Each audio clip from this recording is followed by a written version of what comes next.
Happy Friday and welcome, ladies and gentlemen, to the 2022 Chess.com Global Chess Championship. This is the play-in phase, and this is the third play-in tournament. It's going to be lit. There's going to be no better way to start your Friday than with a healthy dose of CGC. Okay, so before we jump into the games, a quick run-through of the format and the timeline. So the format, well, it's very, very simple. It's a 9-round Swiss with a 10+0 time control. There are qualifiers every Monday and Friday between July 11th, that's 4 days ago, and August 5th. These play-in qualifiers are open to all verified title players with a blue checkmark, as well as eligible players who have qualified from the previous Open Qualifier phase, which is actually still ongoing. And the first place in each Swiss automatically advances to the next phase, while the second and third place contest a 2-game 10-minute match to determine the second qualifier from each play-in phase. So in total, there are 2 players who qualify to the knockout phase from each play-in Swiss tournament. Okay, a quick look at the timeline. The play-in phase started 4 days ago. It ends August 5th. Once again, tournaments. There are 2 tournaments every Monday and Friday for a total of 4 play-in tournaments a week. And once the play-in phase concludes, there is a knockout phase, which features 32 qualified players from the play-in phase, as well as 32 top players invited by Chess.com for a total of 64. And all of that leads to an incredibly epic finals, which will be played in person in Toronto, Canada from October 31st to November 5th. And it will feature 8 players who are lucky enough to make it through all of these stages. And the prizes are also generous. There are prizes for the play-in tournament itself. First place is $850, as well as that coveted qualifier spot. Second place is $600. So there's prizes all throughout the play-in qualifiers. But most importantly, if you make it to the knockout phase, you're guaranteeing yourself at least $5,000. This is the graphic that you should pay the most attention to. Anybody who makes it to the knockout phase guarantees themselves at least $5,000, which will be meted out if you get between 33rd and 64th place. If you win the entire thing, know that is not a typo. $200,000 is on the line for top place in the Chess.com Global Championship Knockout, as $100,000 for second place. So their prizes are unbelievably generous. The grandmasters are aplenty, and the tournament is about to begin in a couple of minutes, 2 minutes to be exact. I am your host, Grandmaster Daniel Naroditsky. Welcome, everybody. This is the Chess.com Global Championship Play-in Qualifier number 3. And as the players make their final preparations, and as we make sure that everybody has joined the Zoom call and everybody's tech is in place, we can review the field here. We have in first place and top seed right now is Grandmaster David Paravian, who has not managed to qualify yet. I think he played in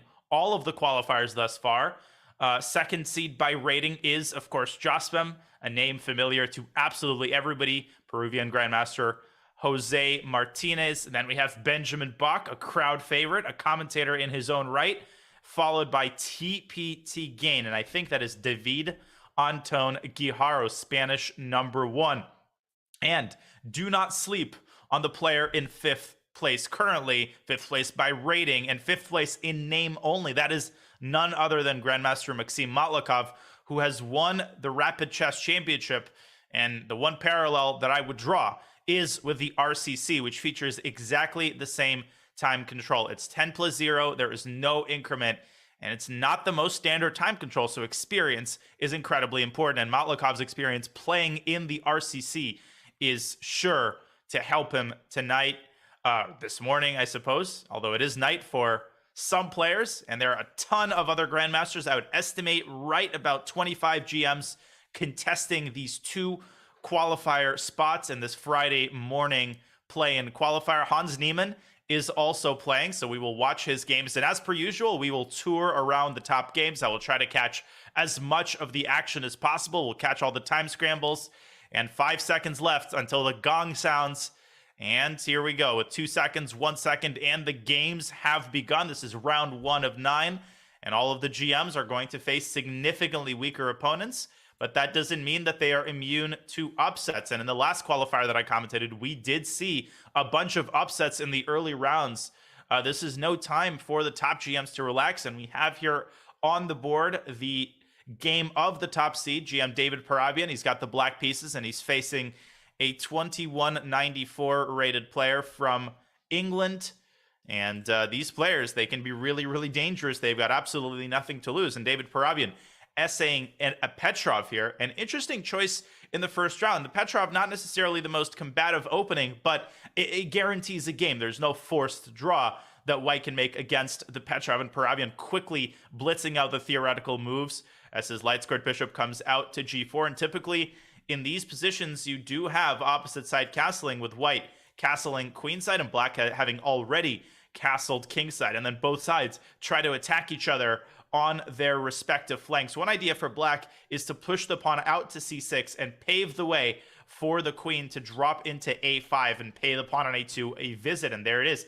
Castles queenside as David Parabian completing his development with the knight from b8 coming out to d7. And theoretical knowledge in this kind of position is very, very important. This bishop on g4 is such a pest. It's making it hard for white to get these pawns rolling. And if I were Tall's tactician, somebody with that name, he better start his kingside attacks sooner rather than later.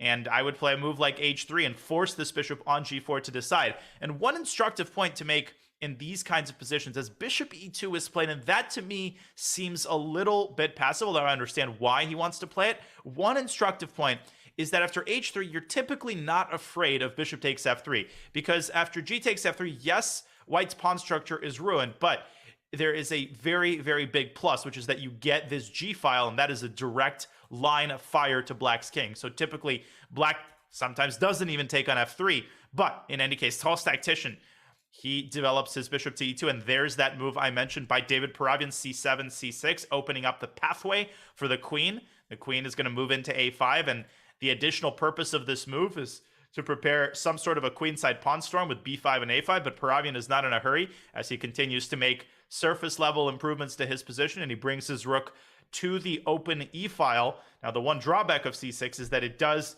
create a rather tender pawn on d6, but this pawn could move up to d5 in case of necessity. If white plays a move like bishop f4, David Parabian, he could respond by pushing that pawn up to a more well-defended square. So this is our top board. David Parabian here with the black pieces. Let's take a look at some of the other top boards. On board 2, we've got Chesscom. He's got the white pieces, and he's playing, wow, this account must have been taken up like, a couple of days after the founding of chess.com. I would imagine that Blitz is a pretty coveted title to have. Well, let's see how Blitz fares against Chesscom. This actually looks like a pretty decent position for black, but definitely an opening advantage to Chesscom here, who's got this beautiful pawn chain. He's got control over these very, very tender dark squares on the king side. And one thing that could befall black in a position like this is black could get checkmated very, very quickly on the king side.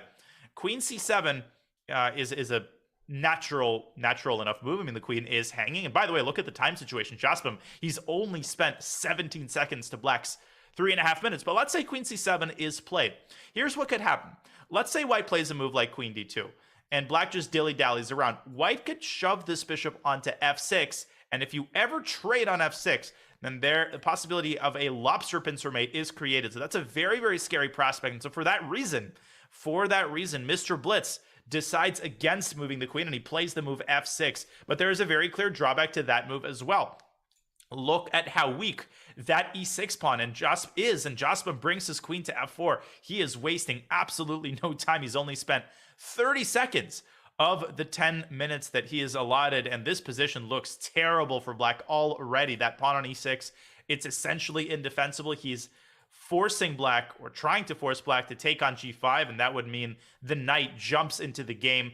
And one typical idea for white in such positions is just to double rooks on the e-file and pile on the pressure on the e6 pawn, and that is exactly what Jose Martinez does. The rook comes up to e3, the other rook is going to slide over to e1. This game is essentially over. You can see the eval bar evaluating the position at 3.5, and that is not an exaggeration. Black with literally no counterplay. The knight on c6 is a complete, useless, incompetent piece. It has no prospects whatsoever, and Blitz's position is collapsing with every move. Jose is going to win his first game. Okay, and he's going to save quite a bit of energy as he does so. On board 3, we've got Benjamin Bach, and Benjamin Bach has the misfortune of being paired against an international master in the very first round. He's playing ChesscomGlobal from Ukraine, but it does look like Benjamin Bach, who is streaming, by the way. Feel free to check out his stream on Twitch. Very instructive, and he's decided to stream the CGC qualifier. And Benjamin Bach, he does have an extra pawn here in this rather strange Nimzo Indian position. And knight d4, what a move by Benjamin. Good tactical vision. It might be early on a Friday morning, but that doesn't mean Benjamin. Whoa! And what did Mr. Golachenko do here? Queen takes d4, simply giving up the queen. But this is not a serious defensive resource. Benjamin Bach now has an extra queen, and his bishop is going to come out to a6. And I guess the IM thinks that, White has a bishop and a rook for the queen. But the problem is that White's entire king side is undeveloped here, and this king is going to get demolished by the bloodthirsty black pieces. Bishop a6 looks good here. Queen c5, another move that Benjamin could consider, forking the bishop and the c4 pawn. I actually think queen c5 is the most precise. Bishop takes f6, and now you could take on c4 with check, and then take back on f6, and black is up a decisive amount of material, and this game is totally over. Panic from the white side. The game was far from over if White had simply moved the king to the side and avoided the fork on b3, and Benjamin decides on bishop a6. Bishop takes c4, by the way, even here is a possible move, and that would be very much in Benjamin's style. Look at this idea. Bishop takes c4, temporary bishop sacrifice, then you bring your queen to c5, forking both bishops, and if bishop takes f6, once again, black takes this bishop with check, forces the king to move, then picks up the other bishop, and then everything is really, really easy with the rook coming to e2, the pawn sliding forward to d3, and Benjamin Bach, rather uneventfully, is going to score a full point in round 1, and there it is. Bishop takes c4 is on the board. Benjamin tends to play a little bit more slowly than some of the other GMs, like David Paravian, but that does not make him any less scarier to face, and the queen moves from e7 to c5, forking the two bishops, as we showed. And this game is totally and completely over. We can trust that Benjamin will convert this rather uneventfully. And one other player that I mentioned at the start is Maxim Malakov. Maxim Malakov is, he is struggling. This game is really interesting. Now, wait a second. Maxim is up a pawn, but his king is quite exposed. White has a very active rook. And White has the possibility of just continuing to give checks.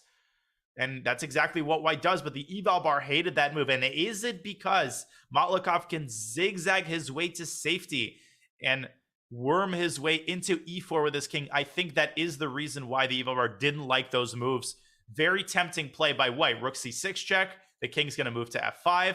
And then it's going to move to e4. And you might say, well, wait a second. After king f5, doesn't White have the prospect of winning the g6 pawn with a check on f6? And I think that's exactly what's going to happen. But Maxim has seen one step ahead of his opponent. After rook takes g6, this d pawn rumbles forward to d4, and this is happening right now as we speak. The bishop has only one escape square to c1, and then the rook calmly slides over to c2, and the bishop is literally trapped. It is no squares. The pawn on g5 is not far advanced enough, but look how resiliently fast this player is defending as he moves his own rook to b6 and he counterattacks the bishop on b4. But one nasty move that Maxim could consider is bishop b4 to e1. What you can do is create an attack on the f2 pawn. And remember that White's bishop on c1 is still going to be hanging, and White can only defend one of those things at one time. So I think bishop e1 at a minimum is winning. Probably you can also take this bishop on c1, and that rook endgame looks winning as well. But my guess is that Maxim is going to go for bishop e1. That seems to be the most clinical. Bishop c5 is also possible here. Bishop c5 forcing the rook back to b1. and then you play the move d3. And just the attack on the f2 pawn, and the pawn on d3, everything is too overwhelming here, and Maxime is going to dodge a bullet. And as he plays bishop e1, let's rewind for a second back to the critical moment when white started giving all of these checks. According to the engine, the move bishop c5 would have brought white to within a centimeter of making a draw in this game. The point is that if black trades bishops, then there is simply going to be no way to make progress here. The pawn on g6 is a permanent weakness. So anytime black's king moves away from it, white can attack it from the 6th rank. The pawns, in the meantime, are going absolutely nowhere. You can't push the d-pawn because you give up the e-pawn. And if you push the e-pawn, then white calmly sidesteps the 2nd rank pin, plays king g3. And it's all zeros according to the eval bar. So a draw could very well have been achieved by Maxime Matlakov's first round opponent. But as it stands, this game is over, and Matlikov captures on f2, and he's got connected passers in the center. And all he has to do is make sure to keep the g-pawn at bay, and he can do that by bringing his bishop back toward h4 in order to clear the parking spot on f2 for the rook. And that is one of many, many winning moves that he can make. And I remind you that the time control in this tournament is 10+0. There is no increment, so players have to watch their clocks very, very intently, and we saw a lot of players struggling with that in the previous qualifiers as Matlikov chooses bishop e3, forcing a bishop trade, and he still has to be a little bit careful. This g-pawn is going to be on g6 on the next move. How should Matlikov recapture the bishop? And I think he recaptured it correctly. It is critical to preserve the integrity of his central pawn chain. What's going to win him this game are these connected passers. But first, he has to hold back the g-pawn, and I think he can do that by bringing the rook back to c6. The pawn moves on to g7, and then you have a very, very nice trick. Rook c6, g7, and rather than going rook g6 immediately, which is winning, you can give a check on f6 first. You force the king onto a less desirable square, and then you play rook g6, forking the mate threat and the g7 pawn. And this is exactly, no, this is not happening because white threw in a check on e1 and now plays g7. But now the downside is that white simply cannot defend the pawn on g7, and Matlikov is going to eat it for breakfast. And just don't go king g3. And Maxime Matlikov obviously sees that, and this game is over. The rest is easy as he's up 2 pawns, and these pawns are rumbling toward promotion as they will start on the next move. And this one is all over, resignation. But a valiant, valiant effort by Maxime Matlikov's first round opponent. In the meantime, we've got some results as Jose Martinez confidently defeating his first round opponent, and David Paravian is far less confident, I guess, against his first round opponent, who's got basically an equal rook endgame. But look at the clock situation. That's what's going to bring white down. David Paravian, he wins a good amount of games on the clock. He's got over half of his time left, and white with only 90 seconds for the rest of the game. But the endgame looks right about equal, and white can support the rook on h6 with g4, g5. The king on b1 is perfectly safe. It's got some luft on b2. And one thing that's important to point out in these kinds of endgames is that when you've got a pawn structure like this, that's actually not a bad thing. It kind of resembles a bumper on a car. These pawns may look very, very ugly, but they are very effective at stopping the progression of black's queenside pawns. When you've got doubled pawns, you're actually controlling a lot of very important key squares. You're controlling d3 and b3 and b4, and it is hard for David Paravian to set his queenside pawns in motion. And yet, that is exactly where he has his pawn majority. So if I'm Paravian, I'm thinking about pushing my a pawn up to a5 and trying to cram down the move b5, b4 on white's position to shatter the integrity of white's queenside pawn structure. And that is exactly what he does. He plays the move a5, and there's just no way that I see Tal's tactician surviving on 80 seconds here and counting as he reckons with the possibility of b5, b4. And he can play the move a3 here and continue to slow b4 down, but he plays rook f6 in the eval bar. The eval bar expressing its vehement disapproval of that move. And the reason actually was not what David Paravian just played. What an instructive moment as we bring up the analysis board here. Instead of pushing b4, Paravian could have dealt a check on d1 and then followed up by bringing the other rook to the first rank. And the reason that the pawn on a5 is so incredibly strong is because it controls the b4 square. Why is that important? That is important because that is the only escape route for white's king. So after rook e1, checkmate is essentially inevitable. The rook's going to come to b1, and then the other rook's going to swing back to e3, and the king is toast. So that was a more decisive possibility available to Paravian, but instead it seems like he's doing a perfectly sufficient job of creating enough pressure on White's position, and total collapse here by Tall's Tactician. He should not have taken that pawn. Now the floodgates are going to open, and as soon as a pawn lands on c3, the days for White's monarch are numbered, as Tall brings his rook back to h1. I like how I've started calling him Tall, and he pushes his own kingside pawn. So the eval bar claiming that White is actually still okay, and White's king is surprisingly safe. This rook on h1 doing an excellent job of defending the d1 square, and Black does not have the firepower to actually dislodge this rook. But what really worries me here is the possibility that Paravian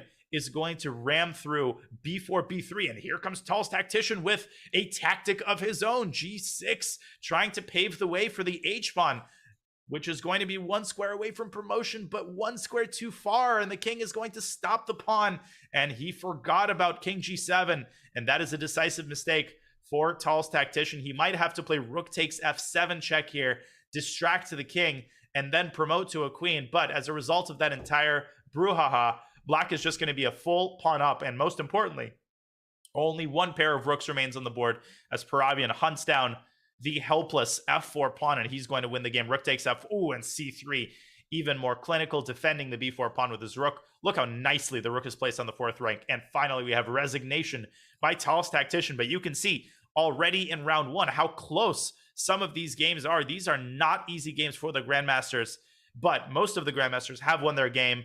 Hans Niemann, I see David Anton Guijarro, all of the top seeds. I'm not seeing too many upsets. Gregorio Parin, another player that you should certainly keep an eye on.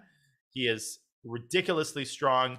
He always plays well in these tournaments. So we still have a couple of games going, and they include Aram Hakobian, Armenian Grandmaster, who is playing a barn burner in round one. And he's got a knight on e3, and that knight is hanging, and White has just captured it. And that knight was also poisonous. Look how White's pieces are all scattered about on the queen side, and the king is absolute toast. Rook e1 check, and queen g3 is a beautiful mating construction using that h4 pawn as an anchor point and resignation for Puma style, and a couple of other games that we still have going. And Durar Bailey, the Azerbaijani grandmaster, is down a rook against Ukrainian player Roman Chugai, but Roman has 50 seconds on his clock, and he's allowed bishop h3, and Durar Bailey, he's a rook down, but he's able to create chances against White's king, and I think he's going to win this game.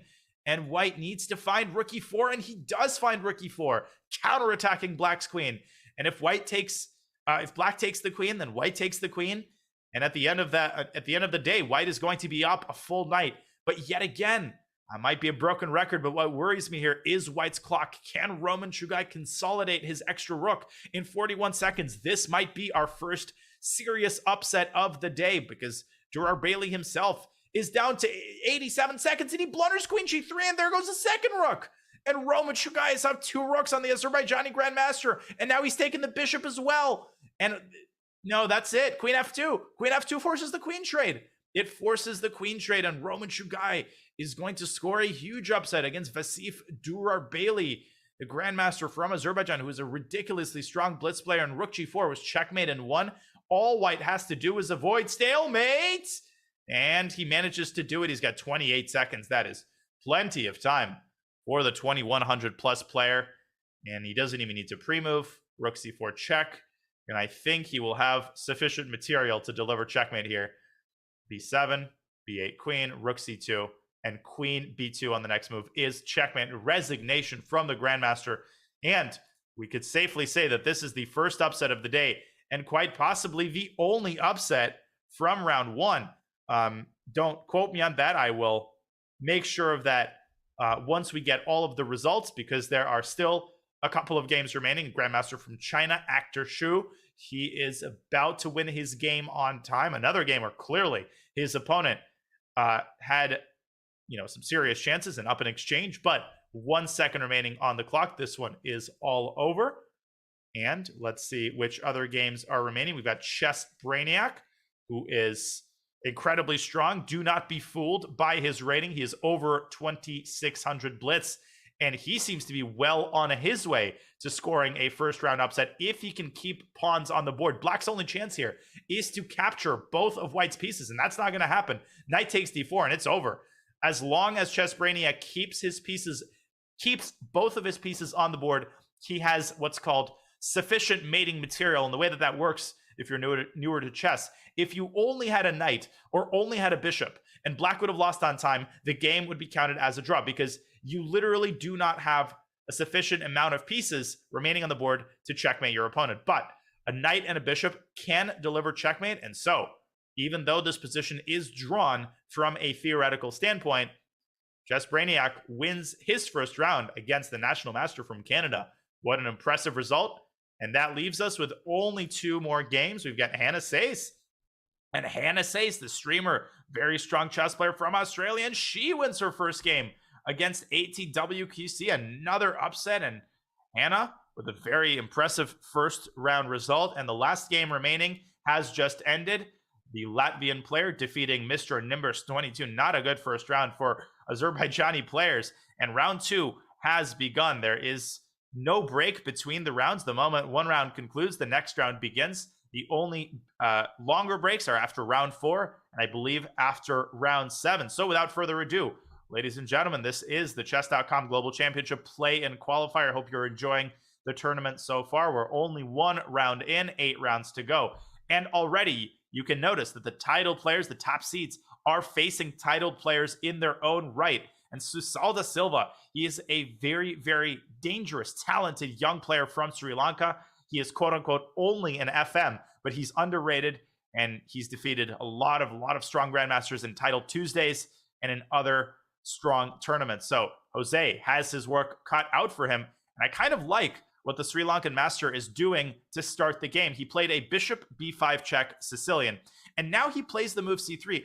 And somehow I actually don't like the way that Jose has handled this, because white is going to play inevitably d2, d4 on the next move, grab control of the center, and there's no doubt in my mind that white has a slightly better position out of the opening. Full control of the center. The rook from f1 can slide over to d1, and one other dangerous prospect as Jose takes on d4, but the drawback of that is that white's knight now has a nice development square on c3. This e-pawn could rumble forward to e5. If black is not careful, e5 can be really, really scary, and that is why Jose brings his knight over to b6. In case of e5, he will now be able to jump into d5 with his knight. So that was a very necessary prophylactic move.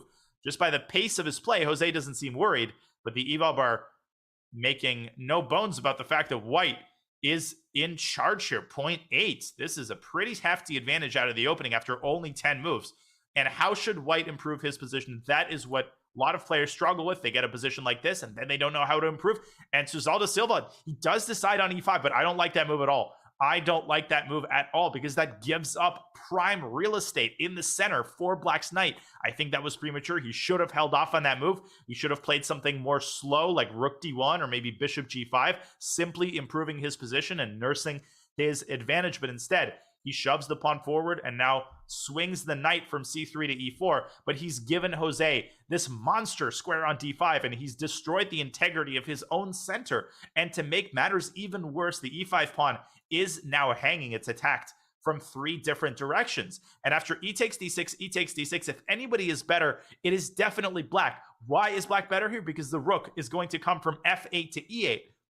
And that queen on e2, which at one point was white's best placed piece. It was a queen, it was in charge of everything. Now that queen is going to be incredibly vulnerable, because rook fe8 is going to pin the knight on e4, and the queen just doesn't have any good squares that it can run to. Because if it moves to d3, then potentially you're walking into knight b4. Maybe not immediately, but at some point it's going to be scary. And Susal does indeed play the move queen d3. He decides that the prospect of knight b4 is less scary than the prospect of losing his knight, which is reasonable. And I think what Jose is going to do here is get his other rook into the game. Okay, no, he plays rook fe8, but he's also going to play rook ac8, and then he might start thinking about infiltrating with his own queen to c2. And this has taken a major turn for the worse for the Sri Lankan FIDE master. The position's still probably closer to equality than to anything else, but this could have been a major advantage out of the opening for white. Queen c4, a nice move by Jose, offering a queen trade, but he is obviously not trying to make a draw. If white accepts the queen trade, the knight from b6 jumps into c4, and white's entire queenside, white's center, will be under attack. This is a highly unpleasant position, and we will monitor how Susal da Silva tries to defend this as he brings his queen back to b1 and tries to preserve the integrity of his position. And in the meantime, let's check out some of the other top games that we have here in round 2. We've got Benjamin Bach with the white pieces against an international master from, I believe, South Africa, Moonlight T89.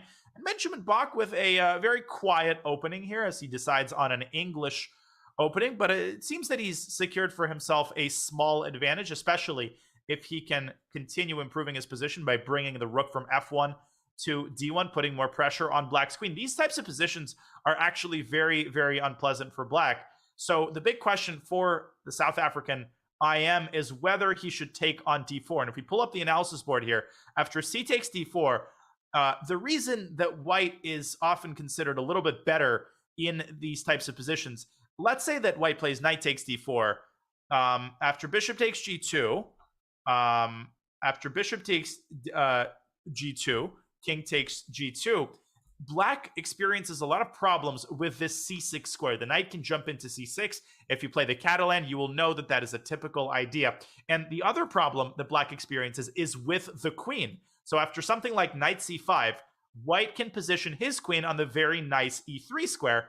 Black doesn't have an equivalent square. White's going to get the rook to d1, and black is constantly going to experience problems with his queen. You can't really move it to the c file because then it's going to go from the frying pan into the fire. So I like Benjamin's position, but he's taking quite a while trying to decide which piece he wants to recapture with. And forget all of what I just said because he's decided on taking with the bishop. Or maybe don't forget what I just said because the basics of the position are going to remain the same. But he decides to also trade the dark squared bishops and leave on the board just a pair of knights, assuming, of course, that black takes on d4, which is far from forced. And the reason I was angling for knight takes d4 is that black can actually play a move like rook c8 and keep the bishops staring at each other. And he does play rook c8. And now I actually think that Benjamin's small opening advantage has essentially entirely evaporated. I mean, the pawn structure is essentially symmetrical. And if black doesn't create pressure, if white, rather, doesn't create pressure against black's queen, then black will have completely and totally equalized. The time situation is also not on Benjamin's side. And seems to be a pretty good opening here now for the South African IM, and we will keep an eye on Benjamin's efforts to create some sort of play in this very, very dry position. And in the meantime, a couple of other top boards. We've got Anton Guijarro, the Spanish Grandmaster, on board 3, facing off against Viktor Sklarov, a very dangerous player, by the way.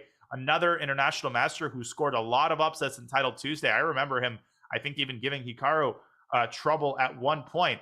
And he is also streaming. I'm being alerted, so you're welcome to check out his stream. And we have a Caro-Kann here, a very unbalanced position with black still uncastled. And in fact, black cannot castle because the queen is covering the f8 square. And you might be tempted here to play a move like rook f8, but after rook f8, you can actually never castle.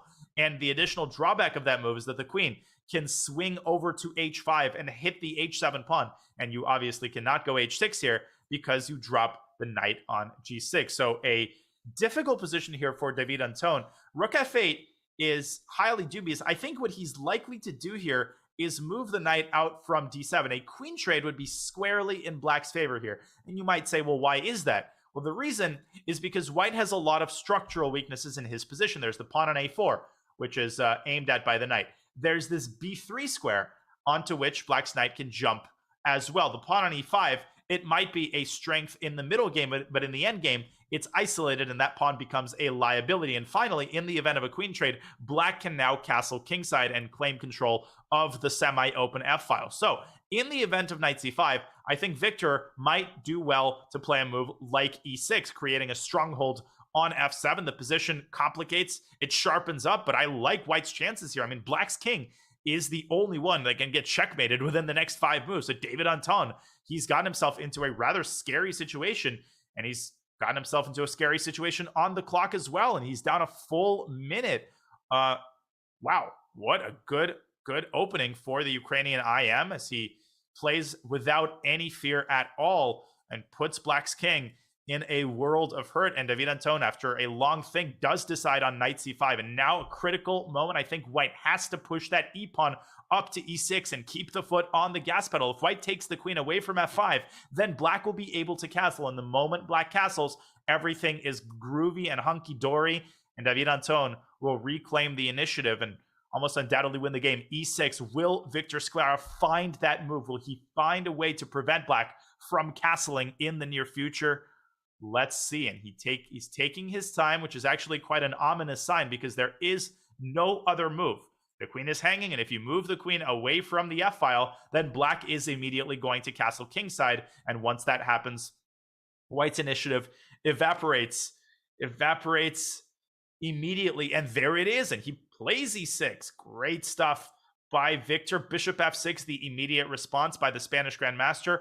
And what he's trying to do is not only to activate his bishop and aim down the long diagonal, but also maybe reposition his knight to e7. But the main thing that David Anton is doing is preparing to castle. And he can actually castle in this position. There are some sort of tactics with knight takes h7 and queen h5 check. Not sure what's going on there, but I think that David Anton should probably take his chances because he might not get another chance to castle kingside in a situation like this. Apparently, there was a very, very powerful move, knight a3 to c4, aiming for the b6 square and threatening a fork and threatening another fork on d6. And if black had captured that knight, then white would have taken on c5. And once again, white would have prevented black from castling and picked up the pawn on c4. And instead, David Anton does indeed decide to castle. And there's that knight takes h7 move, queen h5 check, and queen takes g6. And currently, white is up a pawn, but David Anton immediately reestablishes material equality with knight takes c6. And unfortunately, for the Ukrainian IM, I think David Anton has managed to survive the opening onslaught. He's castled. His pieces are now as well placed as they've been in the entire game. White does have a rather scary looking queen on g6, but when it operates alone, the queen really can't create any trouble against the black king, which is nicely protected by this defensive cocoon that consists of these two minor pieces and the rook. And the moment the black dislodges the white queen from g6, things are going to start tumbling down and taking a turn for the worse. And we will keep an eye on David Anton's efforts to continue moving the game in a positive direction. In the meantime, other top games, we have Billy Kimba, Maxim Malakov winning his game and spending less than 3 minutes while he did that in only 37 moves against FIDE Master from India. This was a some sort of a Caro-Kann game, and he's up a piece in the final position. Seems to have no problems whatsoever. Okay, I guess we won't be looking at Maxim Matlakov's game. And Hans Niemann, who is, of course, a crowd favorite, he is facing off against Early Ghost from Israel, and he is up. Yes, he is up 5 entire minutes on the clock. And the problem when you've got a time situation as lopsided as this is that the position almost doesn't matter. In fact, if you look at the eval bar, it turns out that white is doing quite okay. The position is closer to equality than to anything else, although white's last move was probably a mistake. Hans could move his knight away from c6 and hit the knight on c5 and start forcing white's pieces back toward more passive positions. That pawn on f4 is also doing white absolutely no favors. But the point I'm trying to make here is that the valuation is almost irrelevant because white is down 5 full minutes, and somebody like Hans is going to create enough pressure to just cause white to lose on time in the next 10-15 moves. And this is exactly what he's doing. White's taking 5-7 seconds a move, and that is way too much. This game is over 1 minute to 6 minutes. White's giving Hans time odds, and that is never a good idea. If the time situation were flipped and Hans was the one with 50 seconds here, then I'd say that the position is unclear and the result is unpredictable. But as it stands, this one is over, and white also blunders the pawn on f4, which I think Hans is going to very happily capture. And there it is. Knight takes f4. I guess white could try a move like knight b5 here to counterattack the queen. A rook takes f4, but that ends. Okay, that is not very serious. Knight takes c6, white committing total harakiri here, just giving up all of his pieces. And Hans is probably looking at this and saying, am I missing something? Is there like a bishop is there a dark squared bishop that's sitting somewhere that I don't see? Is there a rook that is going to magically appear on e7? The answer, of course, is no. And all black has to do is deflect a couple of these spite checks, and he can do that with rook d7, and he plays it. The king is going to move back toward d8, and great precision for Hans. He's up a full rook, and most importantly, the queen defends the f8 square. This one's over. Hans Niemann will move on to 2 out of 2, and back we go now to our top game, Susal da Silva against Chesscom. And the Sri Lankan FM, despite playing that move, which I really disliked, e5 early in the opening, despite pushing that pawn prematurely and getting himself into a tough situation, it looks like he's stabilized. He's completely stabilized. He's managed to trade queens. We have a minor piece endgame, and I'm actually not sure who's better here because both sides have clear weaknesses in their pawn structure. In fact, the pawn on d6 can hardly be defended. If you pushed it to d5, the knight would have ensconced itself on c5, which is an even worse prospect than losing the pawn on d6. And so Jose moves his own knight to d3, and he attacks the bishop on e1.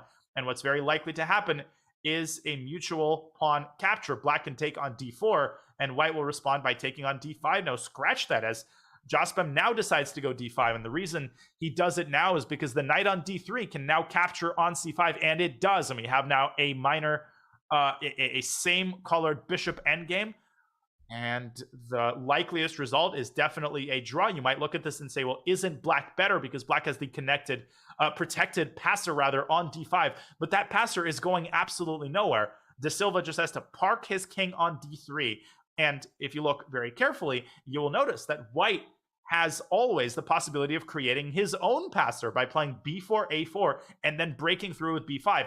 And what that does is that keeps black's king at bay. Black's king cannot stray too far from the queen side, because if it does, white will play b5 at the right moment, and before black can even blink, a pass pawn will appear on c6. So the likeliest result here by far is a draw, but can Susal da Silva hold back his nerves? He must be feeling a little bit nervous. A draw against Chesscom would be a pretty serious result, a pretty serious upset. Alexa, shush. All right. I just need to unplug Alexa. It's doing more harm than good at this point. And a little iced tea break as Da Silva brings his king up to d3. And the funny thing is, white can even play bishop c3. Even a pawn ending is drawn. And the reason is exactly the same as the reason that the bishop ending is drawn, which is that black's king can never really stray too far from the queen side, because with the bishops gone, the possibility of b5 is even more terrifying, because literally the pawn will be unstoppable. And that is exactly the same logic that Da Silva shares, and Chesscom declines the bishop trade, and maybe he thinks that his only chance is to somehow flag white, but I don't think that's going to happen. The time situation is totally equal. Da Silva is a good bullet player. I've played him in 1 minute chess before. He is anything but slow, and you can see that here as he goes up on the clock now, bishop e3. And all that white has to do is shuffle his bishop back and forth. There's very, very little that Jose can do to really mix things up here. And he goes king e5. He's certainly trying. He's trying to make his way to f4, but king f4 would be a terrible mistake precisely on account of b5. So Jose, he has to go back to e6, and he does. And Da Silva moves back to e3, and a repetition of moves is essentially inevitable here. Bishop e3 can come back to d4. The pawn ending is a draw, and Jose continues to decline the bishop trade, continues to try to find a way forward with his king, and king h4, bishop f2 check. Look at how nicely white's bishop moves along the train tracks on these dark squares and keeps the bishop at bay. But wait a second, bishop d4 was a mistake, and it allows g takes f3 and king g5. He had to keep the bishop on e3 in order to prevent the king from infiltrating through g5. Now, Jose, he's taking on f3 first, and this is what Da Silva missed. Now the king has two different pathways of infiltration. It can go to h4, or it can go to f4, and will Jose find a miracle win in this position? King h4 is going to win the pawn on h3, but it takes nerves of steel to play a move like this, because the prospect of b5 now becomes incredibly scary. But Da Silva pushes f4 and king up to g3. Now bishop is going to move to e5 and offer a bishop trade. White cannot afford to lose the pawn on f4, and we have a trade, and this might actually still be a draw. But where is white's king going to move to? King d2 is the only move. According to the eval bar, king d2 is the only move, and he finds it. And we're going to have simultaneous promotion and a queen endgame. And who would have thought that? Oh, and he missed! Queen e3 check! Oh my god, white wins! Queen e3 check wins for white. Jose forgot that this move comes with check, and that very same b4, b5 pawn break that I mentioned so long ago was going to win the game for the Sri Lankan master, and Jose offers a draw, but b5 wins, white declines it, and c6, and white's going to promote with check. White's going to promote with check, but that's even a moot point because the pawn race isn't even close. Unbelievable. And he declines the draw, and Jose offers another draw, but it's too late. White's made a queen. It's all over, and Jose, a shocking result as he loses. Ooh, that was almost stalemate, but black still has that b pawn. That scared me for a second. And Susal da Silva, I pointed this out right away. He is dangerous. You keep an eye on that guy, and he defeats Jose Martinez in round 2 of this third play-in qualifier. What a crazy result. And another crazy result is in the making, as Benjamin Bach is going to lose his game against that South African IM.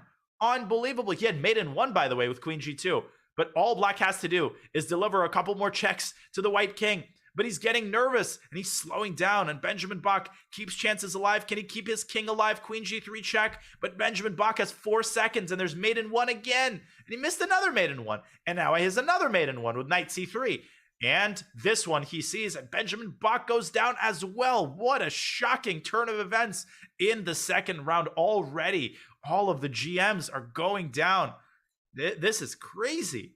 And by the way, Viktor Sklyarov, who I mentioned, he drew David Anton, so he found a way to reignite the flames of the initiative and force perpetual check, and yet another upset in this game. And I think that concludes the games from round 2 with a ton of upsets already. One player who managed to avoid an upset is the one who's currently on your screen. That's David Paravian, who starts round 3 playing against Forever Young. We remember him from the previous qualifier. I actually think these two players might have faced off in exactly the same round in the previous qualifier. And David Paravian going back to his trusty Petrov, which he used to win round 1. And let's see if we have the same line with knight coming back to f3. So David Paravian wins his game. Maxim Matlikov winning his game, Matthias Bluebaum. So plenty of GMs still on 2 out of 2, but quite a few of them either lost or drew their game. So the plot thickens here, and the plot thickens in this game as white essays the main line of the Petrov, the d4 variation, which has been so well studied. David Paravian blitzing out the theoretical moves and getting his light squared bishop out to g4. This is an incredibly well studied position, but it does appear that the Polish master is a little bit less comfortable here as he takes the first serious think of the game. That bishop on g4 is such a pest as it pins the knight and just causes disarray in white's position.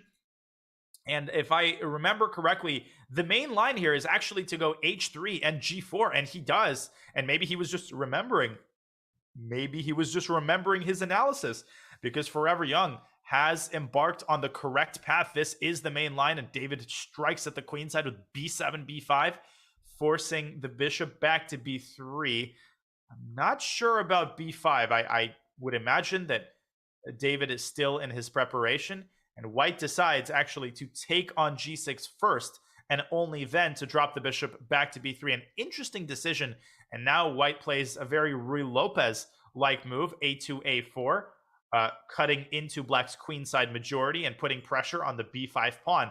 And from a purely optical perspective, white should be slightly better here. White does have the bishop pair. This bishop on b3 is a monster. Black has no light squared bishop to contest this bishop's control over the queenside, and the queen moves out to f3. Forever Young playing this very, very confidently, but so is David Paravian, who spent less than 30 seconds, and something tells me that this is still theory. And look at his last move, knight d7 to b6. It looks like a blunder. It looks like white can simply take on c6, but if you look a little bit more carefully, after b takes a4, you might say, no problem, bishop takes a4, but then black can play rook c8, and all of a sudden, white experiences problems with the c3 pawn. And if white loses that pawn, then the structural integrity of white's position really, really declines. In fact, black has quite a strong initiative here. And let's not forget that white's king is still very, very exposed because white played that move g4 earlier in the game to root out black's light squared bishop. And this is actually on the board This is exactly what's happening in the game. The queen moves back to f3. And now a big question for David Parabian, will he root out the light squared bishop? He's got one chance to do that. If he doesn't exploit it, the bishop can move back to b3 and continue causing problems on this f7 square. So I actually think that black should take on a4.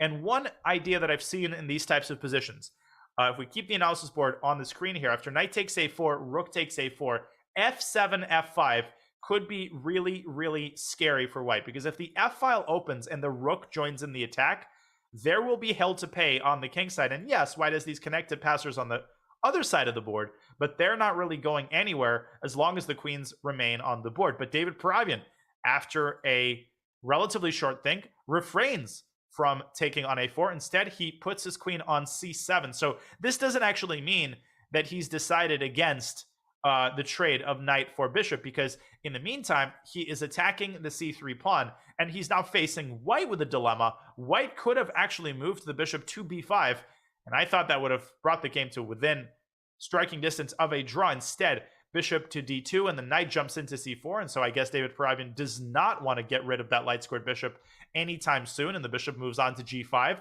One thing that white has to watch out for is the possibility of a fork on d2, but right now, that square is safely protected by the dark squared bishop, and white is still up a pawn, and white still with these connected passers on the queen side.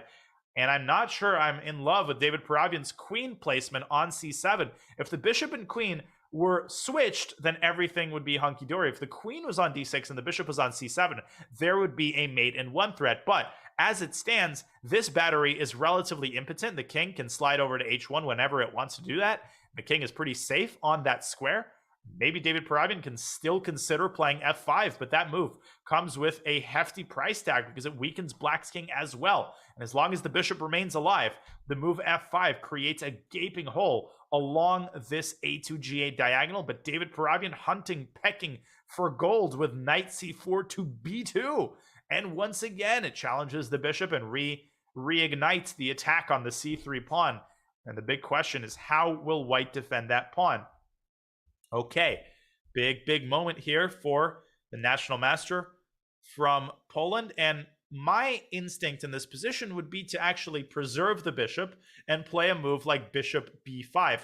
That also opens up pressure on the a5 pawn. But instead, rook fc1 is forever Young's choice. And David Parabian, without any hesitation, that c4 square, which was formerly occupied by the knight, is now occupied by the queen. Queen c7 to c4, attacking the bishop on a4. And the bishop's escape squares are actually highly limited. You can't go to c6. You can't go to b5. You can go to d7, but that bishop could get trapped on d7 after rook c7. The bishop will literally have no more squares. So that really leaves white with two very passive moves, bishop c2 and bishop d1. And neither is a move that white particularly wants to play.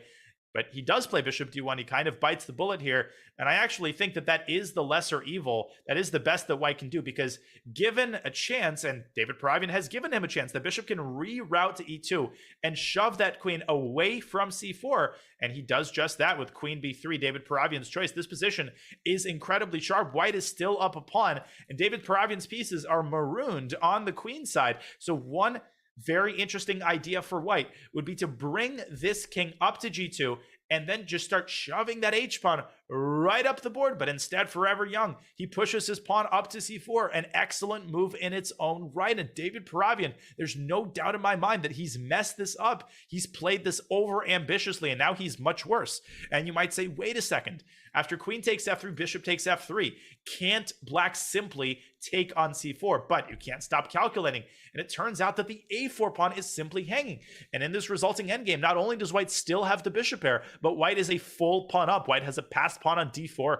This actually might be winning for white. This is flat out winning for white. And David Parabian, he might have no choice but to go into an endgame like this, because if he doesn't trade queens, then he allows white's pawn majority, white's connected, protected passers to rumble forward toward the center.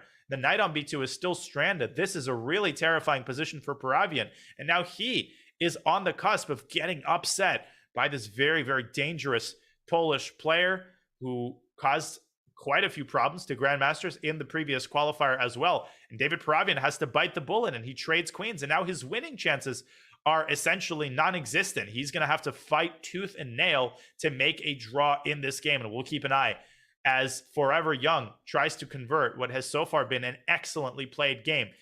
In other news, we've got Hans Niemann trying to stay perfect. He's on 2 out of 2, and he's playing Abund, who's a national master from China. Very strong player, strong blitz player, and a crazy position here as Hans Niemann currently down a piece, but the bishop on e7 is hanging, so it's probably going to be recaptured on the next move by Hans. I don't know what Black is thinking about, because you cannot take the pawn on f6. That walks right into a queen fork. So the only move here, and that's quite patently obvious, is to move the king back to e8. You have to defend the bishop on d7, and he finally plays it, but not before he burned about 30 seconds off his clock. He's got less than half of his time remaining, and Hans Niemann is very likely to snag this bishop on e7. No, he plays f7 check. He pushes the pawn forward. And what is his idea? His idea is simply to keep the tension. He claims that this pawn is so dangerous that it was worth actually not taking a bishop for it. And one of the reasons I think that he's made that conclusion is because the knight from e5 has the very dangerous prospect of jumping into the g6 square, and the rook on h8 is going to be hanging, and the rook does not have any good squares on the 8th rank. And if it moves to h7, then of course white will be able to promote and win back the dark squared bishop. So that's one idea that might have swayed Hans to make this decision. Another factor is the fact that Black is down to 4 minutes, and this position is tremendously complex. It's hard to defend, but a queen trade is going to go a long way toward helping Black successfully defend this position, and that is exactly what he does. He trades queens, and he plays the move a6, but the eval bar disliked that. And the reason it disliked it is precisely because of what Hans has just played. He plays the knight to g6. He attacks the rook on h8. And I actually think the only possible move for Black is to give this rook up for the knight, to play rook h8 to f8. Because if you play rook h7, what's going to happen is that white's going to promote, and then white's going to take on f8. And to make matters worse, you can't even defend the e6 pawn, because this walks right into a pin with bishop g5. And so Abund, he stays sharp with rook f8, and now we have a very interesting material imbalance. He's got 2 pieces for a rook. I'm actually not entirely sold on Hans's position here. The initiative rages on. He's up 3 minutes on the clock, but Hans is going to have to be very precise here, because if Black manages to consolidate, the worst case scenario for white is if he loses the f7 pawn, white could actually be worse in a position like this. But king b6 was apparently a blunder. The king had to go toward the center and had to stay as close as possible to the f7 pawn. Now the f7 pawn is totally immune from capture, and Hans immediately brings his rook to the open c file. And what I think the Chinese master missed is that the bishop is going to move into d8 with a devastating check and force the king away from b6. And then the rook is going to infiltrate to c7. And that, I think, is going to be too much to handle for Black's minor pieces. One way or another, Hans is going to find a way to get to the final boss. And the final boss in this case is the f8 bishop. If you get it off of f8, then white's pawn is going to be free to promote and win another minor piece. Hans Niemann is winning this game, and he's going to move on to 3 out of 3 in this Chess.com Global Championship play-in qualifier. We've got a couple of other GMs who have a perfect score. Gregorio Parn, Eric Hansen.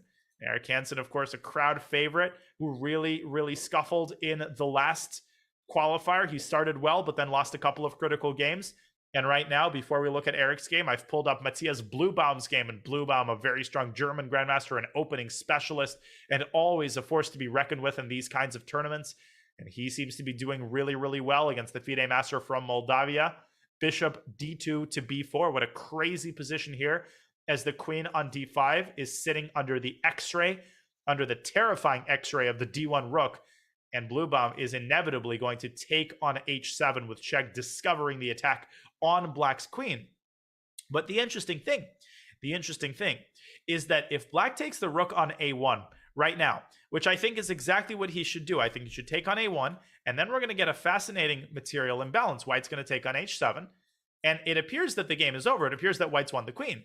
But wait a second, count the material. Black actually has 2 rooks for the queen, and not only that, but after the move a5, Black actually has a passed pawn on top of it. So this would have led to a very unclear position, but instead, the FIDE master decides on a different approach. He plays rook c8 to c1.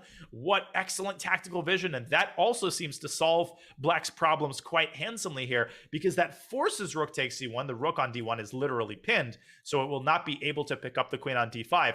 And by the way, black accompanying that move with a draw offer, which I am positive Matthias is going to decline, if only because black has only 2 minutes remaining on the clock. After rook takes c1, knight takes c1, if white plays queen takes c1, we can make these moves on the analysis board as Bluebaum contemplates his next move. After queen takes c1, queen takes d3. Black is actually doing totally fine. White can recover black's extra pawn with rook takes a7, but that leaves white's back rank very, very exposed. The pawn on b4 is also a weakness, so maybe Matthias is actually contemplating this draw offer seriously.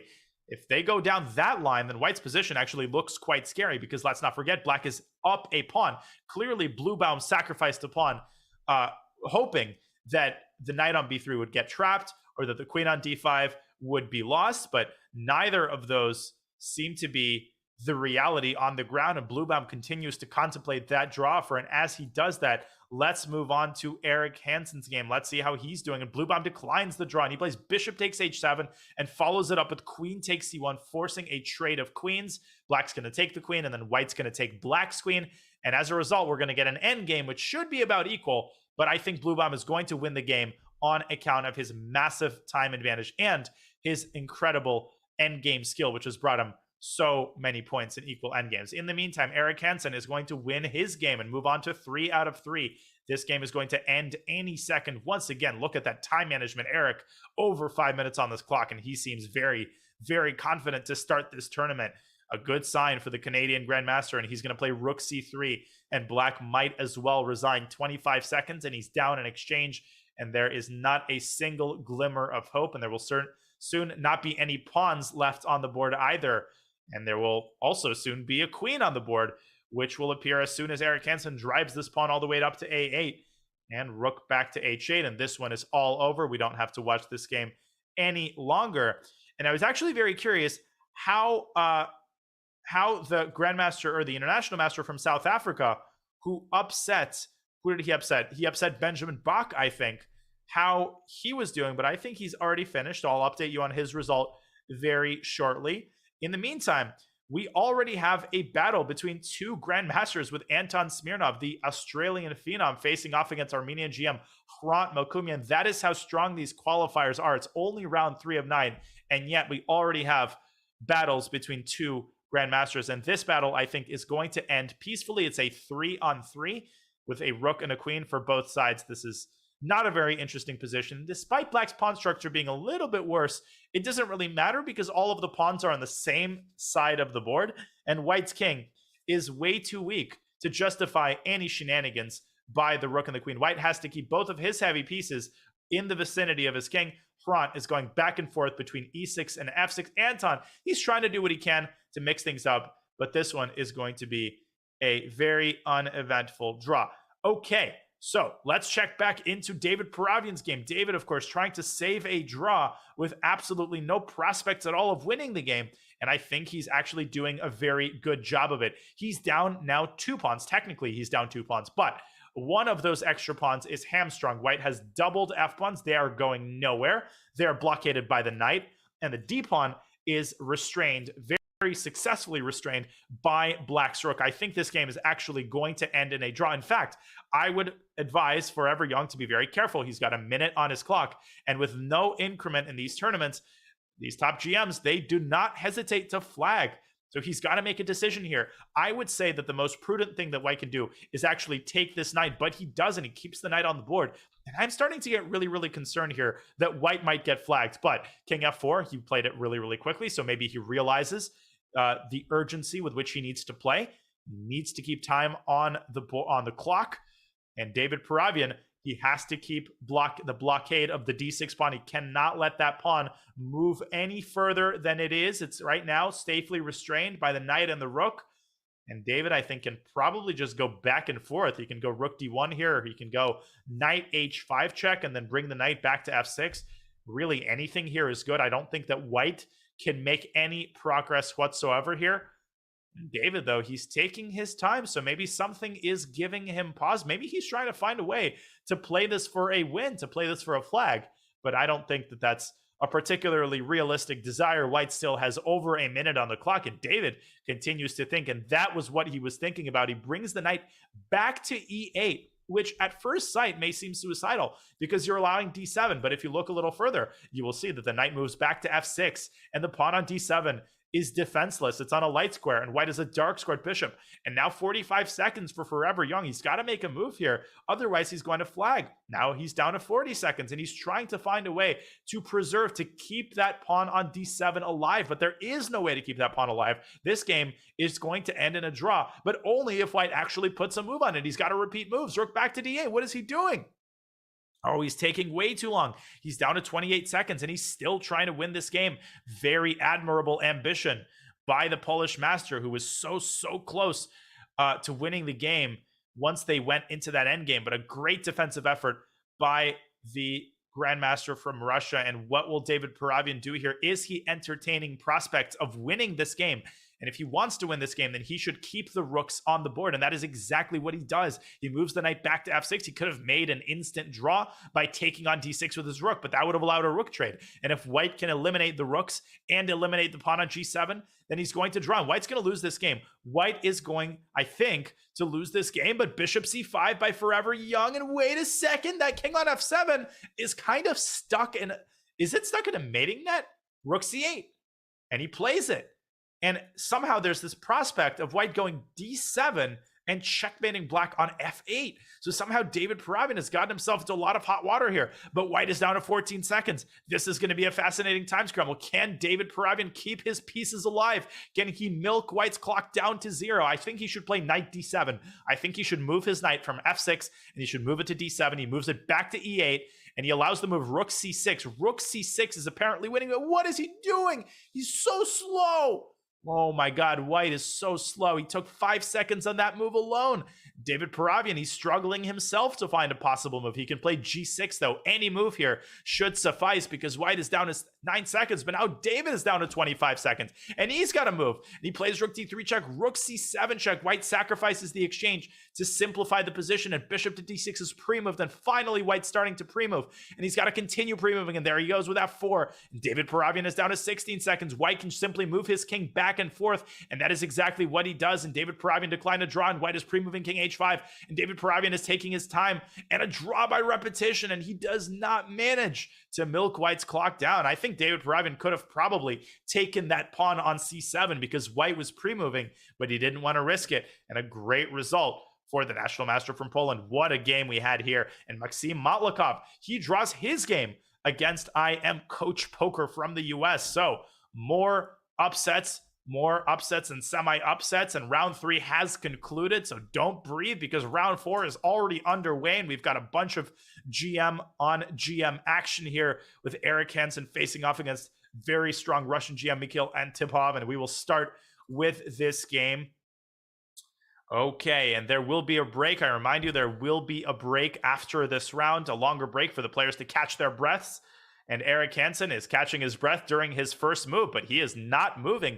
Probably didn't expect the game to start that fast. And as we review the tournament standings here, let's see who still has a perfect score. Well, we've got Castro, that's Chilean Grandmaster. We will look at his game. We haven't looked at him yet. Hans Niemann on 3 out of 3. Eric Hansen, Oparn, Moonlight. That, we are being told, is Henry Steele, international master from South Africa, who defeated Benjamin Bach. Also won his 3rd round game. So he is someone to watch. He is one of only 2 international. No, there's more. There's actually a lot of people on 3 out of 3. There's 15 people still with a perfect score. So a lot of people to watch. And an Italian in Eric's game against Antipov. And typically in the Italian, white puts a pawn on c3, but here Antipov deciding to play this in a kind of a 4 knights fashion, putting the knight on c3 instead. He has a little time advantage to start the game, but let's move on to greener pastures. Let's look and see if we can find a more interesting opening. And I think we found one in the game of Rodrigo Vasquez. That is the Chilean Grandmaster who's got 3 out of 3, and he's playing last hero, international master from Argentina, and they are in a Najdorf, and what a fascinating Najdorf it is. A bishop g5 f4 variation, which is considered the sharpest and the most testing of all of White's variations against the Najdorf.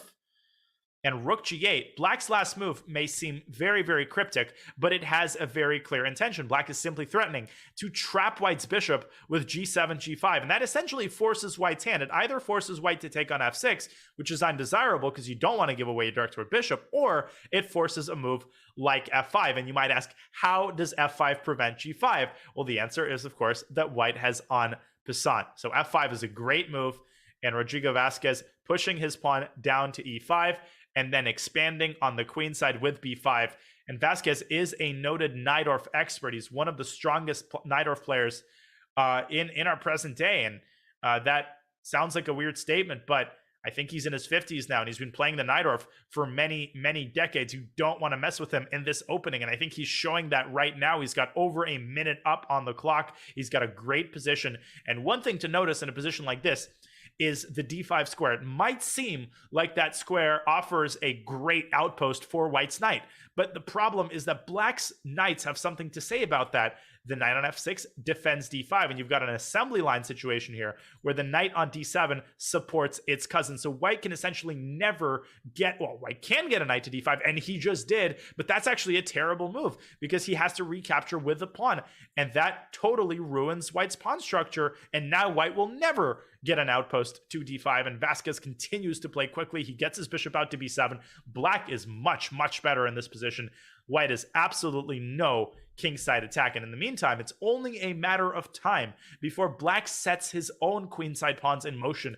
a5, a4 is going to be really, really scary. That knight on b3 is kind of a sitting duck, and it's totally restricted, and the pawn on d5 is weak. So Vasquez with a big advantage out of the opening as the Chilean Grandmaster tries to move on to 4 out of 4.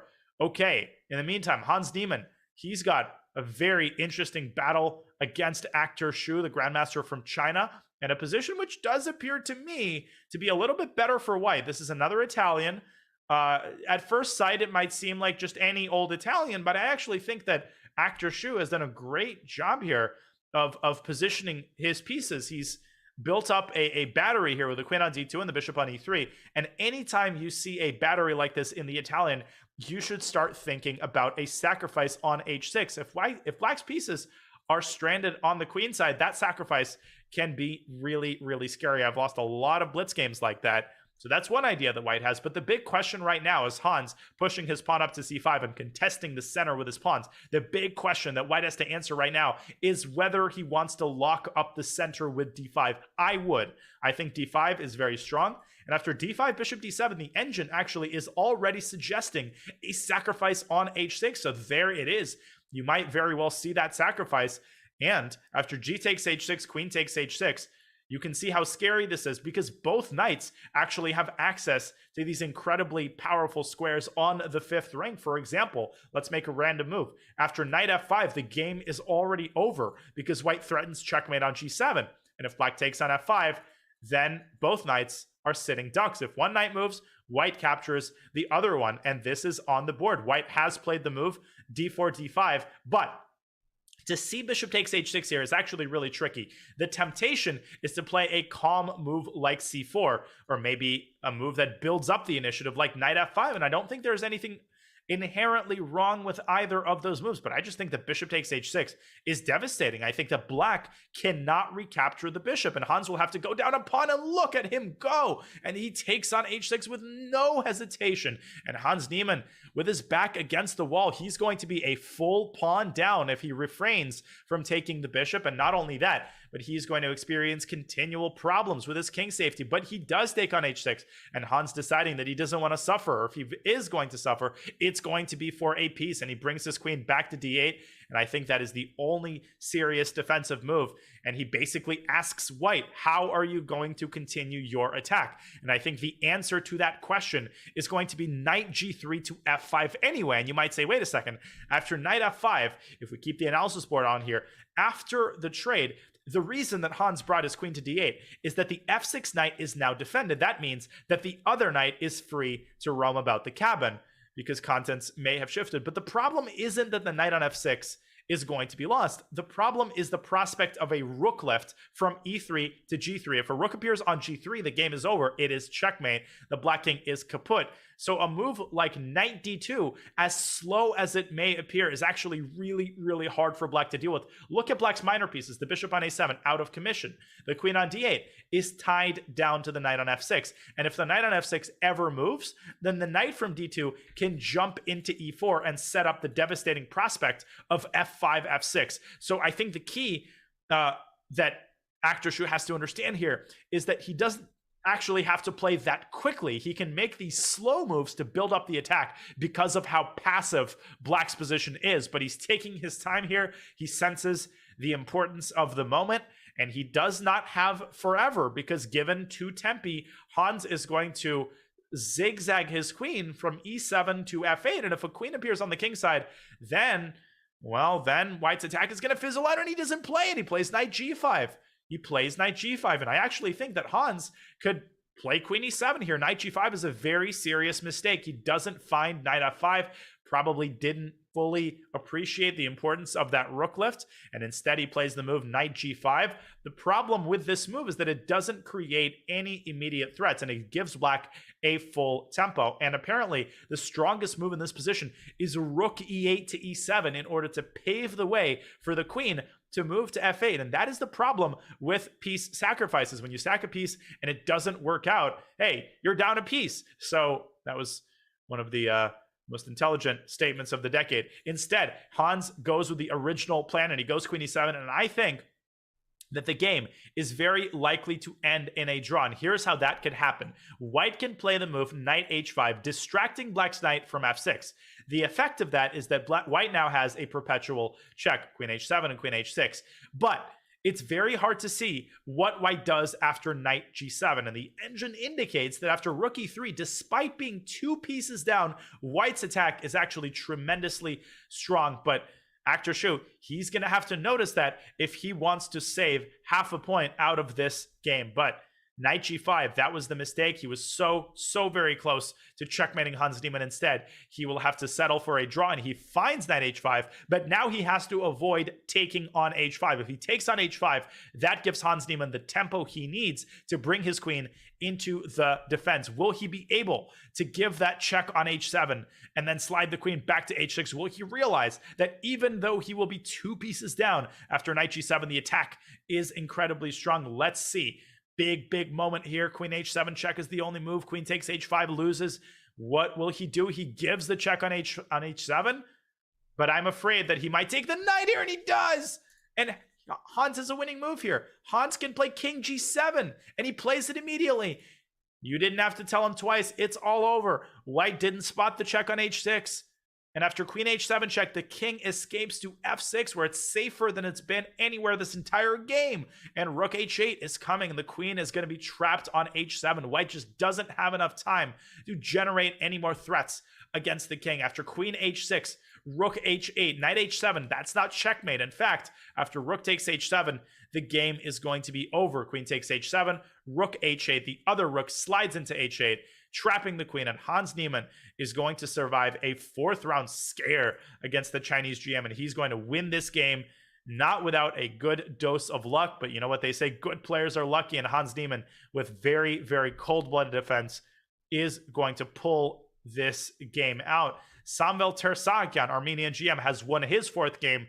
He's the first player to move on to 4 out of 4, and he's going to be followed very shortly by the Chilean Grandmaster, the Najdorf specialist, who's got a completely winning position. He is up a pawn, and he is up on the board, and white's position is in complete tatters. It's in ruins, and knight h5 here is a devastating threat to dislodge the queen away from the rook, and the queen will have no way of moving while protecting the rook.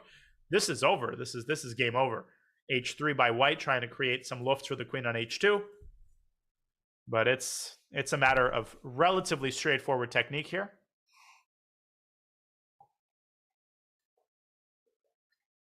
Okay. And let's see which other top games we can take a look at here. Matthias Bluebaum drawing his game. Gregorio Parin, Grandmaster V. Sergey a bunch of draws at the top. And Eric Hansen, let's check out his game against Mikhail Antipov. That was the 4 Knights game, which we considered a little bit boring, but hopefully that game has spiced up a little bit. Let's take a look. And yes, it has a look at Eric Hansen as he delivers checkmate to his Grandmaster opponent in only 28 moves. Eric Hansen with a furious attack against Mikhail Antipov. He just took all of his pawns, and then he checkmated him with his 2 bishops. What a game. What a game by Eric Hansen. And he moves to 4 out of 4 for the boys. Eric Hansen with an impressive performance, but he's less than halfway through the tournament. And in the last qualifier, I think he might have had 4 out of 4 as well, but that's when he started stumbling. So Eric Hansen will have to continue being disciplined, continue being good, but a very promising sign thus far. And I've clicked on the game of Indonesian international master Josef Taher, who faces off against Belarusian GM Vladislav Kovalyev, and they are in a very sharp endgame where Black is currently up 2 pawns, but trying to avoid the perpetual check, and he plays g5. What an interesting move by Kovalyev, and the idea of that move is that the bishop on b1 now protects the h7 pawn. You can still take that pawn, but then if Black wants, he will be able to take that knight with his bishop, and now he hunts for the rest of White's pawns. He's going to take d4, and then he's going to take a4.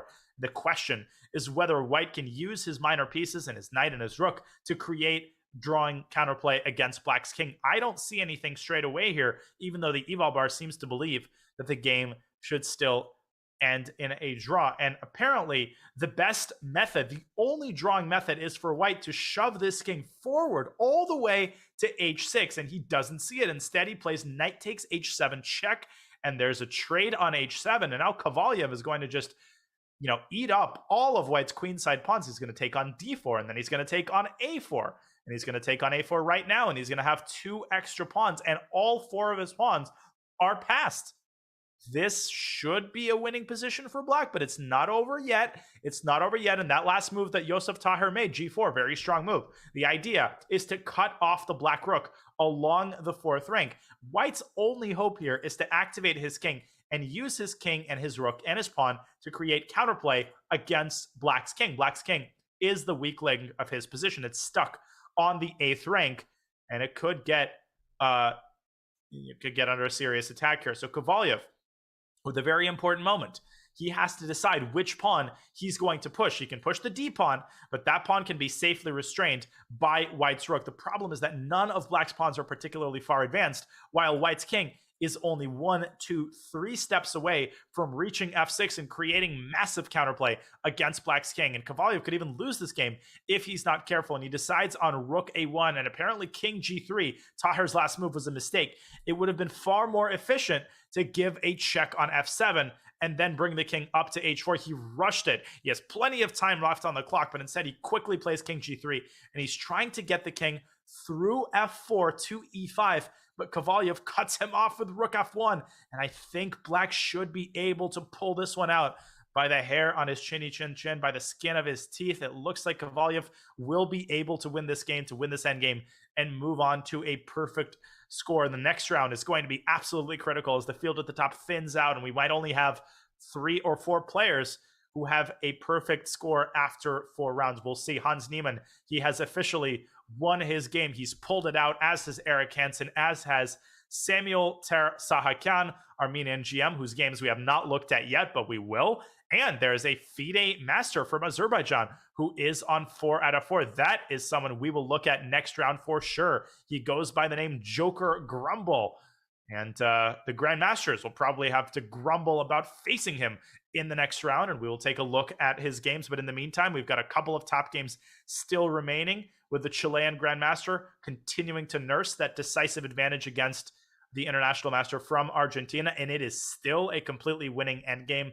Black is still up a pawn, but now he's about to win a second pawn as he gets his king over to e5, and White is saddled with the permanent weakness of the f5 pawn. The pawn on e4, in the meantime, is safely defended by the bishop, and the last chance for White is maybe to create a passed pawn on the queen side, and he does that, but it's not going to help because it is going absolutely nowhere, and the king reaches e5, and they could even potentially move on to d4. This one is totally over. Black is also up a minute on the clock. So Castor Rodrigo Vasquez is going to be the 5th player to move on to a perfect score. And it does look like Vladislav Kovalyov is going to be the 6th. Let's switch back to his game and see how he's doing in this rook endgame. And okay, so Yosef Tahir has actually managed to eliminate 2 of his passers.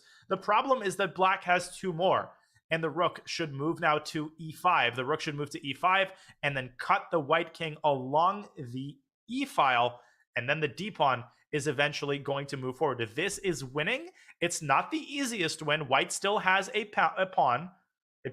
White still has a pawn that he can use to toss the black king away from f6, and that is exactly what he does. The problem is that white is going to lose this pawn. White's going to lose this pawn. If the rook leaves the 4th rank, then black gives a check on e4 and tosses the king away from the pawn. And the moment the black wins the pawn, the game is over. E and d pawns against king is really, really easy. So the pawn is white's only remaining hope. But unfortunately, that hope is about to vanish, because if white keeps the rook on the 4th rank, then black can dislodge white's king by giving a check with the pawn. Black can play e5 check and force the king away from the pawn, and I think that is exactly what's going to happen. Kovalyov with plenty of time. He's got over 90 seconds on his clock, and there it is. He plays e5 check, king g4, and the simplest win here is actually rook e4 check. He can trade rooks, and the pawn endgame is winning because he's got 2 e-pawns. If he had only 1 e-pawn, it would have been a draw, but with 2 e-pawns, it's a win. He doesn't play it, though. He plays rook g1 check. That is perfectly sufficient. He's going to take the pawn on g5 with one of his pieces, and the rest is going to be a matter of simple technique. And this, I think, is going to be our last game of round 4. I remind you that there will be a break once all of the games are concluded. Let's take a look. Okay, so Kovalyov has officially won, and Castor, he's still nursing that advantage, and he's finally about to win his game. What a resilient defensive effort by the Argentinian IM, but now he is down 3 pawns, and black has 4 passers on the king side, and the pawn on c7 is safely restrained, and the clock situation is still not white's friend. And look at how nicely Rodrigo Vasquez has positioned all of his passers, but knight d4, just wait a second. Knight takes b5 check is a problem. Knight takes b5 check, and somehow white's keeping chances alive, but not for very long. King c6, and the knight is now forced to move, and then black is going to take on c7, and it's all a moot point because white has 10 seconds left on the clock, and Vasquez finally vanquishes his opponent's resilient, dogged defense. And I think we are down to, let's see how many games. We're down to a couple of games with Maxim Matlikov in a time scramble against Anton Smirnov. Man, Anton Smirnov getting some tough pairings this tournament. And it does look like Matlikov, who's got 2.5 out of 3, is on his way to winning this game. Or is he? Because Smirnov is creating counterplay with his knight. He's down in exchange. But look at white's king. White's king is incredibly weak, and he's down to 28 seconds. And Smirnov is the more experienced blitz player. In terms of time scramble, Smirnov is the favorite. And in the blink of an eye, Matlikov is down to 20 seconds, and he does have a perpetual check, and I think he's going to have to give it. He has to give perpetual. He has no choice because knight c3 check is way too scary of a threat. This knight c3 check, and the rook is hanging, and look at how nicely the knight was dominating that rook and not allowing it to move to e7. And this game ends in a draw, and we've got a couple of games that are still going. I'm checking to see if any title players are still playing. Abund, who lost to Hans Niemann in the previous round, he rebounds with a nice win. And that leaves us with, nope, that's it. Okay, so all of the games have officially concluded in round 4, and that brings us to our mid-tournament break. And there are 6 players with a perfect score, so nothing has been decided yet. I remind you that only 2 players qualified to the knockout phase. The winner of the Swiss, and then the players in 2nd and 3rd place, they play a 2-game 10-minute playoff to determine the 2nd qualifier. So ladies and gentlemen, I hope you're enjoying the coverage of this 3rd Chess.com Global Championship play-in qualifier. And I will see you in a couple of minutes for round 5 on the other side of this short break.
44th Chess Olympiad is coming to Chennai, India. This is the biggest team event in chess, with 100 plus countries competing for gold.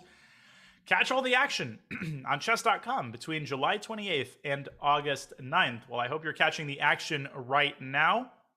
I'm GM Daniel Naroditsky, bringing you coverage of the chess.com Global Championship play-in qualifier number 3. We are 4 rounds in. It is a 9-round Swiss with 2 qualifying spots in each play-in qualifier. The winner of the Swiss qualifies automatically, and second and third place play a 2-game mini match to determine the second qualifier onto the knockout phase. Tons of prizes are on the line. Tons of grandmasters are participating, and quite a few players still have a perfect score. And what a matchup, what a mouth-watering matchup we have here in round 5 with Castor. That's Chilean grandmaster Rodrigo Vasquez, one of the most experienced and most terrifying blitz players on the site, faces off against Eric Hansen.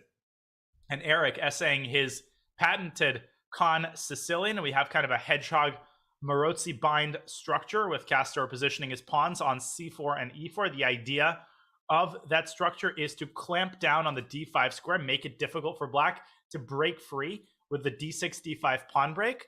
And this is a very well-known, well-studied pawn structure, which often leads to slow maneuvering play. And for a Sicilian, this is a very quiet position. Not sure exactly who that favors. I know Eric is generally very comfortable in these kinds of structures. And you could see there, knight from c6, jumped back to b8, and then toward d7. It's a lot better placed on d7 than it is on c6. And one of the reasons why is that the knight on d7 reinforces the pawn on b6, which is, of course, one of black's main weaknesses. So with his last move, bishop f1, white potentially prepares to slide the queen from d2 to f2 in order to increase the pressure on that pawn. And if black is not careful, the knight from c3 could also jump to the side, knight c3 to a4, and all of a sudden, storm clouds could begin gathering around that pawn. So Eric taking perhaps the first serious think of the game for either side. And the hard thing about playing this kind of structure for black is that you make all of the typical moves. You get your rooks to c8 and d8, and that's exactly what Eric has done. But then the question arises, what do you do next? What is actually the plan?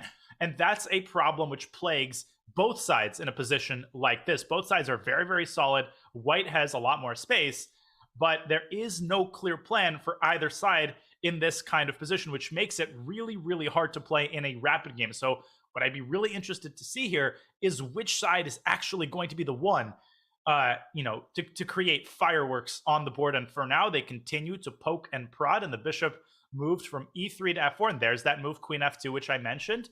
Eric, he positioned his queen on b8, and one of the most common ideas here for black as Eric expands on the king side with h7, h5. What an ambitious move, potentially risky to weaken the g5 square like that, but you do see h5 in these structures quite a bit, and Castor repositioning his rooks to d2. But what I was going to say is that one of the most typical ideas here for black is to push b6, b5. d5 is not the only pawn break. You could also push the b pawn, and if white allows that, then that could allow black to expand at a furious pace on the queen side, and Eric doubling his own rooks on the c file. And my question here is whether white doesn't have an exchange sacrifice on d6. Well, that question will remain unanswered because Castor moves his knight from c2 to b4, and what a tricky, devilish move that is, because if you drop the bishop back to b7, then you have to reckon with queen takes b6, and maybe this position is okay for black. Maybe you can play knight takes c4, but this has to be very carefully considered and calculated, and this looks a lot scarier for black than it does for white. I mean, all of these pawns now become really, really weak. Once one pawn disappears, the entire position often collapses like a house of cards. So Eric, with a big moment here, he's got to be super careful, and I really like the way that Castor has handled this position so far, and only spending about 1 minute and 10 seconds to Eric's 3 minutes or so. So a big, big matchup. We will keep an eye on this game. Hans Niemann already drawing his game against Vladislav Kovalyov. So both players there deciding to give themselves a slightly longer break, drawing their game in right about 10 moves. Okay. And we also have a couple of other mouth-watering matches. We've got Anton Smirnov playing Benjamin Buck, who lost that early game against the South African I am Henry Steele, but has rebounded with a couple of wins. We also have Matthias Bluebaum, who is not quite at a perfect score, but very, very close. He's on 3.5 out of 4, and he's playing an untitled Greek player who has a very high rating, 2,400. So Bluebaum is going to continue staying relevant here. It looks like he played a Caro-Kann, refraining from his normal French, which is what he's played for his entire life, instead playing a Tartakower variation, Caro-Kann. But this position actually looks quite good for white, because the bishop from d3 can now move to c4, and any position where you lack a bishop of one particular color, just by definition, you're going to have to be very, very careful to defend the squares of that color. And if the bishop moves to c4, and maybe the queen can move from c2 to b3, white's got control of all of these weak pawns and light squares, and Matthias moves his knight from c7 to e6, and he attacks perhaps white's only weakness in the position, which is the d4 pawn. And another idea that Bluebaum could have here is to push this f-pawn down to f4, and that's a benefit of having these doubled pawns. You can move one of them forward, you kind of shed the skin, and you're doing it with relative impunity, because the structural integrity of your king side is still going to be intact, even if you give the f5 pawn away. And he plays knight e6. I really, really like that move. He kind of is threatening to take on d4. Depends on what white does. White can defend that pawn. White can move the queen away, get it away from the line of fire of the knight. So a big moment here for the Greek player, Vag Patre. Not sure who that is exactly, but clearly a very strong player. And another thing to consider here for white is a move like d5. d5 could be a way to change the structure here. After cd, bishop takes d5, I think Bluebaum would be likely to play that move f4 with total pandemonium on the board, but that does not happen. Instead, white plays the move queen b3, attacking the pawn on b7 and building up the battery, aiming potentially at the f7 pawn. So a very interesting, complicated position here, which we will keep a close eye on. Okay, in the meantime, we also have a top board game between Oparin and V. Sergey, and this one looking really good for Grigory Oparin, who's got 2 bishops against 2 knights. You don't see that every day, that kind of material imbalance. And this is a very unpleasant position for black. Look at how the bishops are worming their way into all of the key weak squares. That last move, bishop e3 to g5, might have been seriously underestimated by Sergey. But wait a second, why did Oparin not take back with a bishop? Oh my god, he made a bad pre-move. Bishop takes d1, resigns. Bishop takes d1 would have led to immediate resignation. The rook is hanging, and the knight on f6 is also hanging, and you cannot move the rook and defend the knight at the same time. Grigory Oparin with just a dumb pre-move there, and all of a sudden, black is completely back in the game. Still much worse. The 2 bishops are still much stronger, sitting as they are on very powerful squares, but a mental lapse here for Grigory Oparin that could end up being very costly if black manages to hold this position together, but I don't think he will. And the problem is just that black's knights are incapable of defending the weaknesses on both sides of the board. One thing that could happen if black now trades rooks on d2. After bishop takes d2, a4, white plays the devastating bishop c3, and just look at how paralyzed these knights are. The knight on c6 is tied down to the b7 pawn.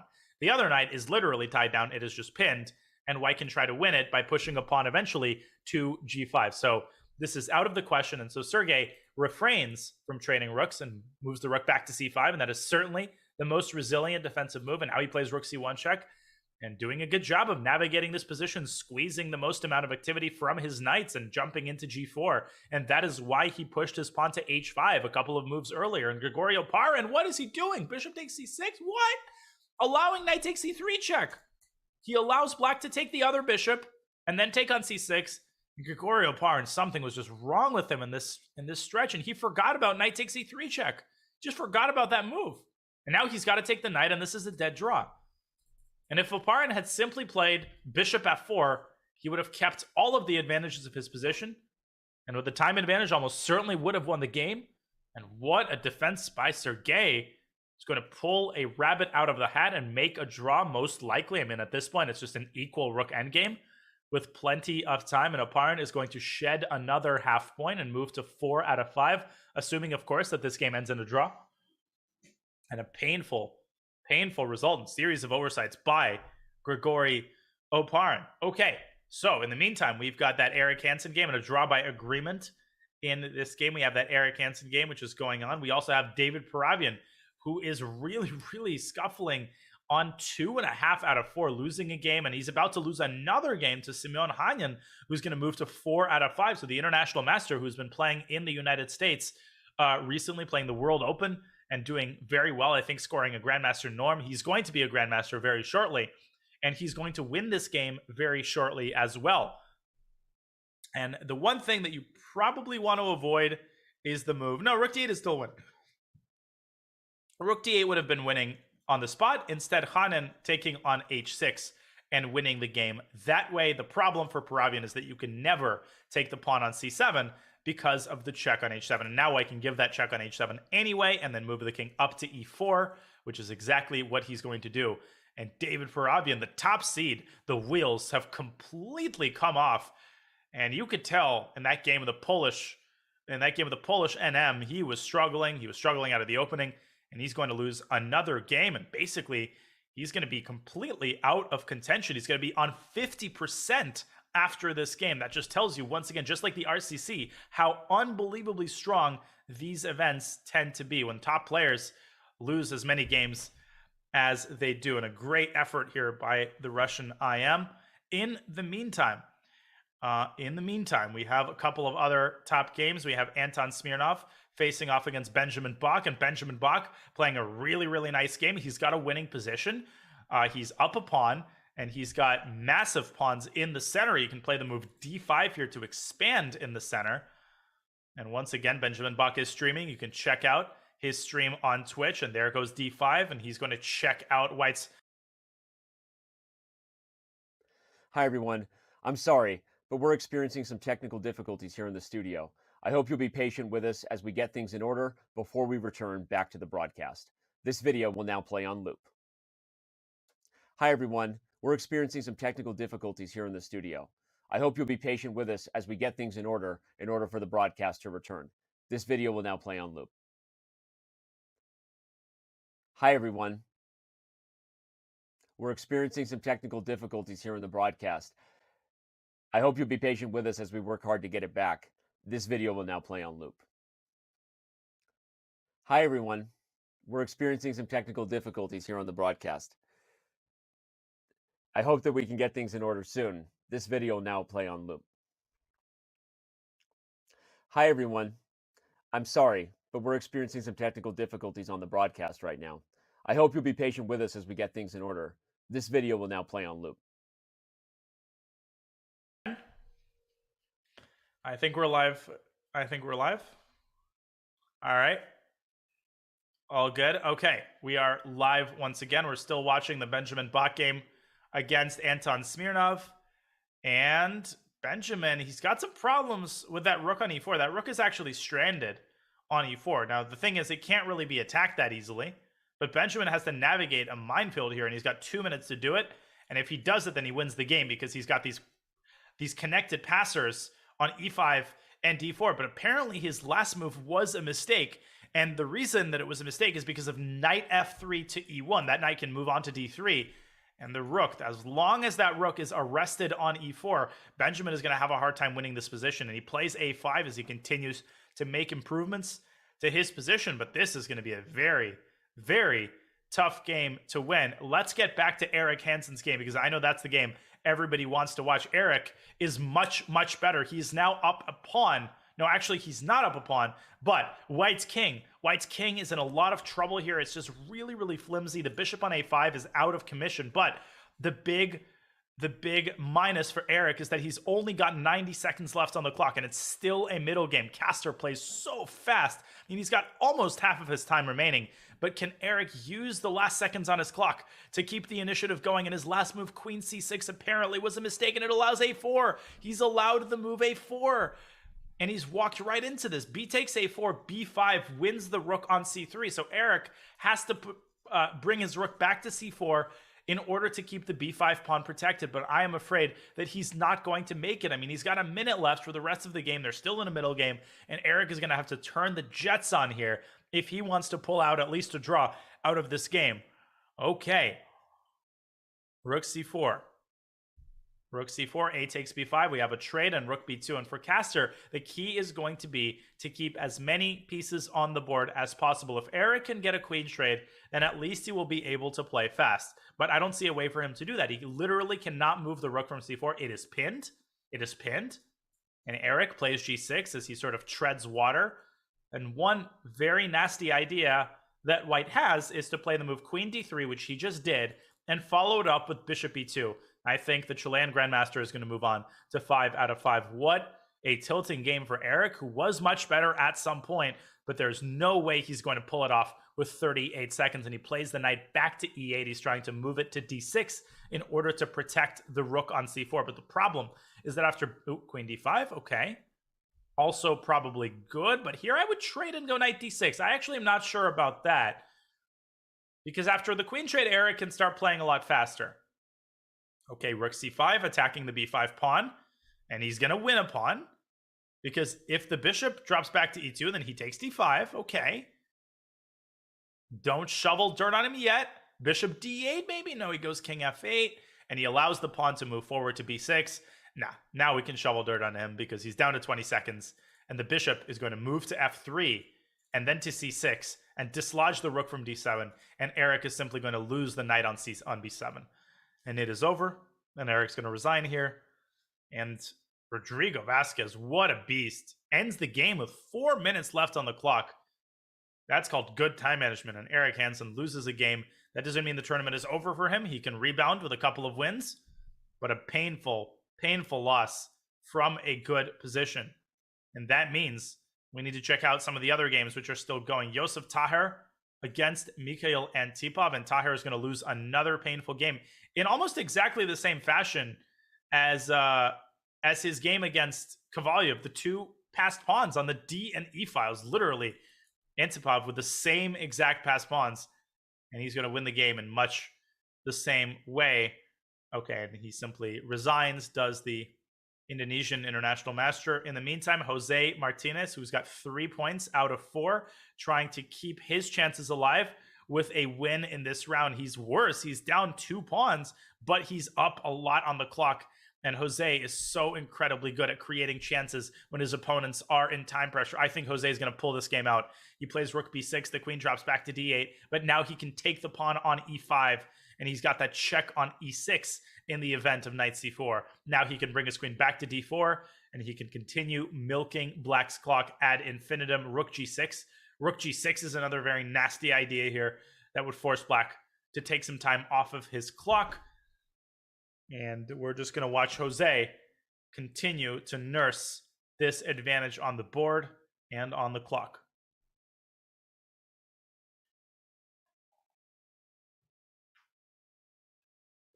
Rook e6, queen c8. And the queen could drop back to e3 in order to threaten the fork on e8, but Jose simply prefers to bide his time, keep the pieces on the board. That's really the biggest key to winning these types of positions, is to keep all of the pieces on the board. The more pieces on the board, the harder it is to pre-move and play quickly. Queen e5 also looks good here, but got to give it to Abun. He's holding on, defending against mate on g7, and the knight moves into e4, but Jose tossing it around with f3.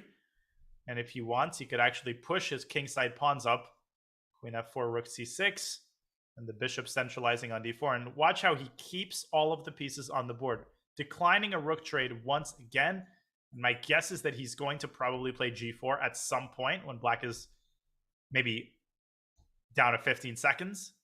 The one thing he's got to be a little bit careful about is 3-time repetition, although I guess black's king is on h7, so that eliminates that possibility. Abun, though, really, really fast, and Jose has made 0 progress in the last 10 moves or so, but just as I say that, black blunders the pawn on b5, and he happily takes it.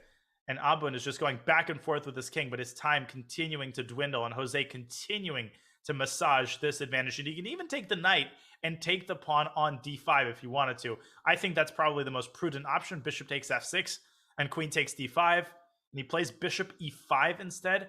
And now a queen trade, and now it's all over. This is an easy flag. This is an easy flag. There's no chance that black pulls it off in time. Rook e7 or rook e6 check. Perfectly good enough. Oh, and bishop f2 would have won the game on the spot. But what Jose is doing is also good. He can even give his bishop away for black's last remaining pawn. He simply wins black's last remaining pawn. And he's going to win the game. Benjamin Bach did indeed manage to defeat Anton Smirnov, scoring a big victory to move to 4 points out of 5. Grigory Opard, with that painful, annoying draw that he made in a winning position. We've got a couple of games still remaining with Jack Rogers, the Australian phenom, about to flag his Armenian opponent. Look at how he doesn't take the pawn on c2 in order to keep his rook alive, and he wins his game on the clock, and that leaves us with... Hi, everyone. I'm sorry, but we're experiencing some technical difficulties here in the studio. I hope you'll be patient with us as we get things in order before we return back to the broadcast. This video will now play on loop. Hi, everyone. We're experiencing some technical difficulties here in the studio. I hope you'll be patient with us as we get things in order for the broadcast to return. This video will now play on loop. Hi, everyone. We're experiencing some technical difficulties here in the broadcast. I hope you'll be patient with us as we work hard to get it back. This video will now play on loop. Hi, everyone. We're experiencing some technical difficulties here on the broadcast. I hope that we can get things in order soon. This video will now play on loop. Hi, everyone. I'm sorry, but we're experiencing some technical difficulties on the broadcast right now. I hope you'll be patient with us as we get things in order. This video will now play on loop. Hi, everyone. We're experiencing some technical difficulties here on the broadcast. I hope you'll be patient with us as we get things in order. This video will now play on loop. Hi, everyone. We're experiencing some technical difficulties on the broadcast right now. I hope you'll stick with us and be patient as we work to return. This video will now play on loop. Hi, everyone. We're experiencing some technical difficulties on the broadcast right now. I hope you'll be patient with us as we get things in order. This video will now play on loop. Hi, everyone. We're experiencing some technical difficulties on the broadcast right now. I hope you'll be patient with us as we work hard to get things in order. This video will now play on loop. Hi, everyone. We're experiencing some technical difficulties on the broadcast right now. I hope you'll be patient with us as we work hard to get this back in order. This video will now play on loop. Hi, everyone. We're experiencing some technical difficulties on the broadcast right now. I hope you'll be patient with us as we work hard to get things in order. This video will now play on loop. Hi, everyone. We're experiencing some technical difficulties on the broadcast right now. I hope you'll be patient with us as we work to get things in order. This video will now play on loop. Hi, everyone.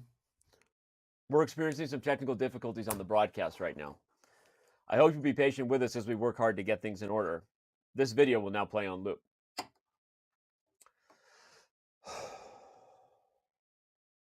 How much longer does this have to go, guys? Hi, everyone. We're experiencing some technical difficulties on the broadcast right now. I hope you'll be patient with us as we get things in order. This video will now play on loop. Hi, everyone. We're experiencing some technical difficulties on the broadcast right now. I hope you'll be patient with us as we work hard to get things in order. This video will now play on loop.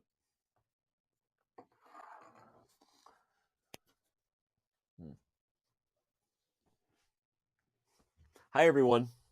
We're experiencing some technical difficulties on the broadcast right now. I hope you'll be patient with us as we work hard to get this in order. This video will now play on loop. Hi, everyone. We're experiencing some Oh, I'm messing with my mic here. I won't do that. I won't do that. This video will now play on loop.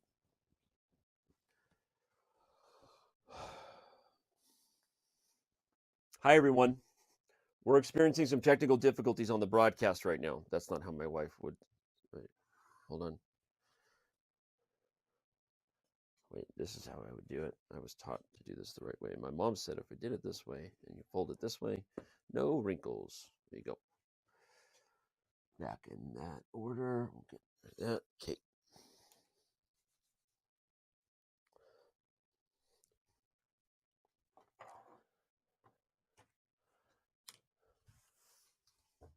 Hi, everyone.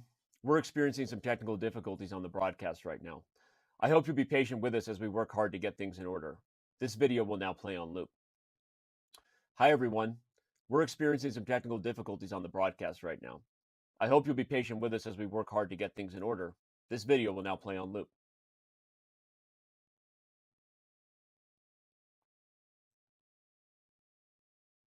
Hi, everyone. I think we're back now. Hi, everyone. I'm sorry, but we're experiencing some technical difficulties here in the studio. I hope you'll be patient with us as we get things in order before we return back to the broadcast. This video will now play on loop. Hi, everyone. We're experiencing some technical difficulties here in the studio. I hope you'll be patient with us as we get things in order for the broadcast to return. This video will now play on loop. Hi, everyone. We're experiencing some technical difficulties here in the broadcast. I hope you'll be patient with us as we work hard to get it back. This video will now play on loop. Hi, everyone. We're experiencing some technical difficulties here on the broadcast. I hope that we can get things in order soon. This video will now play on loop. Hi, everyone.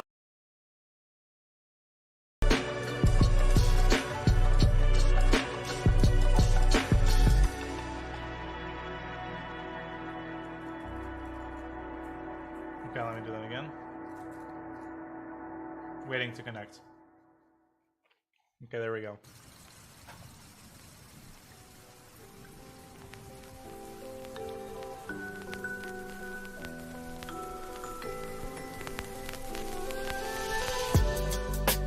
Just need the chess.com.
Well, it's round 5 is ongoing, right?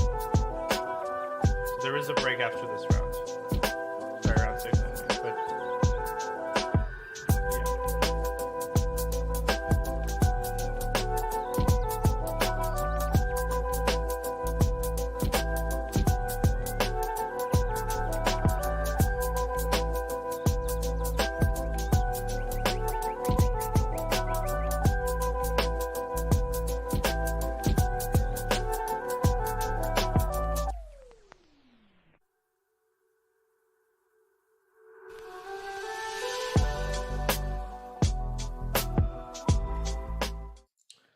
right. Welcome back, everybody, to the Chess.com play-in qualifier. Sorry about that. We are now fully back online, and we only missed a couple of moves here. Round 6 of 9 is ongoing. And here on the screen, we have Eric Hansen. Eric Hansen with the white pieces trying to rebound after that very, very painful loss. Very painful loss in the last round against Castor. But let's take a look at the games. But we're going to check out some of the games of the leaders in just a moment. There's only a couple of players still with a perfect score. It just tells you how ridiculously strong these tournaments are, where you can have, you know, a ton of people with 2 out of 2, and then all of a sudden, in the blink of an eye, there's only 3 or 4 players with 3 out of 3, and on we go. Okay, so we are, as we continue setting everything up, we are going to review a couple of last week's winners. This is, of course, the second week of the CGC play-in, and last week we had a couple of players qualify. I remind you that in each qualifier there are 2 players separately who qualify, first place in the Swiss, and then there's a playoff between second and third place.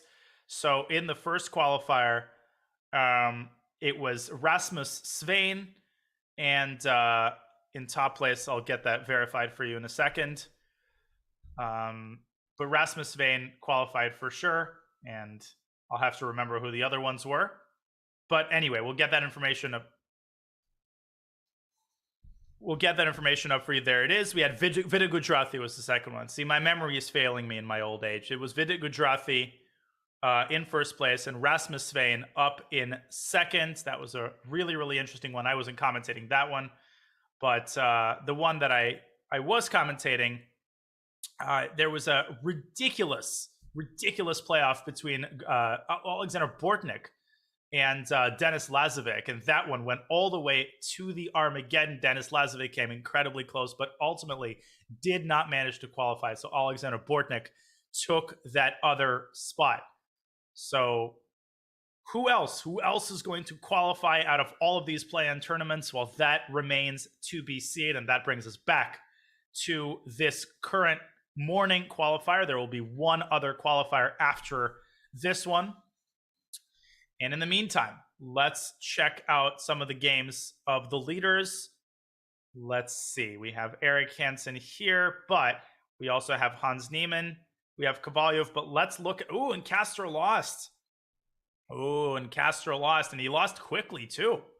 He lost quickly to Samvel Tersahakyan, the Armenian Grandmaster, who now has 6 points out of 6. He, I think, is the only remaining player with a perfect score. And Castor just got completely outplayed. He lost the pawn in the opening.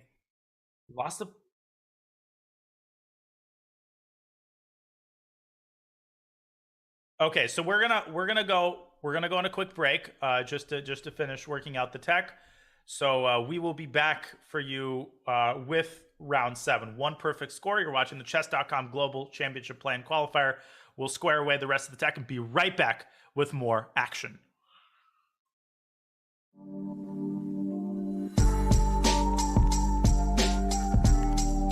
You need to just restart everything.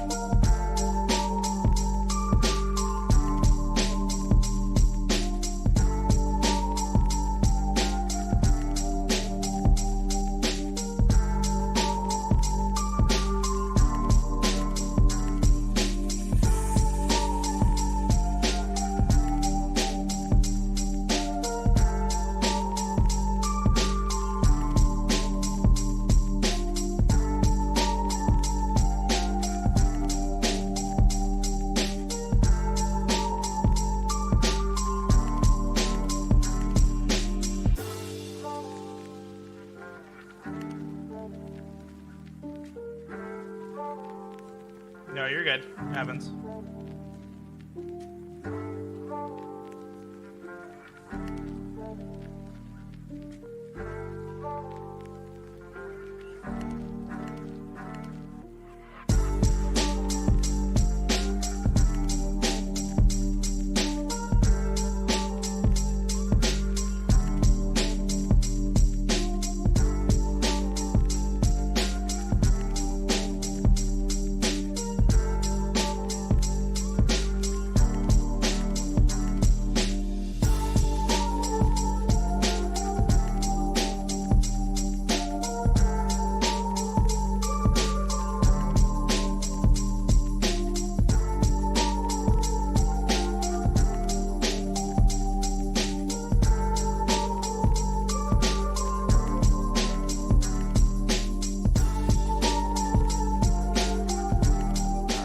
Welcome back to the Chess.com Global Championship play-in qualifier, and we are still watching round 6 as it unfolds here with only one player, Samvel Sahakan from Armenia, with a perfect score as he defeats Chilean Grandmaster Castor Rodrigo Vazquez to get to that perfect score. And right now we are watching the conclusion of a couple of the other key games with Hans Niemann, who's currently on 4.5 out of 5, and Hrant Melkumian, another very powerful Armenian GM, on 4.5 out of 5, and they are contesting a very locked position here with Hrant Melkumian, I think, on top. And Hans Niemann, with 2 minutes on the clock, he's got a lot of weaknesses to deal with. The position is really, really locked up, but that pawn is going to rumble forward toward b5, and Hans with a very tender pawn on d4, which black is pressuring by moving the rook to d8. Okay, queen c4, rook e8, so Melkumian forced to move his rook to a slightly more passive square, but Hans's clock situation is very concerning. He's down about 2 minutes on the clock. Okay, bishop f8, and he's trying to go around and take on h6 and win more pawns, and Hans desperately trying to get active, and he takes on h6, but apparently that was not a good move. Apparently opening up the h-file was not a good idea, because now Melkumian is going to have a very, very hard time getting his bishops away from the h-file. How is he going to do it? If he moves one bishop, then the other bishop is pinned. If he moves the light-squared bishop, then the dark-squared bishop is pinned. So Hans Niemann looks like he might pull a rabbit out of the hat and stabilize the situation here. And where will he go with his queen? I think white can just go back and forth, queen c1 to c5. The other nasty thing about black's position is that the bishop on b3 pressures the pawn on e6 and doesn't allow this rook on e8 any freedom at all to move. So Melkumian's decision to take that pawn on h6, that seems to be backfiring, but he still has a big time situation. This is a huge game. A win will go a very long way towards solidifying second place, with first place after this round going to Samvel Sahakian. He will have a perfect score, the only player with a perfect score, and he will very likely play the winner of this game. Okay, and Hrant Melkumian contemplating his position, trying to find ways to spice things up. We also have Benjamin Bach, who is seriously struggling in his game against Pablo Salinas, another very strong grandmaster from Chile. Benjamin is just completely lost. He got crushed. Wow, Benjamin just got completely crushed. Look at this position. Black is up 4 pawns if he takes on e2. How did this happen? Something went terribly, terribly wrong for Benjamin. And a very sad result here as he loses with the white pieces. And that basically tosses him out of contention. He's going to have 4 points out of 6. And once again, you need to enter into the top 3. That leaves you very, very little margin for error. And black's got a lot of margin for error in this position as he shoves his pawns down the board, and one last-ditch attempt by Benjamin to stir up some complications with knight f5, but with no queens on the board, there are absolutely no chances here. And he is also down 3 whole minutes on the clock. A tough, tough loss for Benjamin Bach. And he is going to move to 4 points out of 6. Okay. In the meantime, we've got a couple of other key top games. Marco Reale drawing his game against Jasmin. We've got Maxim Matlikov on 4 points out of 5. And this is a big game. This is an important game for Matlikov to win. He really cannot afford to give up any more points, but that's exactly what he's going to do. This game is going to end in a draw because Matlikov is just not fast enough to the a-pawn. White's king is faster. It's going to move to e4 and eliminate the a-pawn. And this is a dead draw. King d4 and king c4 and king b3. And White's going to take a3 and Koksal offering a draw, which Matlikov has no choice but to accept. And Maxim Matlikov moves down to 4.5 points out of 6. Not a terribly impressive score for the previous RCC winner. But the tournament is not over. There will be 3 more very, very big rounds. And that means there is only one key game still remaining, and that is Hans Niemann's dogfight against Hrant Melkumian. And they are still locked in that crazy position with the center completely closed up. And bishop takes c6. He blundered. He missed. Oh, and Hans missed it too. They had bishop takes c6. Oh my God. This was winning on the spot. And Hans, he plays d5, so he plays a similar move. He uses the same fact. And Melkumian now sacrifices the exchange, and he plays king takes h6, queen takes c6, stopping the queen from infiltrating to f3. Is Hans actually going to win this game? Is Hans actually going to win this game? Total panic for Melkumian. What is he doing? Queen c, bishop e1 check. Oh my God, the amount of tactics that are being missed right now, this is unbelievable. Queen c, I don't even know what to say. They're literally making huge mistakes on every move. Bishop d2, queen h1, and the eval bar continues to swing. Queen h1, and black is going to get counterplay against white's king.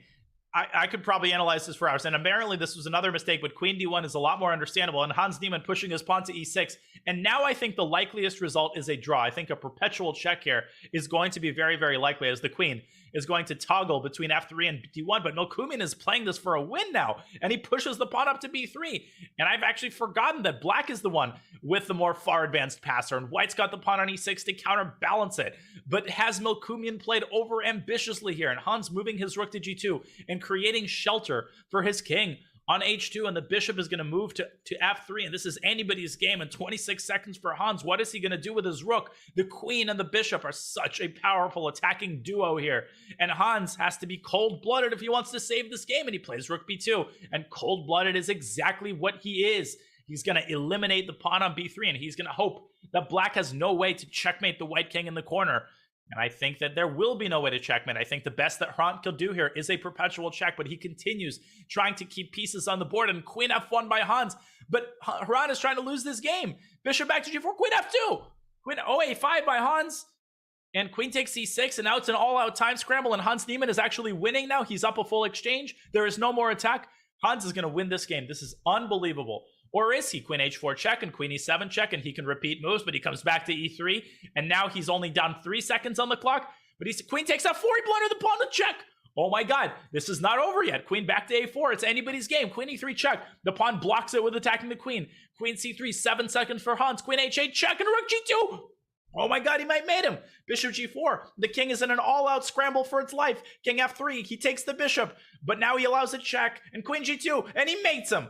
And Hans loses. What a ridiculous time scramble. And Hrant Melkumian somehow wins the game and moves to 5.5 out of 6. And there's likely to be an all-Armenia matchup at the top in the next round, where Samuel Tersaakian is going to have to take on his compatriot, Hrant Melkumian, who is the only player with 5.5 out of 6. What an unbelievable turn of events there. And a heartbreaking loss for Hans Niemann, who drops to 4.5 out of 6. Okay, and I think that concludes round 6, which means we're going to take another short break. There are 3 more rounds left in this play-in qualifier number 3. So ladies and gentlemen, do not go anywhere. Fasten your seatbelts and prepare for the last 3 rounds. We will be right back.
right, welcome back to the Chess.com Global Championship.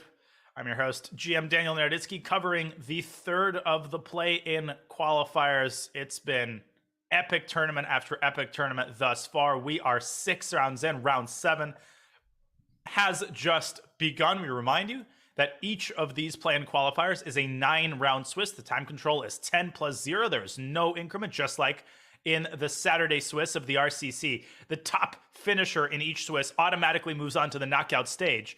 And then there is a 2-game 10 plus 0 match between the second and third place finishers to determine the second qualifier from each play-in tournament. And right now, as you adjust your eyes to the standings on your top on the right-hand side of your screen, you can see that there's only one player with a perfect score. That's Samvel Tersahakyan from Armenia. He's got 6 out of 6, and he is facing off against his compatriot, who is the only player on 5.5. So this is obviously the game that we are going to spend the most amount of time on.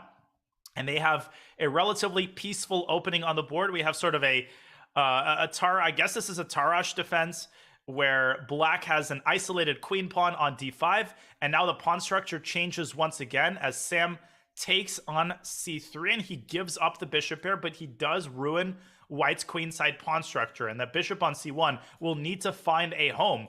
Normally in such positions, the bishop fianchettos to b2, but right now it would be staring at the pawn on c3. So a move that appeals to me is c3, c4, trying to get rid of white's biggest pawn weakness and open up the position. When you've got the bishop pair, you typically want the position to be as open as possible. And there it is, c3 by Hrant Melkumian. And I actually don't like Sam's decision to take that knight on c3. I think he might have underestimated the impact of this move, because now black has to take and white takes back. And there's no doubt in my mind that Hrant Melkumian has the upper hand here. He's got the 2 bishops, and now the dark squared bishop has a lot more prospects. It can move to a3. It can move to b2, and I guess that depends on how black arranges his pieces. And Samvel Tersahakyan taking the opportunity he's got to chase the light squared bishop away from c4.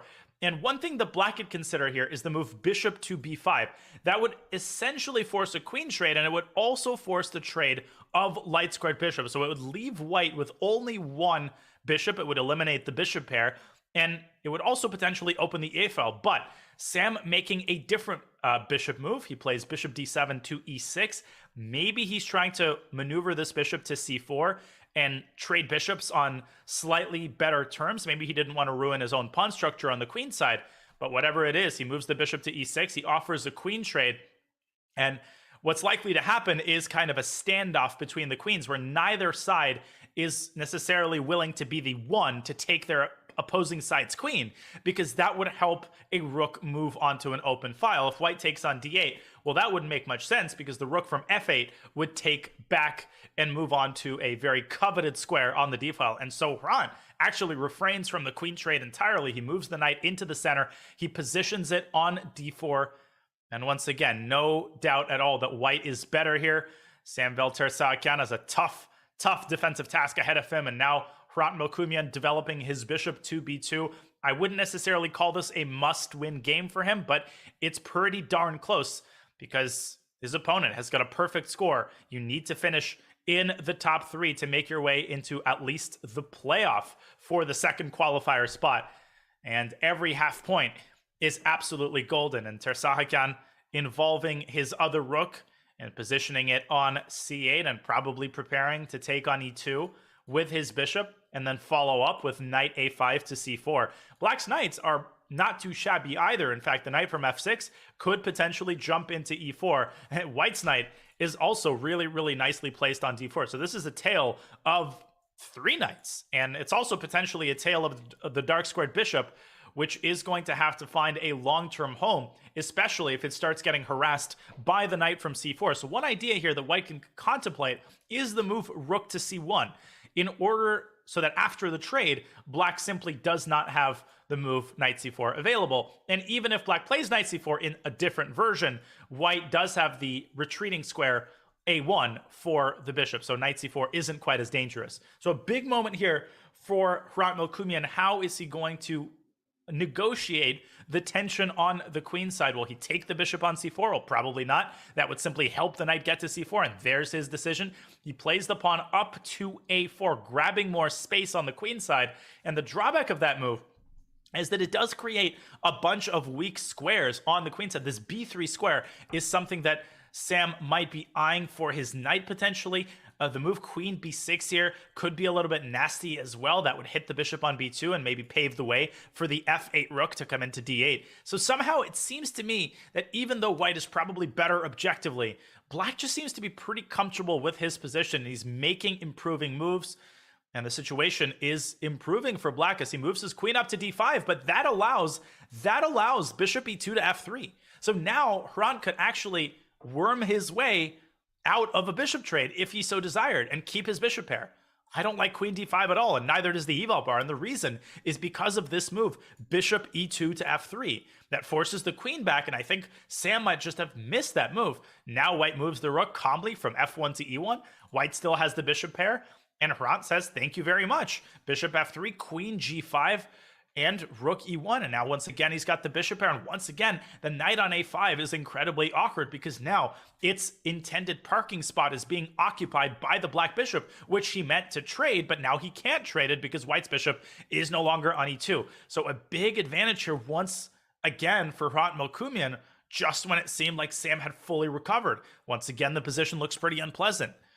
Okay, the bishop pair here, very powerful. The knight on d4 is strong. The rook from a1 is very likely to move into c1. Nothing is going to happen fast in this position. Both sides are still very, very solid. And the rook comes in to d8. Black continues to improve his pieces, but the queen slides from d1 to b1. Lovely move. I love that move. The queen moves away from the pin. Now the knight is breathing a little bit easier, but what's more, white actually creates a threat. If you look at that pawn on b7, the bishop is aiming at that pawn. What's defending it? Well, the knight's defending it, but that knight can be harassed with the move bishop b2 to c3. White's going to position the bishop on c3, and white will simply be threatening to take the knight and then take the b7 pawn with his queen. And the moment that the b7 pawn is eliminated, black's entire position will start to crumble. That's just not a pawn that Samvel Tersaghian can afford to lose. And now he's down to 5.5 minutes, a very difficult position to defend. And shenanigans like knight b3 also don't work because of the genius of the queen's placement. White will take on b3 and then take on f6, discovered attack against the bishop, and black loses a piece. So I just don't see any adequate moves here for black whatsoever. Queen d1 to b1, excellent positional play in the last couple of moves for Melkumian, who defeated Hans Niemann in what can only be called, epic is probably a good descriptor, probably not the best descriptor. It was a ridiculous time scramble with chances for both sides. Hans was winning in the final position, but his time situation prevented him from finding a couple of key moves. So Melkumian trying to make the most of his situation on 5.5 out of 6. Very important for him to win this game and claim first place and stop Samvel Tersaghian's perfect run. And a very, very nasty position for black. And he continues to try to find some sort of defensive resource, some way to contain white's initiative. But there are so many threats here, ranging from knight f5 to bishop c3. And the b7 pawn is under attack. And now black's clock has dwindled all the way down to 4 minutes. This looks like a game that Hrant Melkumian is poised to win. And we will keep a very, very close eye on it because this is our top board. In the meantime, Maxim Matlakov has won his game already to move on to 5.5 out of 7. And we still have a bunch of players with 5 out of 6. And they include Eric Hansen, who has rebounded from that round 4 loss with 2 consecutive wins. And here we have Vladislav Kovalyev facing off against Chilean Grandmaster Rodrigo Vasquez, who had a perfect score on 5 out of 5. And he seems poised to win this game as well as he moves his queen back to c8. He's got 2 pieces for a rook. He's got total blockade over white center. Look at his minor pieces, but he's just allowed this move queen b7, which he shouldn't have allowed. He was aiming for bishop h3, but I think he forgot that the bishop in this line is actually pinned. And if he trades queens, then you no longer have the possibility of playing bishop h3 check. That's very easy to forget from a distance. So I think a queen trade here is very likely. And the other tilting thing for black is that if you trade queens and then take on t3, all of your pieces are on the d file, and white's going to make a kebab out of them with rook d1. But apparently, black has this move, bishop h3 check. Black has a tactic in this position you can't stop calculating. You cannot stop calculating. And after king takes h3, knight f2 check picks up the rook. And after king f3, black steps back to g4, yet another beautiful shot, forcing king takes g4. And after knight f2 check, black forks and picks up the rook. But that is something which Rodrigo Vasquez has to calculate, and he refrains from the queen trade. He plays the move queen to e8. So he decides to keep the queens on the board, not necessarily because he missed knight takes d3, but maybe perhaps because he simply wants to deliver checkmate. He wants to use his minor pieces and eventually get this queen to h5. And one idea here, actually, he can just play queen h5 immediately. He can just play queen h5 immediately because the bishop is defended. The bishop is defended by the knight. This was completely unnecessary. What he just did there, bishop takes c5, was totally unnecessary. And queen h5 now. Queen h5 now wins the game on the spot. Queen h5, it's over. Queen h5. And if I just make these moves real fast, as he's thinking, queen e2 check, the knight is unpinned. King g1, knight f3, and it's just very, very straightforward checkmate. So I imagine that that's why he played queen e8, but for some reason he's hesitating. Queen h5 is immediate checkmate, and we're going to stay on this game for the time being, and then we're going to move back to our top game between the two Armenian GMs. But man, if Castor takes any longer than 20 seconds, no, he plays back to c5. What is he doing? Bishop c6! Oh my god! He blundered. Oh my god, what did he just do? What is he doing? Queen takes d7. White's going to win the exchange. Oh my goodness. How do you not play queen h5 here? That's just nuts. And bishop c6. What a sexy move by white. And after knight takes c6, rook takes d7 check. Okay, black is probably still better. According to the engine, white should have taken on d7 with the queen. And the point is that after the trade, white has rook c7, skewering the minor pieces. So black is forced to, to really twist himself into a knot with knight e7, and rook c7 trades the a-pawns and leads to a draw. But instead, Kovalyev, he might be thinking about winning this game. I mean, the way it's going, the way black is playing in this game, anything could happen. But let's check back into our top game, because that's more important for the standings. And in our top game, Hrant Melkumian continues to nurse a big advantage against Samvel Tersahakyan, and now he's got an even bigger advantage on the clock. Look at the clock situation. It's 4 minutes and 55 seconds to 1 minute and 54 seconds. He's up 3 minutes on the clock, but right now he has a very serious threat that he needs to reckon with. The knight from b4 is swinging its way into d3, literally forking every single piece on the board, and white has to find a way to stop that. And one way that he could stop it is by calmly sliding his rook to d1. Instead, he played the move bishop to e4. The eval bar disliking this move, probably on account of the response f5. Black has to try to keep the initiative going. Instead, he plays knight d3. Wait, that was a blunder. Wait! White had queen c3. Oh my goodness, white had a winning move on the spot. Hrant Melkumian could have just dropped the queen back to c3. Now, the bishop is untouchable because of checkmate.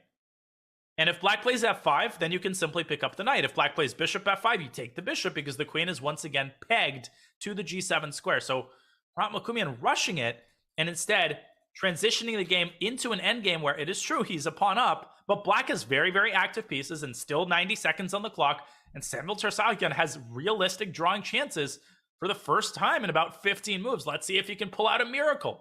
Rook a3. Rook a3 attacking the pawn on a5. Okay. Now the question is, should white even defend that pawn? He does, but that's the problem. The other rook is coming into d3, and Hrant Melkumian, once again, much like in his game against Hans Niemann, right on the cusp of winning it, one move away. All he had to do was drop the queen back to c3, and it would have forced immediate resignation, and instead, now he's staring into the face of an endgame where he's not even better. Rook is coming to d3. And soon we might be talking about black being better. Rook takes a5. Material equality has been restored. Black has 2 passed pawns on the queen side. More active rooks, a better bishop. And that c5 pawn can move into c4 where it will be fully anchored by the bishop. Now, white does have that 4-on-2 majority on the king side. And Samvel Tersahakyan is burning precious seconds off his clock, trying to figure out a way trying to figure out if there is a way to win a piece, but there isn't. And instead, he should have just taken on a5. And now he's down to 1 minute on the clock, and flagging is very much on the table. This is essentially a must-win game for the Armenian Grandmaster, for Hrant Melkumian.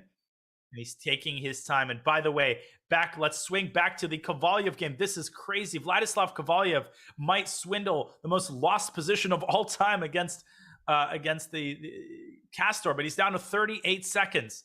I don't know which game to look at, the Melkumian game or this game. And he's down to 30 seconds. He's got to make a move. He's trying to find a mate, but that king on h6 is surprisingly safe, shielded as it is by the minor pieces and by the queen, but he plays h4, and queen f6 check is a massive threat, followed by h takes g5. Black could very well get checkmated here if he is not careful, and he should probably shelter his king with queen g6, and he does just that. And I think that Vasquez is going to win this game just because of the clock situation. There's just no way that Kovalyev is going to pull it off. He's got 16 seconds, looking in vain for some checkmate, some way to complicate things.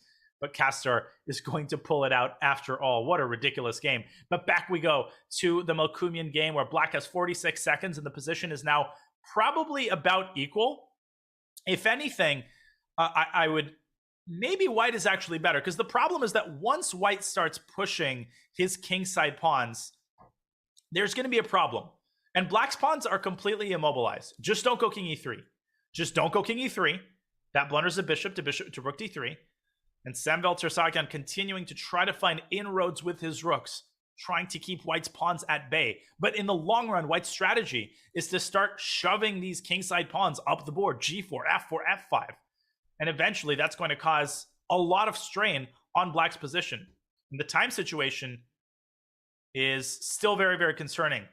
And Sam has 2 bars of connection. That might be a problem. And he's trying to create active counterplay. I love that move, rook b3, sacrificing the pawn on a6 in order to get his rook onto the second rank. And rook b2 check followed by c3. And now the pawn moves on to c2. And White can stop it with bishop d2, barely by the skin of his teeth. And I still think that Hrant Melkumian is going to win this game. I think that eventually he's going to bleed Black's clock all the way down. And now he's got the pawn safely restrained. And it's easy to blunder here. He's got to keep the bishop firmly on this diagonal.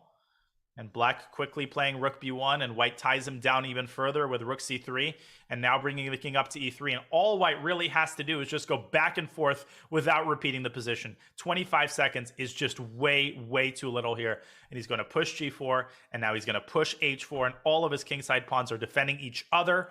There is just no way that Black can actually force anything in this position. He's just going to have to spend a couple of seconds on every move.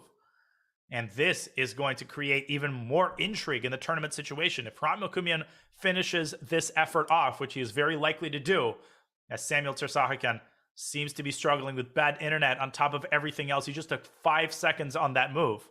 But if when Hrant Melkumian wins this game, he moves on to 6.5 at f7. He will be in clear first, and Samuel simply resigning the game, realizing that he has absolutely no chance of pulling this one out. He's still down a minute on the clock in the final position. And we've got a couple of games still going. We've got JC Ibarra, the Spanish Grandmaster, trying to make his bid for a knockout.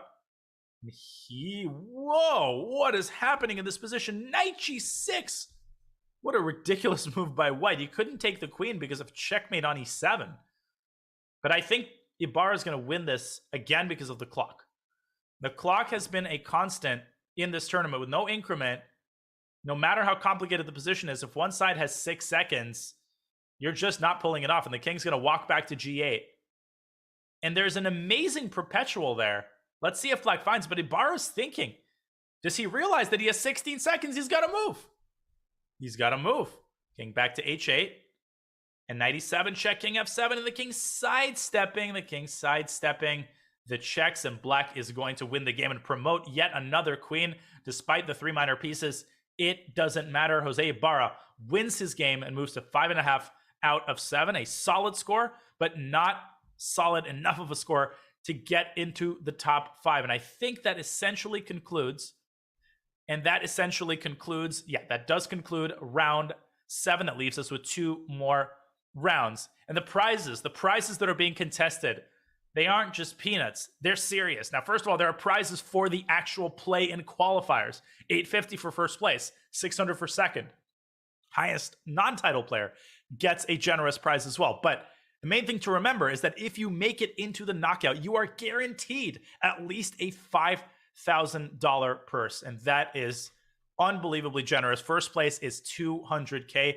How many Teslas can you buy with that? But 33rd to 64th place, if you simply make it into the knockout, you are guaranteed at least $5,000. And that is why these players are fighting tooth and nail to get into those top 2 spots in each play-in qualifier that brings you into the knockout. And with that in mind, round 8 has kicked off. There are 2 more rounds, and Hrant Melkumian has a very tough challenge ahead of him. He is facing Chilean Grandmaster Rodrigo Vasquez, who survived a topsy-turvy, is probably the understatement of the year. But what started off as a very smooth game against Kovalyev turned into an absolute dogfight and a fight for survival. But he ultimately ends up winning that game and moving on to 6 out of 7.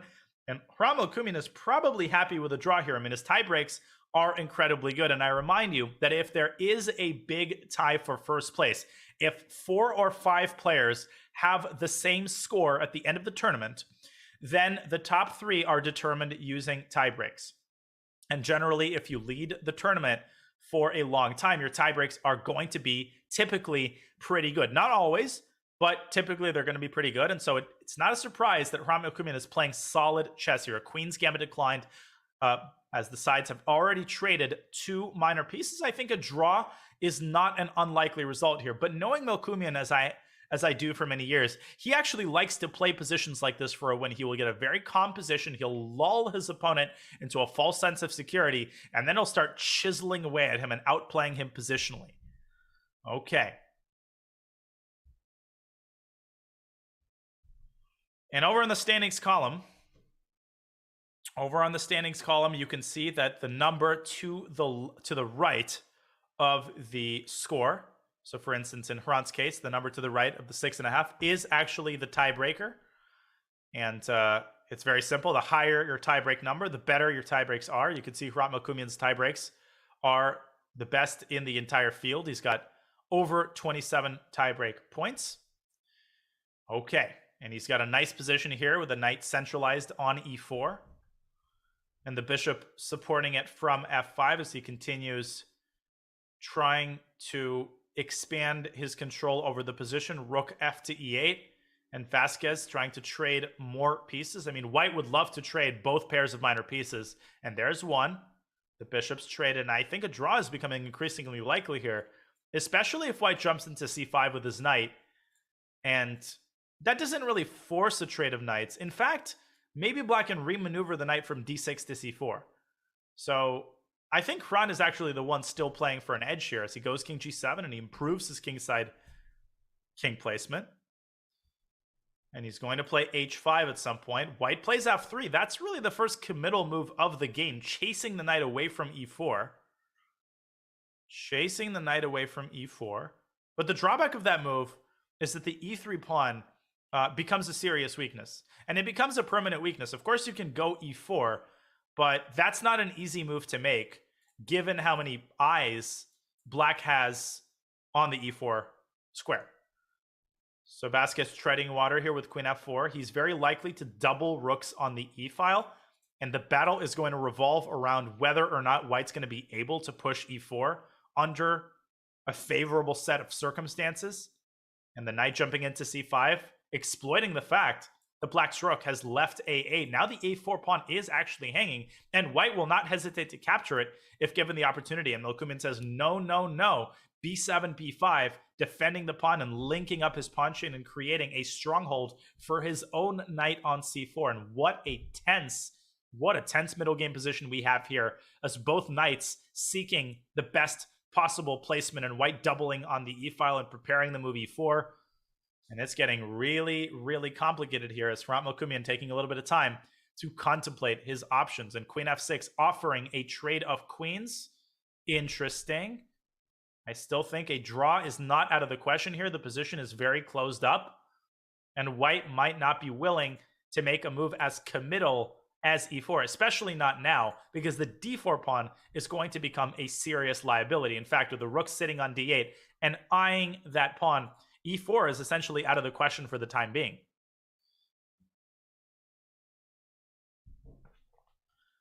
And let's also take a look at some of the other top games, because there is a big group of players on 6 out of 7.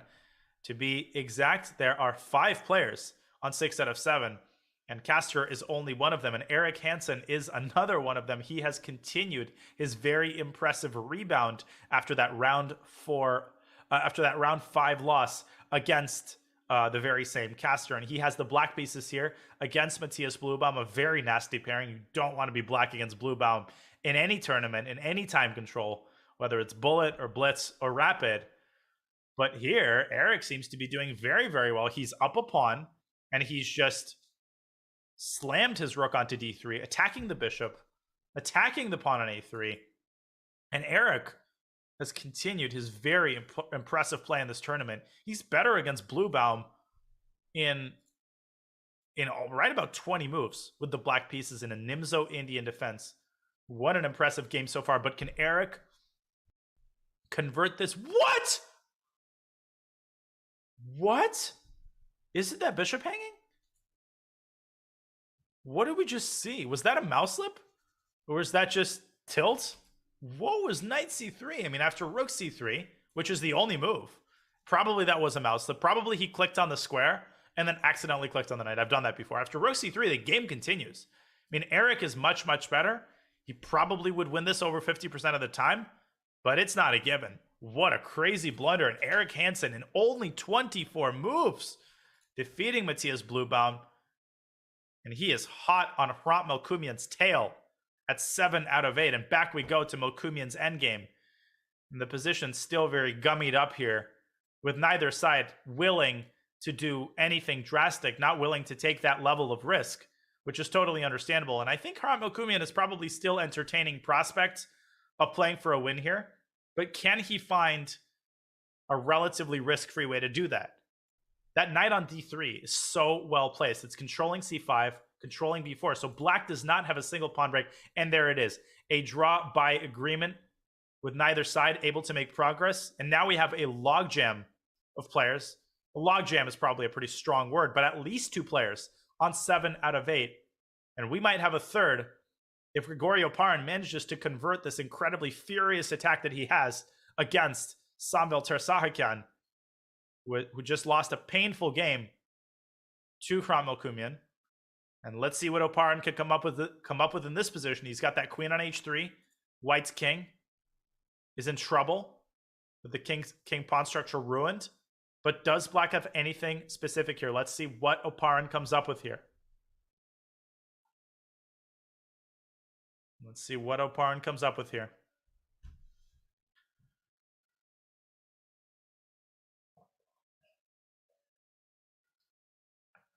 Continuing to think here. And to me, the natural move is something like rook ae8. But what he might be worried about is something like bishop f4. White just continues developing. And despite the imposing appearance of the queen on h3, there is no clear continuation of the attack. But speaking of continuations of the attack, knight e5. What a move by Grigorio Parin. I was going to point this move out, but then I thought there was no way he was going to play it. And that's exactly when he played it. Does that blunder the knight? No, because if bishop takes f2, check. And after king takes f2, the knight jumps into g4. And this is happening. This is on the board. And then black recovers the rook with interest. And look at the king on e1. And the important detail is that after queen takes d5, black simply sidesteps with king h8.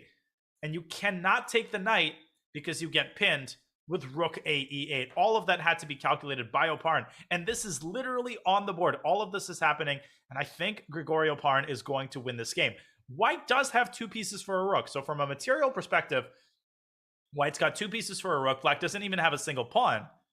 But the problem is the placement of White's king. That king has absolutely no safe haven. It is nowhere to run.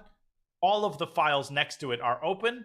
h2 is hanging. f3 is hanging. I don't see a single move here for Samvel Tersahakyan. He will have to pull a rabbit out of the hat if he wants to survive this game. against Gregorio Parn. Yeah. Looks like Sam needs to invite Ryan Campbell to find a move for him in this position. Because this is looking really grim. He's also down under 4 minutes. Gregorio Parn with some divine time management. He's got 6.5 minutes to conduct this attack.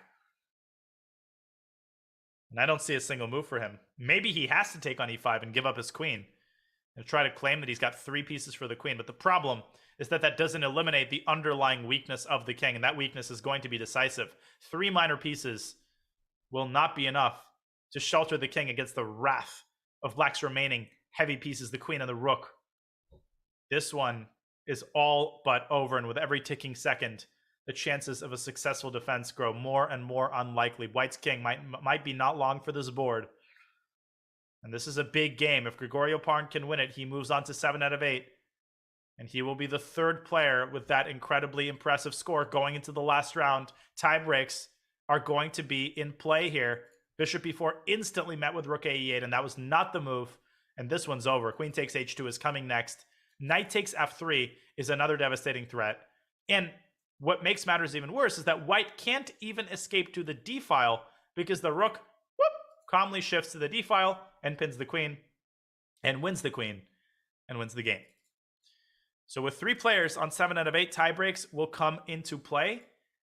You will probably have Eric Hansen facing off against either Hrant Melkumian or Gregorio Parn. And then the 3rd player, who's got 7 out of 8, will drop down to face the highest rated player with 6.5 out of 8, which is Castor. Who will actually be the only player, I think, with 6.5 out of 8. So there will be at least two critical matchups in the last round that we will keep an eye on to see who makes it into the knockout and who makes it into the qualifying mini match. Bishop b3, Samuel Tersahakian continuing to try his best to put as many pieces in front of his king as possible, but boom goes the dynamite. Knight takes f3 check, and everything is collapsing here. If you take that knight, then the rook on e8 takes the bishop on e3, then the queen takes on h2, and I think the Armenian Grandmaster will resign any second now. Totally crushing performance by Gregorio Parn. He even pre-moved that. Let me see that. He pre-moved rook takes e3. He isn't spending a single second past what he needs to be spending, and he wins the game, and he is tied for first place. And nerves play a big role in the last round as well. There's literally $5,000 at least on the line in some of these games. Whose nerves will be better, Eric Hrant Melkumian or Gregorio Parn? And there's a couple of games still remaining. A couple of players are still in the equation. Billy Kimba, that's Maxim Malakov. If he wins his game, he moves on to 6.5 out of 8. And he actually might be playing either Eric or Hrant. So one of the players in the lead, one of the top 3 players on the right-hand side of your screen is going to drop down and play somebody who's got 6.5 out of 8. And that somebody will have to win their game if they want to make it into the top 3. But to figure out who that somebody is, this game is still critical. Actor Shu, he came very close to beating Hans Niemann earlier in the tournament. He's rebounded pretty well. Both players with 5.5 out of 7 right now. Can Maxim Malakov win this game? It's a very unclear position with black. Hi, everyone. I'm sorry, but we're experiencing some technical difficulties here in the studio. I hope you'll be patient with us as we get things in order before we return. What is the pawn count? Well, the pawn count. Hi, everyone. I'm sorry, but we're experiencing some technical difficulties here in the studio. I hope you'll be patient with us as we get things in order before we return back to the broadcast. This video will now play on loop. Hi, everyone. We're experiencing some technical difficulties here in the studio. I hope you'll be patient with us as we get things in order for the broadcast to return. This video will now play on loop. Hi, everyone. We're experiencing some technical difficulties here in the broadcast. I hope you'll be patient with us as we work hard to get it back. This video will now play on loop. Hi, everyone. We're experiencing some technical difficulties here on the broadcast. I hope that we can get things in order soon. This video will now play on loop. Hi, everyone. I'm sorry, but we're experiencing some technical difficulties on the broadcast right now. I hope you'll be patient with us as we get things in order. This video will now play on loop. Hi, everyone. We're experiencing some technical difficulties here on the broadcast. I hope you'll be patient with us as we get things in order. This video will now play on loop. Hi, everyone. We're experiencing some technical difficulties on the broadcast right now. I hope you'll stick with us and be patient as we work to return. This video will now play on loop. Hi, everyone. We're experiencing some technical difficulties on the broadcast right now. I hope you'll be patient with us as we get things in order. This video. Hi, everyone. I'm sorry, but we're experiencing some technical difficulties here in the studio. I hope you'll be patient with us as we get things in order before we return back to the broadcast. This video will now play on loop. Hi, everyone. We're experiencing some technical difficulties here in the studio. I hope you'll be patient with us as we get things in order for the broadcast to return. This video will now play on loop. Hi, everyone. We're experiencing some technical difficulties here in the broadcast. I hope you'll be patient with us as we work hard to get it back. This video will now play on loop. Hi, everyone. We're experiencing some technical difficulties here on the broadcast. I hope that we can get things in order soon. This video will now play on loop. Hi, everyone. I'm sorry, but we're experiencing some technical difficulties on the broadcast right now. I hope you'll be patient with A mini match to determine the second qualifier. And here we go with bishop d6 coming out, and Maxim Motlakov is outplaying his opponent from an equal endgame. Look at this. Look at how he's doing this. Rook f3. And he continues to worm his way, chisel his way into white's position. And that f-pawn is going to make its way to f5 and then to f4. And this is a really, really bad position for white. King back to f1. He's also down on the clock. The rook from e8 could swing over to g8 if necessary. And this is looking more and more grim as the pawn moves on to f4. Rook to d3. This is exquisite, exquisite endgame technique by Maxim Motlakov. If you want to learn how to play endgames like a Russian schoolboy, this is what you look at. You look at Maxim Motlakov destroying his opponent in 10 moves. It's been 10 moves since the queens were traded. The eval bar was showing equality once the queens were traded. Now it's all over. e3, bang. Moving his pawn in and taking on e3 and attacking the bishop, and the pawn on d4 is hanging and the king is weak. And the game is essentially over. Bishop back to c1. Bishop b4 check. Yeah, bishop b4 check. King f1, rook d1, and rook g. Oh, this is. Am I allowed to say sexy again? This was unbelievable. And Maxim Motlakov with a huge win. And he moves to 6.5 out of 8. Oh my goodness. What an incredible endgame effort. And he will go up to challenge one of the leaders. And actually, what's surprising to me is that there's even more players with 6.5 out of 8. There's actually 4 of them. Where do they come from? David Anton Guijarro, Spanish Grandmaster, lost an early game. Doesn't matter. He's on 6.5 out of 8. And M. Boyan, International Master from Bosnia, on 6.5 out of 8 as well. So what an intriguing final round we will have here. Oh my goodness, this is crazy. Buckle your seatbelts. Okay. Whew. Okay. This is the third play-in qualifier. We've got one more round to go. I'm not sure whether there are any other games. Yes, there are a couple of games still remaining. There's Anton Smirnov. Wait a second. Anton Smirnov, is he going to be on 7 out of 8 too? No, he's not. He's on 6 out of 8. Okay, Anton Smirnov is out of contention. Anton Smirnov is out of contention.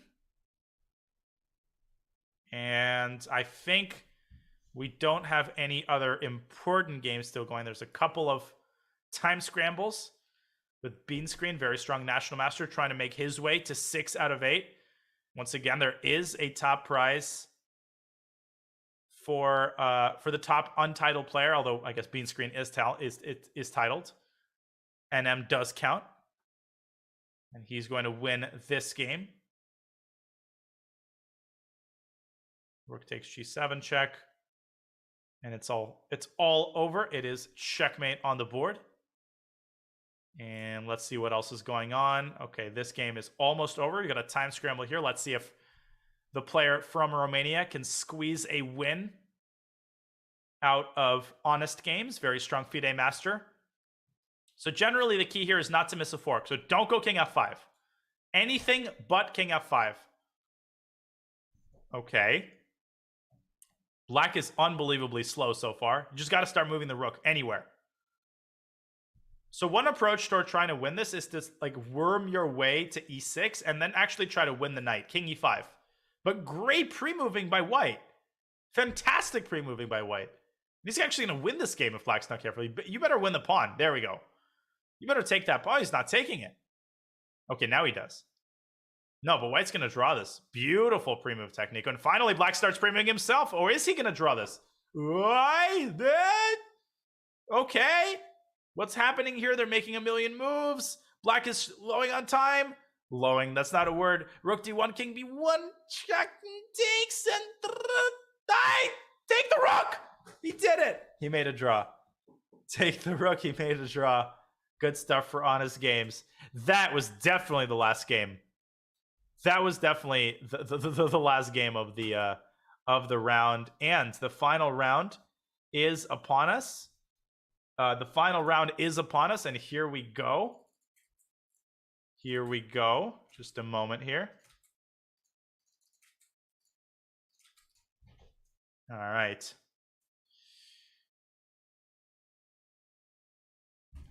All right, just a moment here. I'm going to pull up these games from the last round.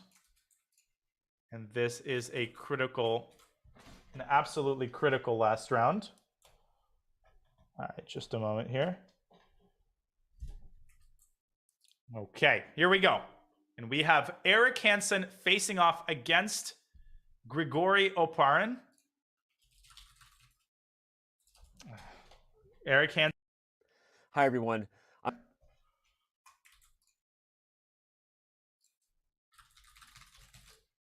In just a moment here, I'm gonna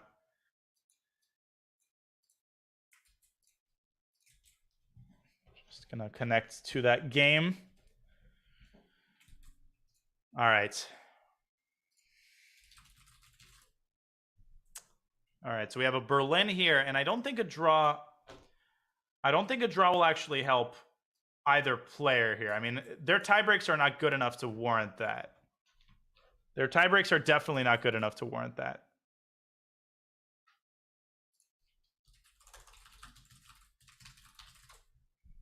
All right, in just a second here.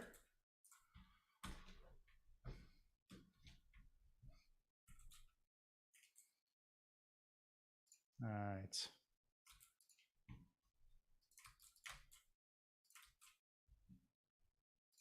Just a second.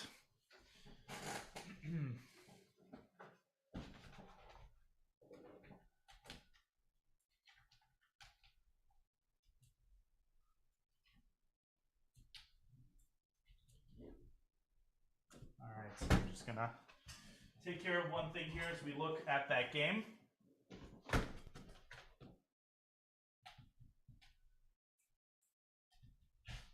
All right, here we go. And we have still that Berlin position.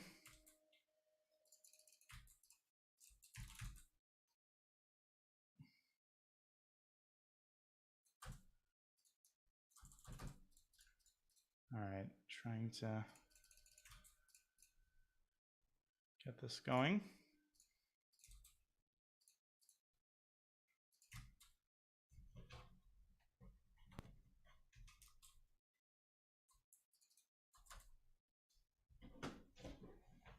All right, just a moment here.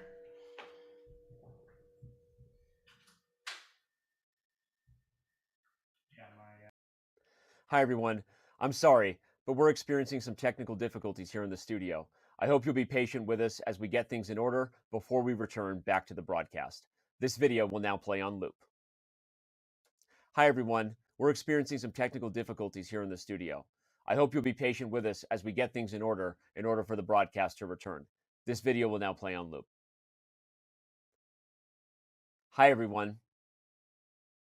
We're experiencing some technical difficulties here in the broadcast. I hope you'll be patient with us as we work hard to get it back. This video will now play on loop. Hi, everyone. We're experiencing some technical difficulties here on the broadcast.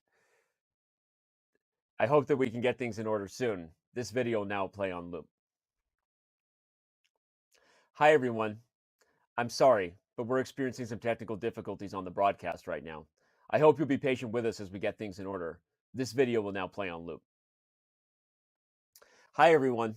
We're experiencing some technical difficulties here on the broadcast. I hope you'll be patient with us as we get things in order. This video will now play on loop. Hi, everyone. We're experiencing some technical difficulties on the broadcast right now. I hope you'll stick with us and be patient as we work to return. This video will now play on loop. Hi, everyone. We're experiencing some technical difficulties on the broadcast right now. I hope you'll be patient with us as we get things in order. This video will now play on loop. Hi, everyone. We're experiencing some technical difficulties on the broadcast right now. I hope you'll be patient with us as we work hard to get things in order. This video will now play on loop. Hi, everyone. We're experiencing some technical difficulties on the broadcast right now. I hope you'll be patient with us as we work hard to get this back in order. This video will now play on loop. Hi, everyone. We're experiencing some technical difficulties on the broadcast right now. I hope you'll be patient with us as we work hard to get things in order. This video will now play on loop. Hi, everyone. I'm sorry, but we're experiencing some technical difficulties here in the studio. I hope you'll be patient with us as we get things in order before we return back to the broadcast. This video will now play on loop. Hi, everyone. We're experiencing some technical difficulties here in the studio. I hope you'll be patient with us as we get things in order for the broadcast to return. This video will now play on loop. Hi, everyone. We're experiencing some technical difficulties here in the broadcast. I hope you'll be patient with us as we work hard to get it back. This video will now play on loop. Hi, everyone. We're experiencing some technical difficulties here on the broadcast. I hope that we can get things in order soon. This video will now play on loop. Hi, everyone. I'm sorry, but we're experiencing some technical difficulties here in the studio. I hope you'll be patient with us as we get things in order before we return back to the broadcast. This video will now play on loop. Hi, everyone. We're experiencing some technical difficulties here in the studio. I hope you'll be patient with us as we get things in order for the broadcast to return. This video will now play on loop. Hi, everyone. We're experiencing some technical difficulties here in the broadcast. I hope you'll be patient with us as we work hard to get it back. This video will now play on loop. Hi, everyone. We're experiencing some technical difficulties here on the broadcast. I hope that we can get things in order soon. This video will now play on loop. Hi, everyone. I'm sorry, but we're experiencing some technical difficulties on the broadcast right now. I hope you'll be patient with us as we get things in order. This video... At least third place, and then based on tie breaks, either Oparin and Malakov play or Oparin and Hansen play. So this is a huge game. Malakov has to win it. Malakov has to win it. Knight f3. Back to f3. He goes attacking the bishop. So what's the pawn count here? I guess the pawn count here, 4, 6. Black has 8. So black is actually up 2 pawns. But the problem is that black has to move the bishop. And now Hrant is going to, or Malakov is going to take on c4 and win one of the pawns back. And then he's going to try to win the other pawn back on b5. So after b takes c4, but black has this move b4. Ooh, black has b4. That's a very nasty move, actually, because then black can support his extra pawn with a5. Okay, so knight g5 instead by Malakov. The eval bar is not a fan of anything that he's doing right now. But this is a very hard position for black to negotiate. So the threat is a takes b5. White is threatening to take on b5. And the problem is that the bishop on b7 is hanging. And so Melkumian plays the move b4. He preempts that move. And after knight e4, attacking the bishop on c3. So much is going on in this position. But if black can withdraw the bishop from c3 and then play the move a5 and solidify his extra pawn, black should not lose this game.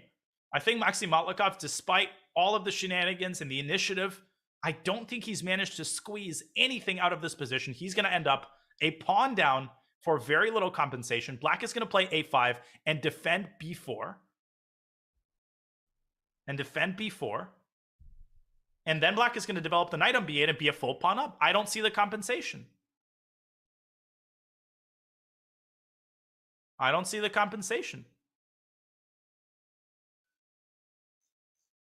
Yeah, knight c5. Okay, this move looks scary, but the bishop can just drop back to c8. B takes c4, a5.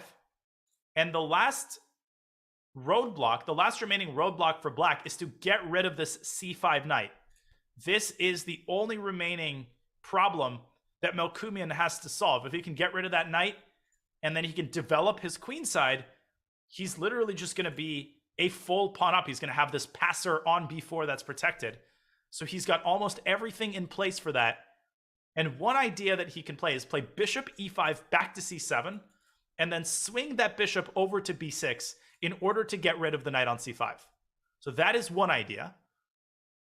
Now, you could also play knight a6, but the problem with knight a6 is that white's knight would drop back to d3, hitting the bishop. The bishop would have to move, and then you would drop the pawn on c6. So he has to navigate this very, very carefully. And once again, there is no increment, so he has to play fast, and he did play knight a6, and he blundered knight d3, but Malikov didn't play it either. He played knight b3. Malikov played knight b3, and that gives Melkumian a chance to go back to b8. And will we see a repetition of moves here and a draw? I don't think so, because a draw certainly does not suit Maxim Malikov. It more or less suits Hrant Melkumian, but it certainly doesn't suit Maxim Malikov. He's going to have to find a way to manufacture winning chances in this position. Who wants it more? And my guess is that if Melkumian plays knight b8 here, and you can sense the nerves, he's taking way too long here. Knight b8 was absolutely forced. The only way to defend both pawns at the same time. My vote is with bishop e3. I think Matlikov is going to play bishop e3, and he's going to try to entrench that bishop on b6 and go after this pawn on a5. That is the kingpin. That is the linchpin of black's entire structure. Okay. Big moment here. Nerves. There is a lot on the line here. Thousands of dollars literally on the line in this game. And as predicted, Matlikov does not take the draw, does not take the repetition, but he does play bishop f4. Okay, so he's training dark squared bishops, which makes sense from a positional standpoint. That leaves black with a very, very bad light squared bishop. Now, how bad is that light squared bishop? Well, it won't matter if white doesn't eventually get to that a5 pawn, but here comes white's rook. It moves into d6, and he continues to make inroads into black's position. Big time advantage as well for Maxim Malikov, over 40 seconds. And this is getting scary because Melkumian still hasn't solved the underlying problem of getting his pieces out of their initial squares. The knight is on b8, the bishop is on c8, and he plays the move c5, and he offers the pawn to the knight. And he's trying to create a little bit of breathing room for his pieces. Maybe he wants to play rook c7 in response. But the problem then is that white just drops the knight back to b3 and attacks a5. But Malikov says, I don't even need your pawn. I'm going to play rook bd1. And now he threatens to go rook d8. And every one of these moves is forcing Melkumian to find an accurate response. There's no doubt that he's messed up. But can Melkumian stay afloat in this position? Can he avoid losing a minor piece? Yeah, it's so bad that we missed that game between Eric and Opar. And man, I don't think we're ever going to have a game as exciting as that again. It's honestly a tragedy. A tragedy that we missed that draw. But this game, this is the only game that's going to decide the top tournament standings. We are only watching this one.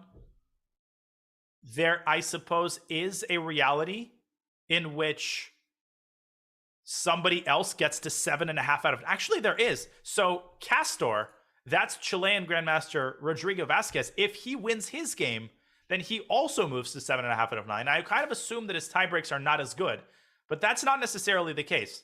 So I suppose we should also keep an eye on this game. And he's got a pretty good pairing, all things considered. He's playing an international master, a very strong one, make no mistake. But he, again, has 5 minutes to White's minute and 28. What a huge time advantage for Rodrigo Vasquez. He should win this game. I mean, less than 90 seconds for White. As long as Black can keep a bunch of pieces on the board, it shouldn't be possible for White to survive this in the long run. And rook c5, forcing the rook trade. Material is currently equal. Black's pieces are a little bit more active, but his pawn structure on the king side is more or less ruined. So these things kind of cancel each other out. I would estimate that the position is about equal. And Castro had declined a draw earlier. Obviously, a draw does not suit either player. 7 out of 9 is nothing. It does not qualify you, at least in this qualifier. And back we go for a second as Castro continues to tighten the noose on Black's position. Let's check in and see how Matlikov is doing. Oh, this game is moving toward a draw. This game's moving toward a draw. Rook c8 was Hrant Melkumian's last move. That attacks the knight on c5. Now, technically, it's not a threat, but I don't see anything better than for Matlikov to take on b4. Black takes on c5. You have mutual liquidation and a dead drawn position. This is a position Hrant is going to draw a million times out of a million. There are no winning chances here. Okay, what else can White do? Matlikov cannot allow that. He has to find a way to keep pieces on the board. One idea is to play knight b7 here, intending to meet rook takes c4 with knight swinging back to d6. And this actually wins the game for White, because the knight is hanging and the rook is hanging. But of course, Melkumian doesn't have to take on c4. Instead, he can push his own passer to b3. And if anything, this actually looks really, really scary for White. I think Maxime is all out of options, and he sees nothing better than to accept a draw. Bishop to e4 is going to force the rook trade. A draw is agreed. And oh, so close did Maxime Matlikov come, but it won't be enough. And Hrant Melkumian, does he punch his ticket to the top 3? Well, the plot thickens. And here's why.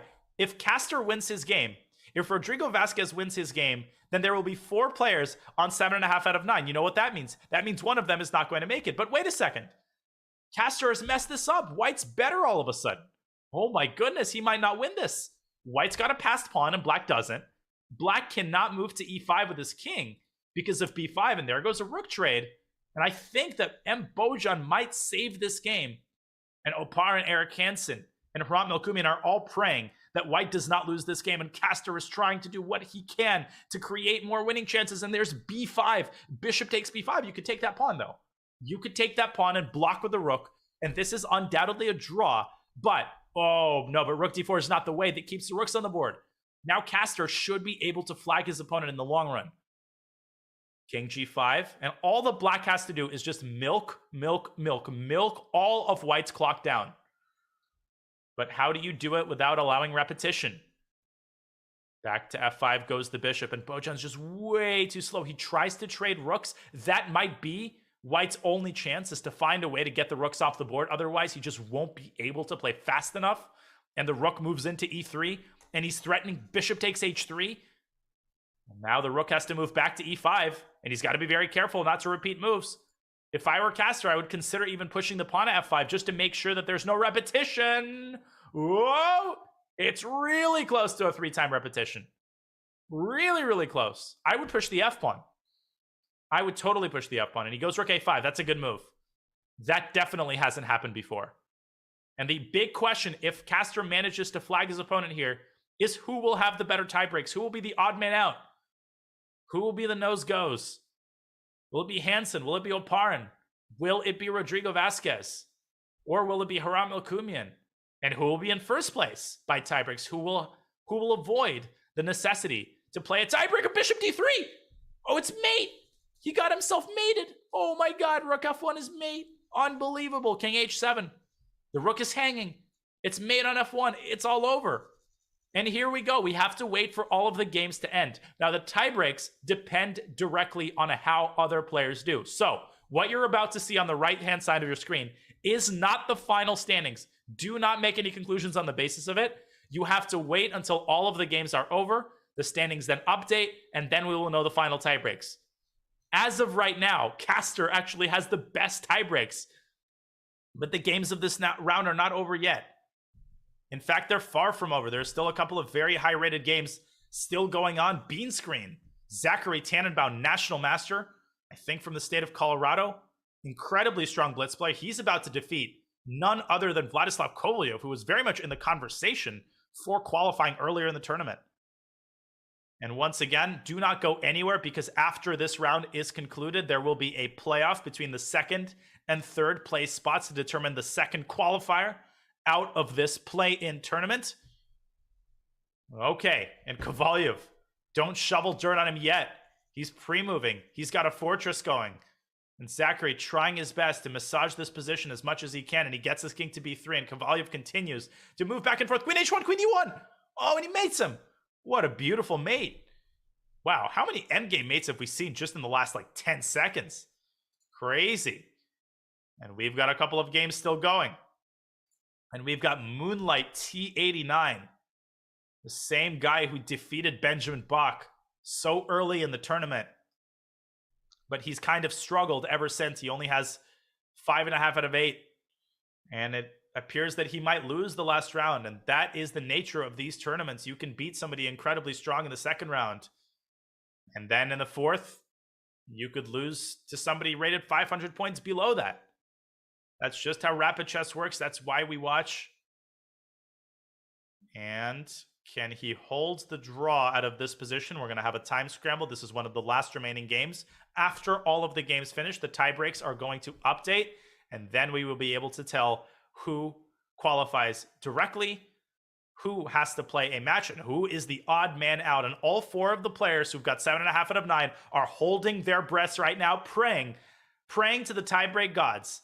And here we go. White's with 5-side. White actually could win this game. Oh, knight c2 mate, knight c3 mate. Oh, he had made it 2. Oh, he had made it 2. Oh, move.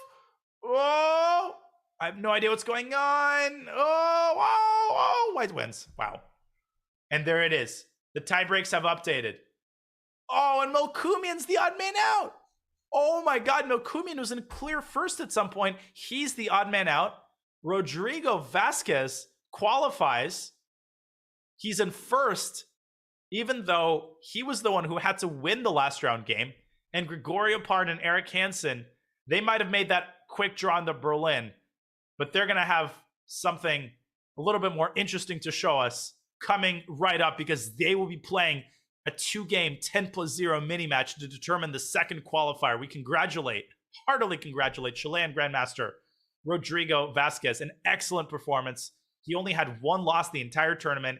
He beat a bunch of really good players. Phenomenal time management. And it is up to Eric Hansen, Gregorio Parn to determine the second qualifier, with Hrant Melkumian by the narrowest of margins not making it, despite an amazing performance. So ladies and gentlemen, we will go on a short break. Do not go anywhere, because a mini match between Parn and Hansen is coming up to determine who will make it to another spot in the knockout of the Chess.com Global Championship. We'll be right back.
Okay, welcome back, ladies and gentlemen. Another epic qualifier here at the Chess.com Global Championship. This is the third play-in qualifier. The main Swiss has concluded. Chilean Grandmaster Rodrigo Vasquez has qualified, and now a match awaits us between Eric Hansen and Gregorio Parn. What will be the format of this match? The format is very simple. It is 2 games of 10+0, same time control as during the Swiss. The winner of this 2-game match qualifies to the knockout phase. If the score is 1-1, 1 win for each player or 2 draws, then there will be an Armageddon game. That's what we had in the last qualifier between Bortnik and Lazovic, where both sides essentially bid for the amount of time that they want to have. Let's say Eric bids 9 minutes and Grigori bids 8 minutes. Then Eric gets white pieces with 10 minutes. White always gets 10 pieces. And the person who has the lower bid gets the black pieces with that bid. So if Grigori bid 8 minutes, then he would get black with 8 minutes. But I'll explain that again if we get to the Armageddon. For now, all you have to know is that there are 2 games of 10+0 and that the winner advances to the knockout. The prizes are generous. There's a lot on the line. You could sense the nerves in the previous round with $850, the first place for the play-in qualifiers. But obviously, it's that word after the plus that's really the important word, because in the knockout segment, the minimum prize for the players who come in 33rd through 64th is 5,000 American dollars. And the top prize is, yes, you read that right, $200,000. Incredible prizes, epic games, tons of grandmasters. What more could you ask for from a Friday morning? And as the players get set, it's been a pleasure bringing you the commentary for this tournament. I'm Grandmaster Daniel Naroditsky, and our seatbelts are fastened for this 2-game 10+0 match between Gregorio Parn and Eric Hansen. Now, these players just made a very quick Berlin draw in the last round of the main Swiss. And I guess both of them just relied on their tie breaks and relied on the fact that 7.5 would have at least carried them through to the top 3. And it did. Although Ramo Kumian, who also got 7.5 out of 9 and actually led the tournament at one point, had the worst tie breaks of the 4, and he does not make it through. Whew. All right. So 2-game mini match. Very, very slim margin for error. 1 little mistake, 1 loss.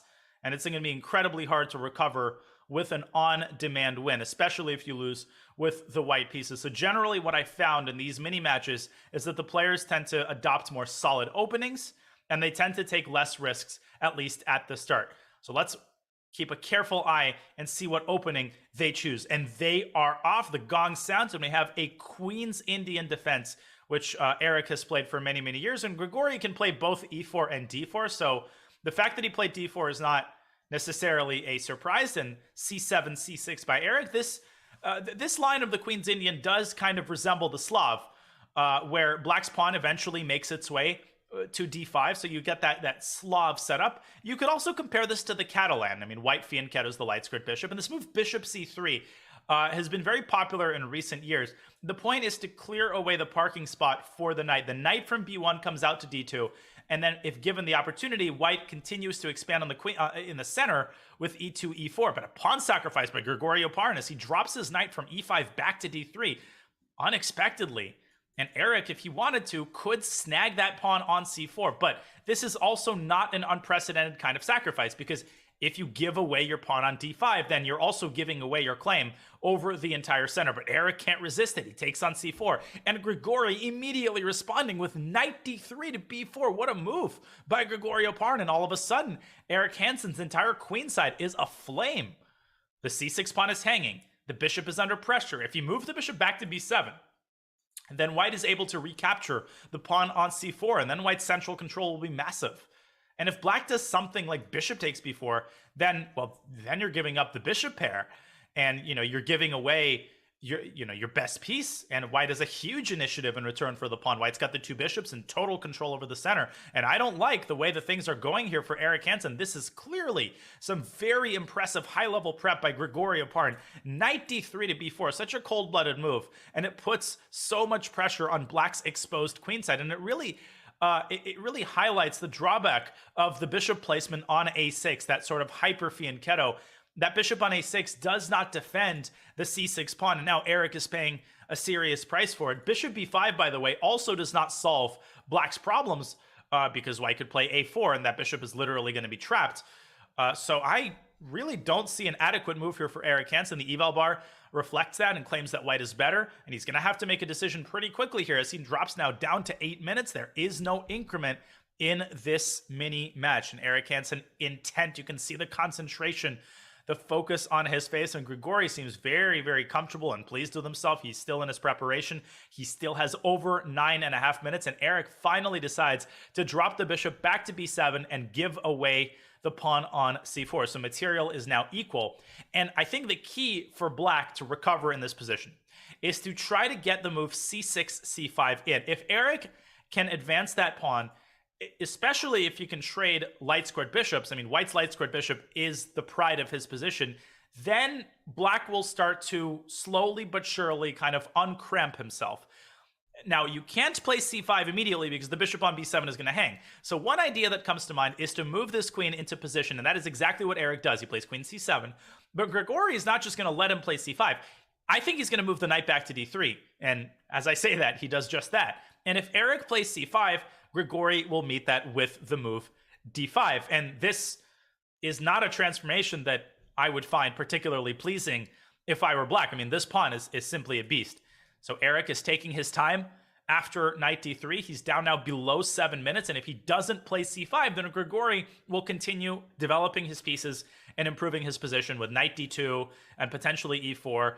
I mean, e4 in this position looks really scary. I mean, white's pawn center is going to be massive, and if white plays e4, then c5 is always going to be met with d5, and Grigori does just that, and he seems so much more confident, and in this position, he's much better.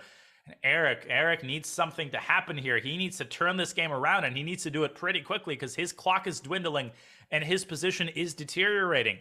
And this has been phenomenal preparation by Oparin, who is a graduate student at Mizzou, and he's been displaying some unbelievable opening preparation now for a couple of years. He's often overlooked, but you know, I've known him for many years, and he's actually one of the most impressive players, I think, in the modern day in terms of opening preparation. He's like a mini Dubov. Comes up with really creative ideas, and he seems surprised at rook d8, but to me that looks like a pretty natural move. The one piece that Grigori hasn't developed yet is his knight. I think he's going to put that knight on d2. And of course, the hard part then for white is going to be to figure out how to continue improving. I mean, you have your pawns in the center, right? You have this monster center. Your pieces are ideally placed, but one of the hardest aspects of chess in general is converting good positions, right? Taking a position where everything seems to be good and then actually winning the game. Because let's not shovel dirt on Eric just yet. He doesn't have any weaknesses. His position is very passive, yes, but it's also very solid. There are no targets in black's position as of yet. And if white advances his pawns overzealously, if white plays e5 and then plays f4, white runs the risk of overextending himself and allowing black to strike with a well-timed c5 pawn break. So the question for Eric, how does he want to arrange his pieces in order to discourage white from further expansion? I mean, knight b8 to d7 makes sense. The knight could also come out to a6, but I'm also getting really worried about Eric's clock. He's now down to 5.5 minutes. He plays bishop a6, so he attacks the c4 pawn directly. Remember that bishop went from a6 back to b7, and now it's back on a6. This might be white's only weakness, so this move makes sense. Bishop a6, and Oparin, I mean, the most natural move here would be knight d2, but I think what Eric is trying to do is go b5. I love what Eric is doing here. He goes b5. Look at how he's seeking active counterplay. He's not just sort of laying by the side of the road and waiting for Oparin to finish him off. He says, no, I am not cooperating. I'm going to chip away at your center, and mainly, he says, I'm going to get my bishop as active as it can be. Now, if Oparin just pushes c5, which looks very natural, then Eric has this move b4, and that actually is really, really nasty. You can't take that pawn because if rook takes d4 and white actually just loses. And if you drop your bishop back to b2, well, then you've allowed the bishop on a6 to become an absolute beast, and black has more tactics with bishop takes c5. The pressure on the knight becomes really, really annoying.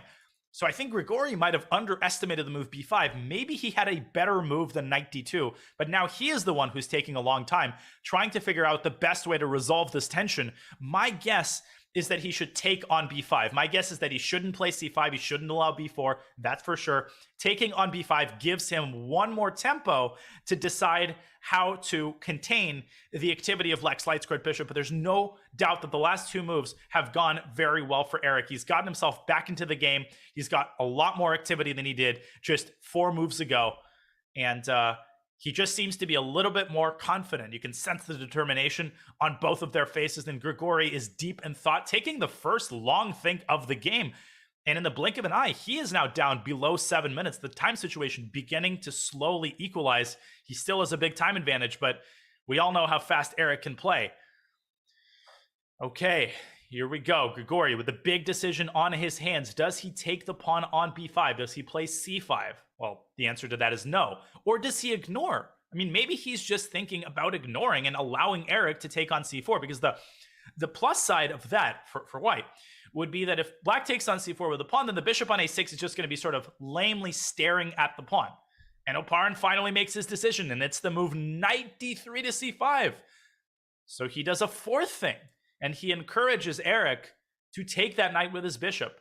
And as a result, Oparin will open up his own dark squared bishop, and that bishop will be aiming at the knight. And the drawback of the move knight c5 is that Oparin completely parts ways with the center. I mean, after bishop takes c5, his entire pawn center, once the pride of his position, will now be entirely gone. It will be ruined. But on the flip side, his dark squared bishop is going to acquire newfound power. And Eric with a decision now, does he take on c5? I don't see another move. I mean, if Eric doesn't take that knight, then that knight is going to take the bishop on a6, and that is not a bishop that Eric can afford to give up. That might be his only active piece, and he does take on c5. That took him a little bit longer than I thought I should have, and now he can take on c4. And if he takes on c4, that presents a problem for Grigori, because taking back on c4 walks right into a very nasty pin. The alternative for Eric would be to develop his knight to d7. He would do that if he's worried about the prospect of bishop takes f6, but I don't think that's a worrisome prospect, because white doesn't have any other pieces on the king side. Just the fact that black will have to recapture on f6 isn't scary in and of itself, because white doesn't have the machinery, the firepower to actually conduct the king side attack. So another big decision for Eric here, and each of these decisions is taking a long time off his clock. He's now down below 4 minutes, and there is no increment. Eric is going to have to make a move here really, really quickly. Okay, and he continues to think, and I would play b takes c4 quickly. Just take that pawn, at least, as Yasser would say. You know, if you're going to die, you can die with a full stomach here. Take that pawn, force white to make a decision. He's down to 3.5 minutes, and no doubt in my mind that Grigori Oparin is still better here, practically speaking, even though the eval bar actually seems to believe that the position is closer to equal. But from a practical perspective, if you just look at the position, black is still passive. Black is still struggling.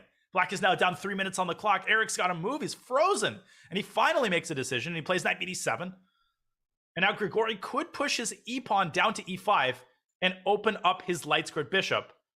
And the other benefit of that move for white would be that the knight from d2 could potentially land on that d6 square. That could be really nasty for Eric.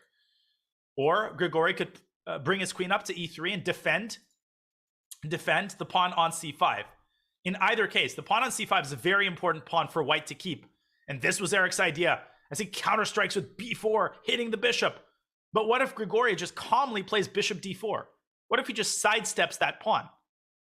Now, obviously, the idea here is that after e takes f6, black would have had b takes e3, and that's Eric's idea. Knight d5, what a move! Such creative defending for Eric Hansen, and he uses his bishop on a6 as a defender, as an indirect defender of the knight. You can't take that knight because the pawn is pinned. Taking it with the bishop would be highly inadvisable, because this bishop is the only protector of white's king. You don't want to give it away. Eric is threatening to take on c5. Now, the eval bar seems very, very skeptical. It's giving white about a +2 advantage, but that doesn't necessarily mean anything. And Grigori gives up the pawn on c5. Whoa, whoa, whoa, whoa, whoa. What if Eric just takes this pawn? And by the way, that was the reason why I think the engine was advocating, screaming for white to play bishop d4 rather than bishop b2, because Grigori now gives up the c5 pawn, And that's not the only problem. Once the knight lands on c5, it's then threatening to jump into a4 and start wreaking total havoc on white's pieces. Knight a4 is a huge threat. The bishop on b2 doesn't have too many squares on that diagonal.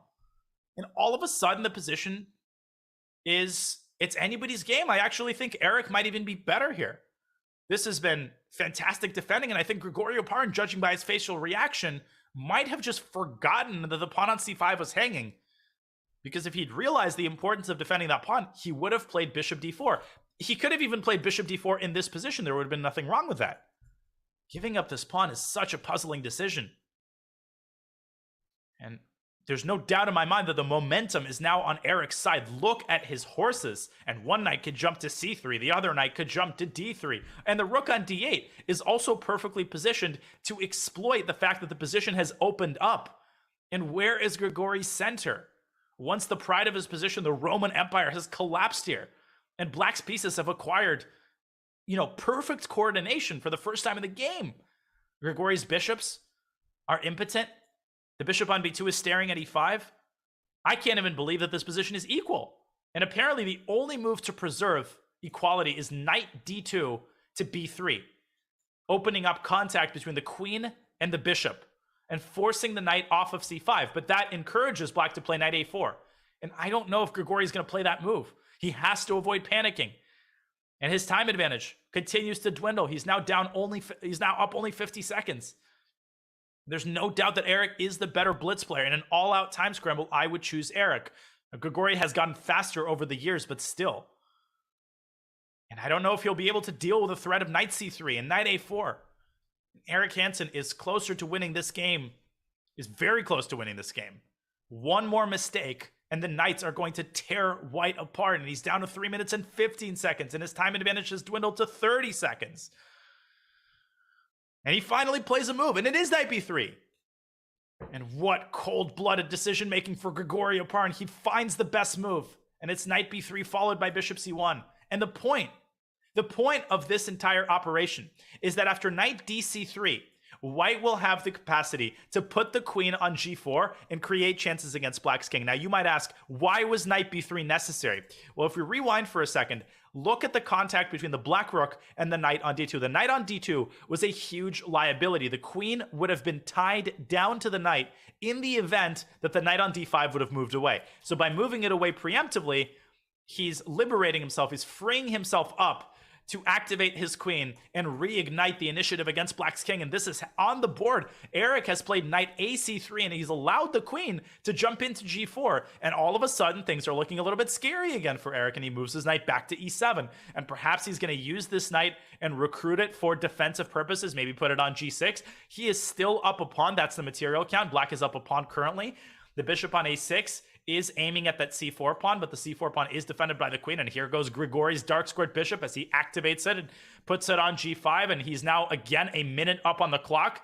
And I'm starting to once again worry about Eric's chances here, because that knight on b3 is perfectly positioned. It can jump into c5, and Eric sacrifices the exchange. He feels that the bishop is so strong that it's worth giving up an exchange over it. And from a practical perspective, that might be an interesting decision, because black's knights are very, very active here. And I'm actually not sure that Grigoriy is even going to take that rook.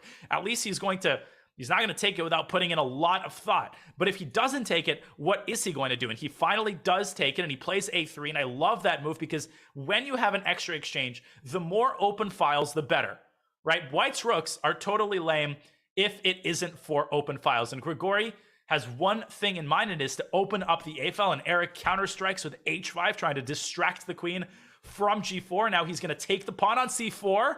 And it's still a game. It's still complicated. Black's minor pieces are still very active, and Grigoriy's knight on b3 is currently hanging. And one thing that white could actually do here, I'll show this really, really quickly. A takes b4, sack the knight temporarily, and then calmly drop the queen back to f3 and skewer two of black's minor pieces. If Grigoriy finds this, then he's winning. If he finds a takes b4, he's winning. If he doesn't find it, it's anybody's game. It's a wild position, and he doesn't find it, and he plays knight c5. And Eric can now shove this pawn down the board to b3, and now it's a game again. And Grigoriy is still up 30 seconds on the clock. Okay. God, the decision to sacrifice an exchange by Eric, so gutsy. So cold-blooded, but Eric is down to 1 minute and 10 seconds. He has to make a decision, and he keeps the tension with a5, defending the pawn on b4. Now we have a pawn trade, and Grigori has managed to open a file for one of his rooks. But from the perspective of a time scramble, dealing with passed pawns like these is very hard. With queen g4, what an incredible move by Grigori as he tries to skewer the bishop and win the pawn, and Eric says, no, you aren't approaching my pawn, and he plays knight d4. And now Eric is ready to continue pushing his b pawn, and Grigori pushes his h pawn. And after b3, white might have to give the knight up for that pawn. I think Grigori has to take that pawn with his knight, and then Eric will have 2 pieces for a rook. And you can see the eval bar seems to claim that black is now better. If Grigori has to take on b3, then black will have a big material advantage. But if he can get this h-pawn up to h6 and create more chances against black's king, then it'll be anybody's game. He plays rook a3, and now the move queen e7 will skewer the knight. Oh my god. And Eric, he doesn't find it. He plays knight c e2 check, and will he take that pawn on e5? I think no. He'll play queen e7 now. But now there is the move rook a5 to defend the knight with the rook. The knight can't move. The knight can't move because then you drop the rook. Grigori cannot afford to lose this knight. Oh, rook takes b3, knight takes b3, and now all of a sudden we have a liquidation, and it's a 4-on-4. And will this game end in a draw? That would be the craziest twist of all. c5 by Eric. No question that Eric is now better. He's the only one with a passed pawn, but he's still down on the clock. He's down 20 seconds to be exact, and Grigori quickly activating his rook to a1 and trying to send it to a7. This is a completely 3-result game, and Eric has walked into it. Eric just walked into rook a7. Oh my god, that's really dangerous. But he goes queen c8. He's still holding the position together. And will he be able to push his pawn to c3? Grigori down to 47 seconds. He's trying to find a way to attack f7. But if he plays queen f4, then Eric will play rook d7 and intercept the attack. And here comes Grigori with his h-pawn. And he tries to use that pawn as a battering ram to shatter black's king position. And Eric advances his rook up to d7. A rook trade is squarely in black's favor. If he can get the rooks off the board, then black's king is going to be safe for the rest of the game. And so Grigori, he keeps the rooks on the board. And Eric doubles his rook and queen. And rook a6, what a devilish move, threatening rook a8.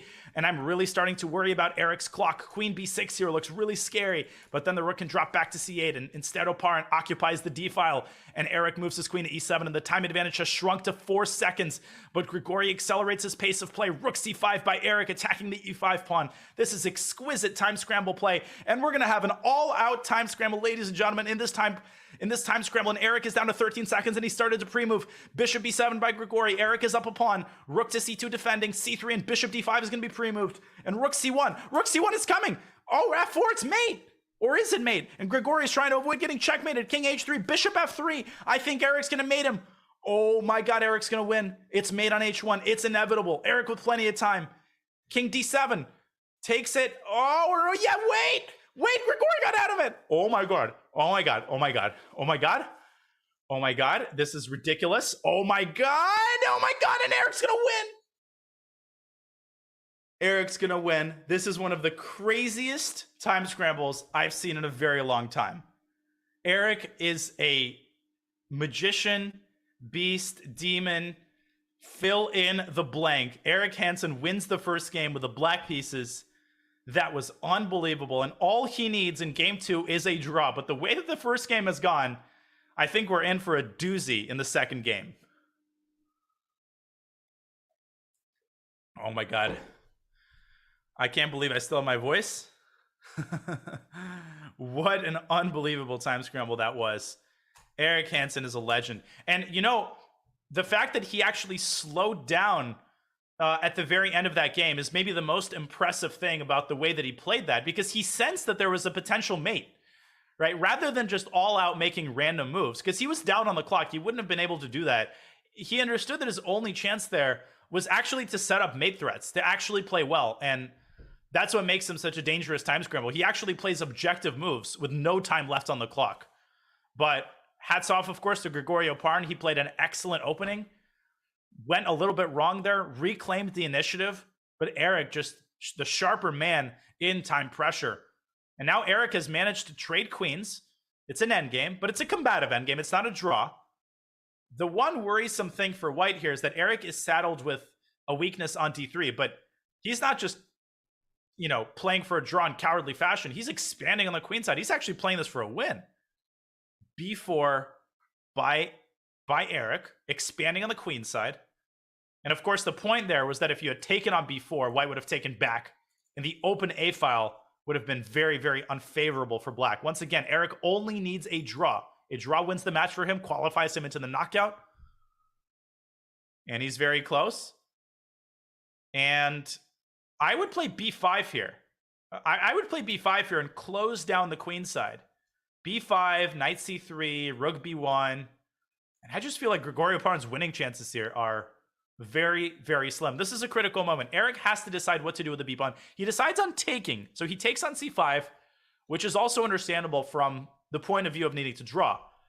Now Eric has a very clear strategy of attacking the b7 pawn. He's going to play rook b1, and he's going to double on the b file. And for Grigoriy, I mean, he doesn't even have any targets. I mean, the pawn on d3 is a backward pawn, but it is very well defended by white's king. You know, the king defends it. Nothing is attacking it.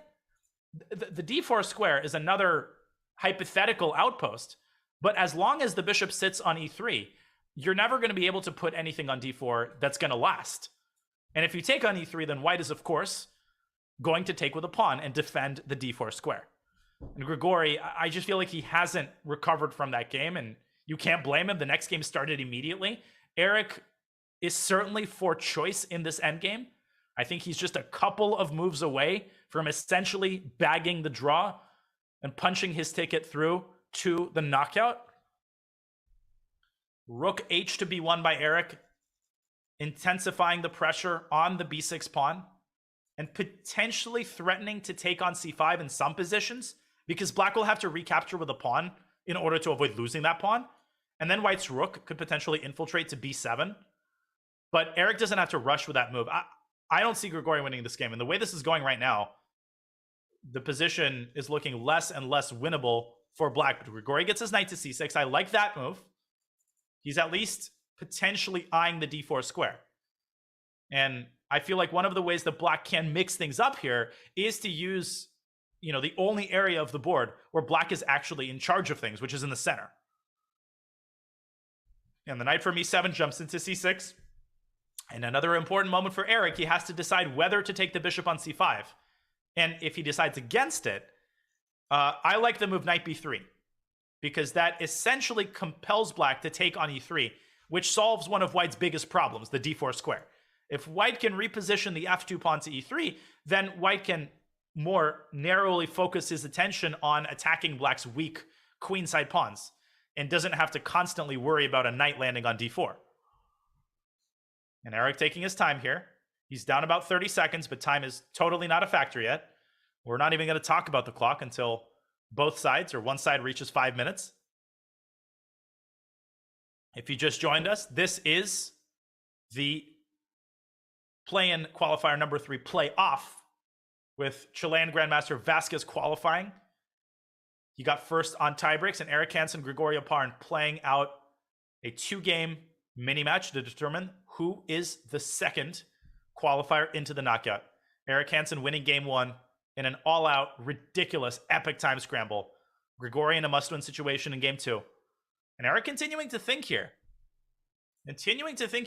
Maybe indecisive. I mean, it is tempting from the perspective of needing to make a draw to take on c5, right? Every trade gets you a little bit closer to drawing the game. But the drawback of taking is that now the d4 square becomes an actual serious weakness. And Eric says, I get that, but I don't care, because knight d4 is only a check, right? If knight d4 happens, white just drops the king back to e1. And in Eric's mind, he says, big deal, right? The knight's on d4, I can deal with that. I can go around it. And later on, he could put a knight on f3 in order to offer a knight trade. That is, if black's knight lands on d4.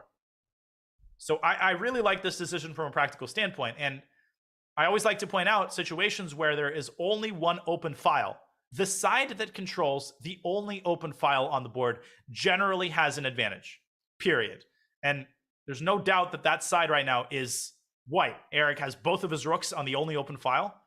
Grigoriy is adopting a defensive posture here as he doubles his own rooks on c8 to defend the rook on c7. One thing Eric could consider is shifting this rook down to b6 in order to attack a6. And after something like rook c6, you could just walk the rook back to b7, use the fact that you only need a draw. The other candidate move that I would consider here after rook c8 is the move knight f3, offering a knight trade and basically saying, yeah, my pawns don't look that nice, but I can defend all of them from e2 with the king. And you're not going to win as long as I control the b file. So Eric with a couple of enticing options here. The one thing he wants to avoid is to get too low on the clock, to fall in love with the decision-making process. He's got to make some decision faster rather than slower. And let's see what decision that will be. And he brings the other rook up to b6. So he goes rook 1 b6. He wants to keep the other rook on b7, encouraging a rook trade. And in the event of a rook trade, White's not going to trade the second pair of rooks, because the knight endgame is actually genuinely going to be dangerous for White, because Black's knight is going to be much better placed. What's going to happen if Black takes on b7? Here, this hasn't happened. If this happens, and actually it is happening, so I don't have to make these moves, rook b6 is, I think, a key move for Eric. He has to keep control of the b file. Rook b6, maybe even rook b8 in order to prevent Black's king from making its way back toward the queen side. But I like the move rook b6 here, aiming at that a6 pawn. And the problem that faces Grigori right now is that after rook b6, rook c6, White just says, whoop, rook back to b7 check. I offer a draw, right? I mean, you have to keep repeating. And if you don't do that, well, then what do you do? Do you play a move like rook a7? Well, is that a serious winning attempt? Grigori is going to have to play something like that and just hope that Eric freezes and gets low on time. And you can only hope that he gets some chance in this endgame. This is happening. Eric played rook b8, so he didn't go rook b6, but you get a very, very similar position with Oparin shifting his rook to a passive posture, rook a7. That's the only way that he can keep the a6 pawn protected. Now, the big question for Black, can he smoke Eric's rook out of b8? And there is one thing that Eric has to be very careful about, which is a scenario in which he starts hunting for gold on the king side, and Grigori finds a way to infiltrate to his camp through the b file. The one thing that could really help White is if he puts his king on c1, because the king on c1 would permanently prevent Black's rook from ever making it to b2. So it's a big moment for Eric, and he decides on knight f3, offering a knight trade. That's an idea I pointed out earlier, and I like it. And a rook endgame here is very, very likely. And Eric with plenty of time on the clock, 4 minutes plus. And I don't think flagging is going to be much of a factor here. Now, Grigori could keep the knights on the board with knight c6, but I mean, I don't see him ever winning the game if he gets rid of the knight on d4. So I think a trade is essentially forced. And after g takes f3, as long as Eric can keep his rook active, as long as he can keep Black's rook from infiltrating, he should not lose this game. And this has just been a very, very impressive follow-up effort by Eric. I mean, he's taken Grigori completely out of commission here in the Moscow variation of the Sicilian. Bishop e5 check, trading queens, very professional, expanding on the queen side. And for those who want to emulate the technique, notice that Eric has not been playing for a draw. I mean, he has been playing for a win. He's been playing aggressively. He expanded on the queen side. But the one thing that Grigori is hoping for here is the clock. A little bit less than 4 minutes. If he can get Eric to make a couple more of these tough decisions, spend 30 seconds here, 20 seconds there, then you start talking about, you know, a situation in which anything can happen, even with a time scramble beast like Eric Hansen. And he goes rook g8. So he starts hunting for gold. Rook g7. He's going to win a pawn. Eric is going to play rook g7, and he's going to win the h7 pawn. And the problem for Grigori, this is a huge problem, is that, for example, let's say he goes king e7, rook takes h7, rook b7. If his rook was on b2 here, it would be anybody's game. As it stands, White just plays king c2 and chills. There is no infiltration, no entry points at all. And maybe Grigori can try a5, a4, and rook b3. Maybe this is the only chance. But then Eric could start pushing his pawns up and create a pass pawn of his own. Instead, in the game, something very similar happens. There's that rook b7 move, and there's king c2. You see, Eric gets his king up to c2. And now Eric with a very, very simple plan. h4, g4, h5, and he's going to create a passer. That passer is going to be unstoppable. I don't see him losing this game at all. I actually see him winning it. Grigori has to find some way to complicate the position. I think he's going to play a5. I don't see anything else. He goes f6. No, but now the rook trade, and Eric is an extra pawn in a knight endgame. The eval bar indicates +3, and Grigori concedes the draw. And Eric Hansen finally betrays the smile and he deserves to smile. What an unbelievable effort to qualify into the knockout by Eric Hansen. That is how hard it is, ladies and gentlemen. A heartbreaker for Grigori Oparin. That first game could have gone either way. I think Eric would be the first to admit that. An admirable effort by Grigori, and we have certainly not heard the last of him, because he will definitely participate in many, many more qualifiers, and we will have many, many more qualifiers there every Monday and Friday. In fact, we will have one more qualifier immediately after this one. It'll be brought to you by International Master David Proust. It's going to be a fascinating one. There's going to be a couple of players who still have a couple of things left to say after a disappointing performance this morning, and they include Grigori Oparin and most certainly Hrant Melkumian, who, let's not forget, had 7.5 out of 9, was leading the tournament, but the tiebreak gods were not on his side today. But in conclusion,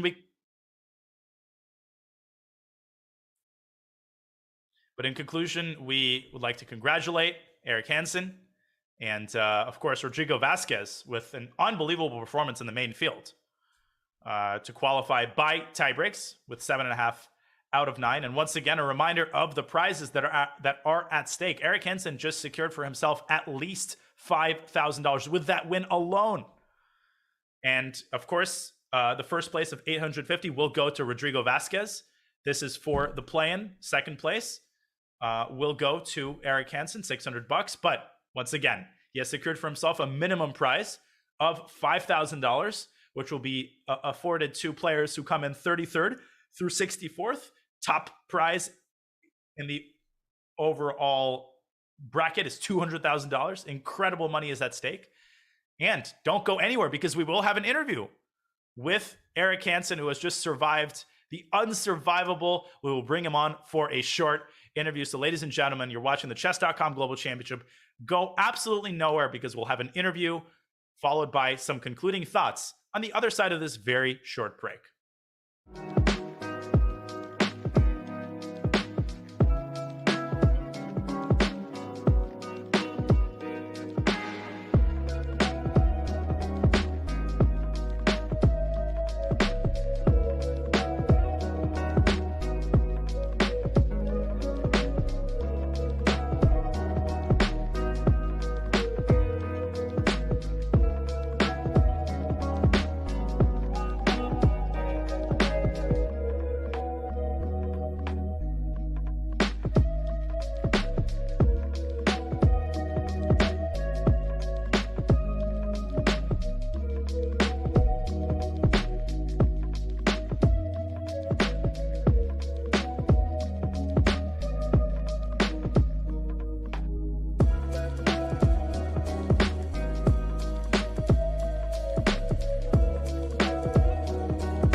Welcome back to the Chess.com Global Championship, and we are here with the beast, the one and only, okay, maybe not the one and only, I think Aman might take offense to that, but the Chess Bra Grandmaster Eric Hansen. Eric, congratulations on that ridiculous win. Let's start with game one. I mean, what are your thoughts on that time scramble? What goes through your mind as you have 2 seconds and you somehow find a checkmate in that position? Oh, did I find a checkmate? No, the first game against Oparin. Yeah, you had him in a mating net. Oh, I didn't realize. I thought he flagged. There was. Yeah, but he flagged. But no, but... you're talking about that mating net. Okay, because like at the very end of the game, I was pre-moving that. I thought you meant that I pre-moved, I queened, and it was mate, which I wasn't even paying attention, so I thought it was possible. Well, I'm really slow, like in time scrambles. I just forget to look at the clock sometimes. So I think I noticed I was down a few seconds, and I think it was very clear. Well, Pyron's a very practical player. He starts playing quickly early on in games, especially when he falls behind. So he definitely like sees the clock advantage early. And I think he had like maybe 10 or 9 seconds and I had 6, and I'm like, dude, I got to do something. So I was just like, to be honest, it's 8 a.m. or the tournament started at 8 a.m. I went to bed at 6:30 a.m. because I'm a terrible person. So I'm like a zombie right now. I'm playing off adrenaline. And I honestly can't explain some of the things I'm doing. But I saw I was like down to like under 10 seconds. And I figured I had to like go for checkmate because that'd be a way to like interrupt his sequence of like pre-moves and like, because I thought he was a couple seconds ahead. So I needed to make him think on something and catch up. And pretty much the only thing there, I think, is going for checkmate. If I try to queen the pawn, it's going to take too many resources. So I thought it was like, I just had to do it to make up the time. But I was even slow afterwards. So I was really happy with getting a mating net, and then I relaxed. Because I'm like, oh, I'm winning. He has to sack the rook. And I actually relaxed there. And I almost like flagged again. So yeah, that was ridiculous. How he got out of that was unbelievable. And then very skillful maneuvering with the queen to prevent all the pre-moves. Yeah, I guess I need to what? I need to play king. I can't play king takes c6 after rook c6 check. I have to go like king d7. Yeah, I'll pull up the game for the viewers, but I was trying to make it so that it was a definitive checkmate, and then I just missed his move because he's like very resourceful there. So if I go king d7, I don't know if you're able to pull it up. Otherwise, we can move on. But yeah, I'll try to pull it up. It's just a pattern. I mean, I've seen you execute this pattern as well. When you get the pawn on f4, bishop on f3. I don't even know if that's necessary, but pawn on f4 is important. And it's usually unstoppable checkmate if there's a king on h2. Right. Yeah, f4 is very, very important. Okay, I think I can pull up the game. There it is. Yep, I pulled it up. So let me rewind a little bit. Yeah, so this is where you spotted the idea. g4, f4, super important. Then you avoid taking the pawn on g5 because there's rook takes g7 check and rook g1. Exactly. Then again, you stop the king from escaping. I had to play. Every time it gets up, you strip it back down. But then this position was critical, where I think you king d7. And I was upset with myself. So I am down 2 seconds. I'm upset with myself for allowing this because I was anticipating these moves. I was sure this was a mating net. And I almost played king d5.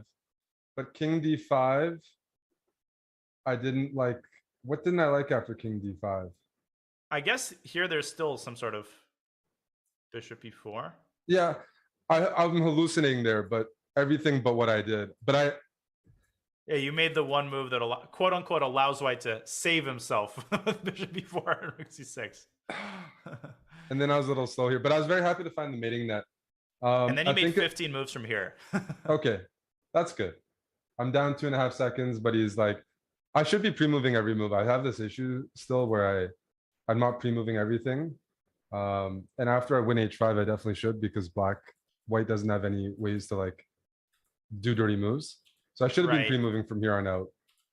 Like I'm actually getting flagged here. I'm down 2.7 seconds. If he played f takes c4, like here we thought it's a 3-result game, but once rook f4 is such a clinical move because you stop the pawn and then you take it. So that was very impressive. But yeah, I was fortunate to win this on time. It was a good game, but my my time scramble was atrocious.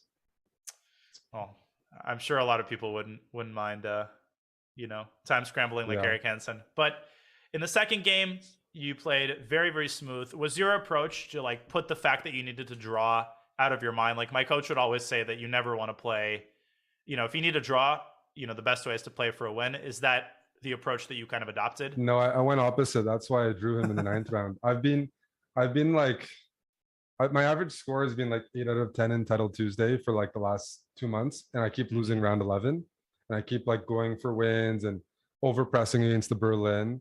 And I was like, I was looking at the tie breaks, and I was like, I actually like do really poorly when I have that, because I'm already naturally a pretty ambitious player when I play, in terms of going for the win. So I decided to like, I've actually, and I've played him before quite a few times. I know he's pretty dangerous, and I thought it would actually be good to kind of take him into a dry position and put the pressure on him. But like, yeah, recently I keep losing final rounds. I do really well, and I keep losing the most important round. So first, I drew in the preliminary stage because I knew it'd guarantee at least a tiebreak. I didn't know how the tiebreaks would play out, but I knew I'd finish in the top 3. I was almost like 100% sure. Although Melkumian might have something to say about that.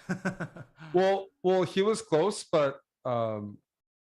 I think I was higher rated than all 3 guys, and I was 4-4. So like, I had it looked like I had really strong chances to finish top 3, let's say, and maybe even first.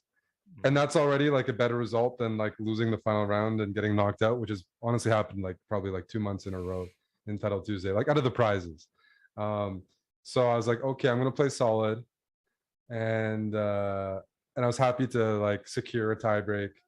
And then when I was up 1 game, I actually did play pretty like drawish and whatnot, but I thought the way I executed it was good. Sometimes you can play in that style, and because it's not your style, playing for a draw, you're just playing bad moves. Right. You're just playing lower quality moves because it's just not natural for you. Fortunately, in this game, I felt like I was always in control, and I was still even like a smidgen better. Let's say I was never at risk of like getting worse. I wasn't playing moves that like disgusted me. Like I was always on like the aggressive side, or I had the B file. So it wasn't like full turtle where you're just like going for a repetition or like trading everything off. If he tried to play on in that position, I was like, okay, like I'll have a better pawn structure. So I don't know. I've always thought it was a bit of a skill from some of like the really top guys, that they know how to secure a draw when they need to. Yeah, like totally on demand at all. Totally on like, demand. In any situation. And I do think with white, you should be able to as a strong GM, but I definitely don't demonstrate that on a regular basis unless my opponent's willing. So I've been losing enough games lately that I was okay with the approach, even though I normally do stick to my natural inclination. It hasn't been working, so I did switch it up. Eric, last question, and then I'll let you sleep. I'm gonna put you on the spot. I know a lot of people are curious about this. You probably shared your thoughts on your own stream, but what's your hot take on what's happening at the Canadian Open? How intently are you going to be following this round? Well. So first of all, I lost my only game in the starter in the preliminary stage. I lost like 3 or 4 minutes on the clock because I had to set up the stream because somebody, let's say, slept in, which happens to everybody. So I was running out of the room to set up the stream. So I like lost 3 or 4 minutes against Castor, which was really huge in what happened in that game. I think I was down 4 or 5 minutes. So I was like really tilted, first of all, setting up the stream and making sure it was running, because that's happening right now. We're covering Amon's game. And then back to the actual question. It's unprecedented in chess history, as far as I know. So I'm generally, let's say, more on the skeptical side. But I have not seen the game from this round. But like, I'm very skeptical, and I have lots of videos catching people. I just think there needs to be some strong players on the scene as well, because there are some methods. But yeah, I'm extremely skeptical. I'm extremely skeptical, and don't believe that. I generally don't believe that Canada is producing world-class talents from online, just like without any experience. Like, I'd like to think Canada is doing that. I really don't think. We're definitely like not producing like super GMs from playing Hyper Bullet and Bullet. So I'm generally skeptical, and Right. I'm gonna check out this round, but something seems off to me. Well, I appreciate the insight, Eric. I'll let you go. Congratulations on an incredible match against Grigorian on qualifying. And What did I qualify? Like what I actually didn't You- know about this event until like Monday. You qualified into the knockout phase. So you are now one of 64 players who Okay. will ultimately enter the knockout phase. You've guaranteed for yourself a prize of at least $5,000 just for that Sweet. win. Okay, there we go. I was happy with the 400. The 400, I did check that I got 400 from the actual play-in, but I wasn't sure. Like the prizes seemed so high, I thought I was misreading it.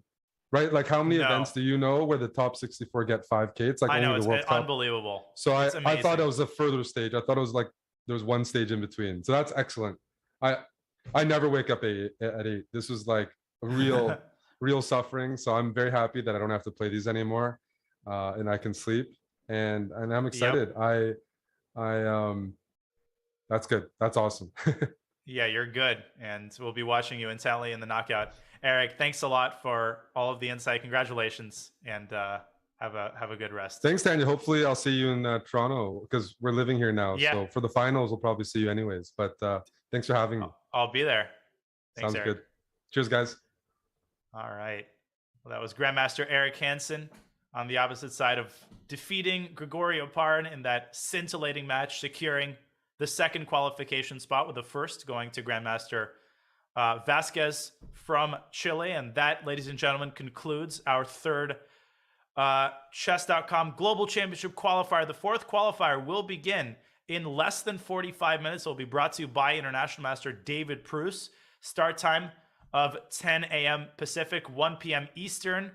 That's right in 41 minutes from now, but we will go offline and then the stream will resume in about 30 minutes. So you won't experience withdrawal for very long. But for now, ladies and gentlemen, it's time for me to wrap up. It's been a long morning. I hope you've enjoyed the tournament. It's been a pleasure commentating it for you. We congratulate Grandmasters Vasquez and Eric Hansen heartily. And I'd like to thank everybody in the chat who woke up early with me to watch the tournament and especially watch that incredible time scramble to cap it off at the end. And thank you to my producer and the entire Chess.com team for another excellent broadcast. And for now, Grandmaster Daniel Naroditsky saying goodbye from the 2022 Chess.com Global Championship. The next qualifier coming our way in less than 40 minutes. Goodbye.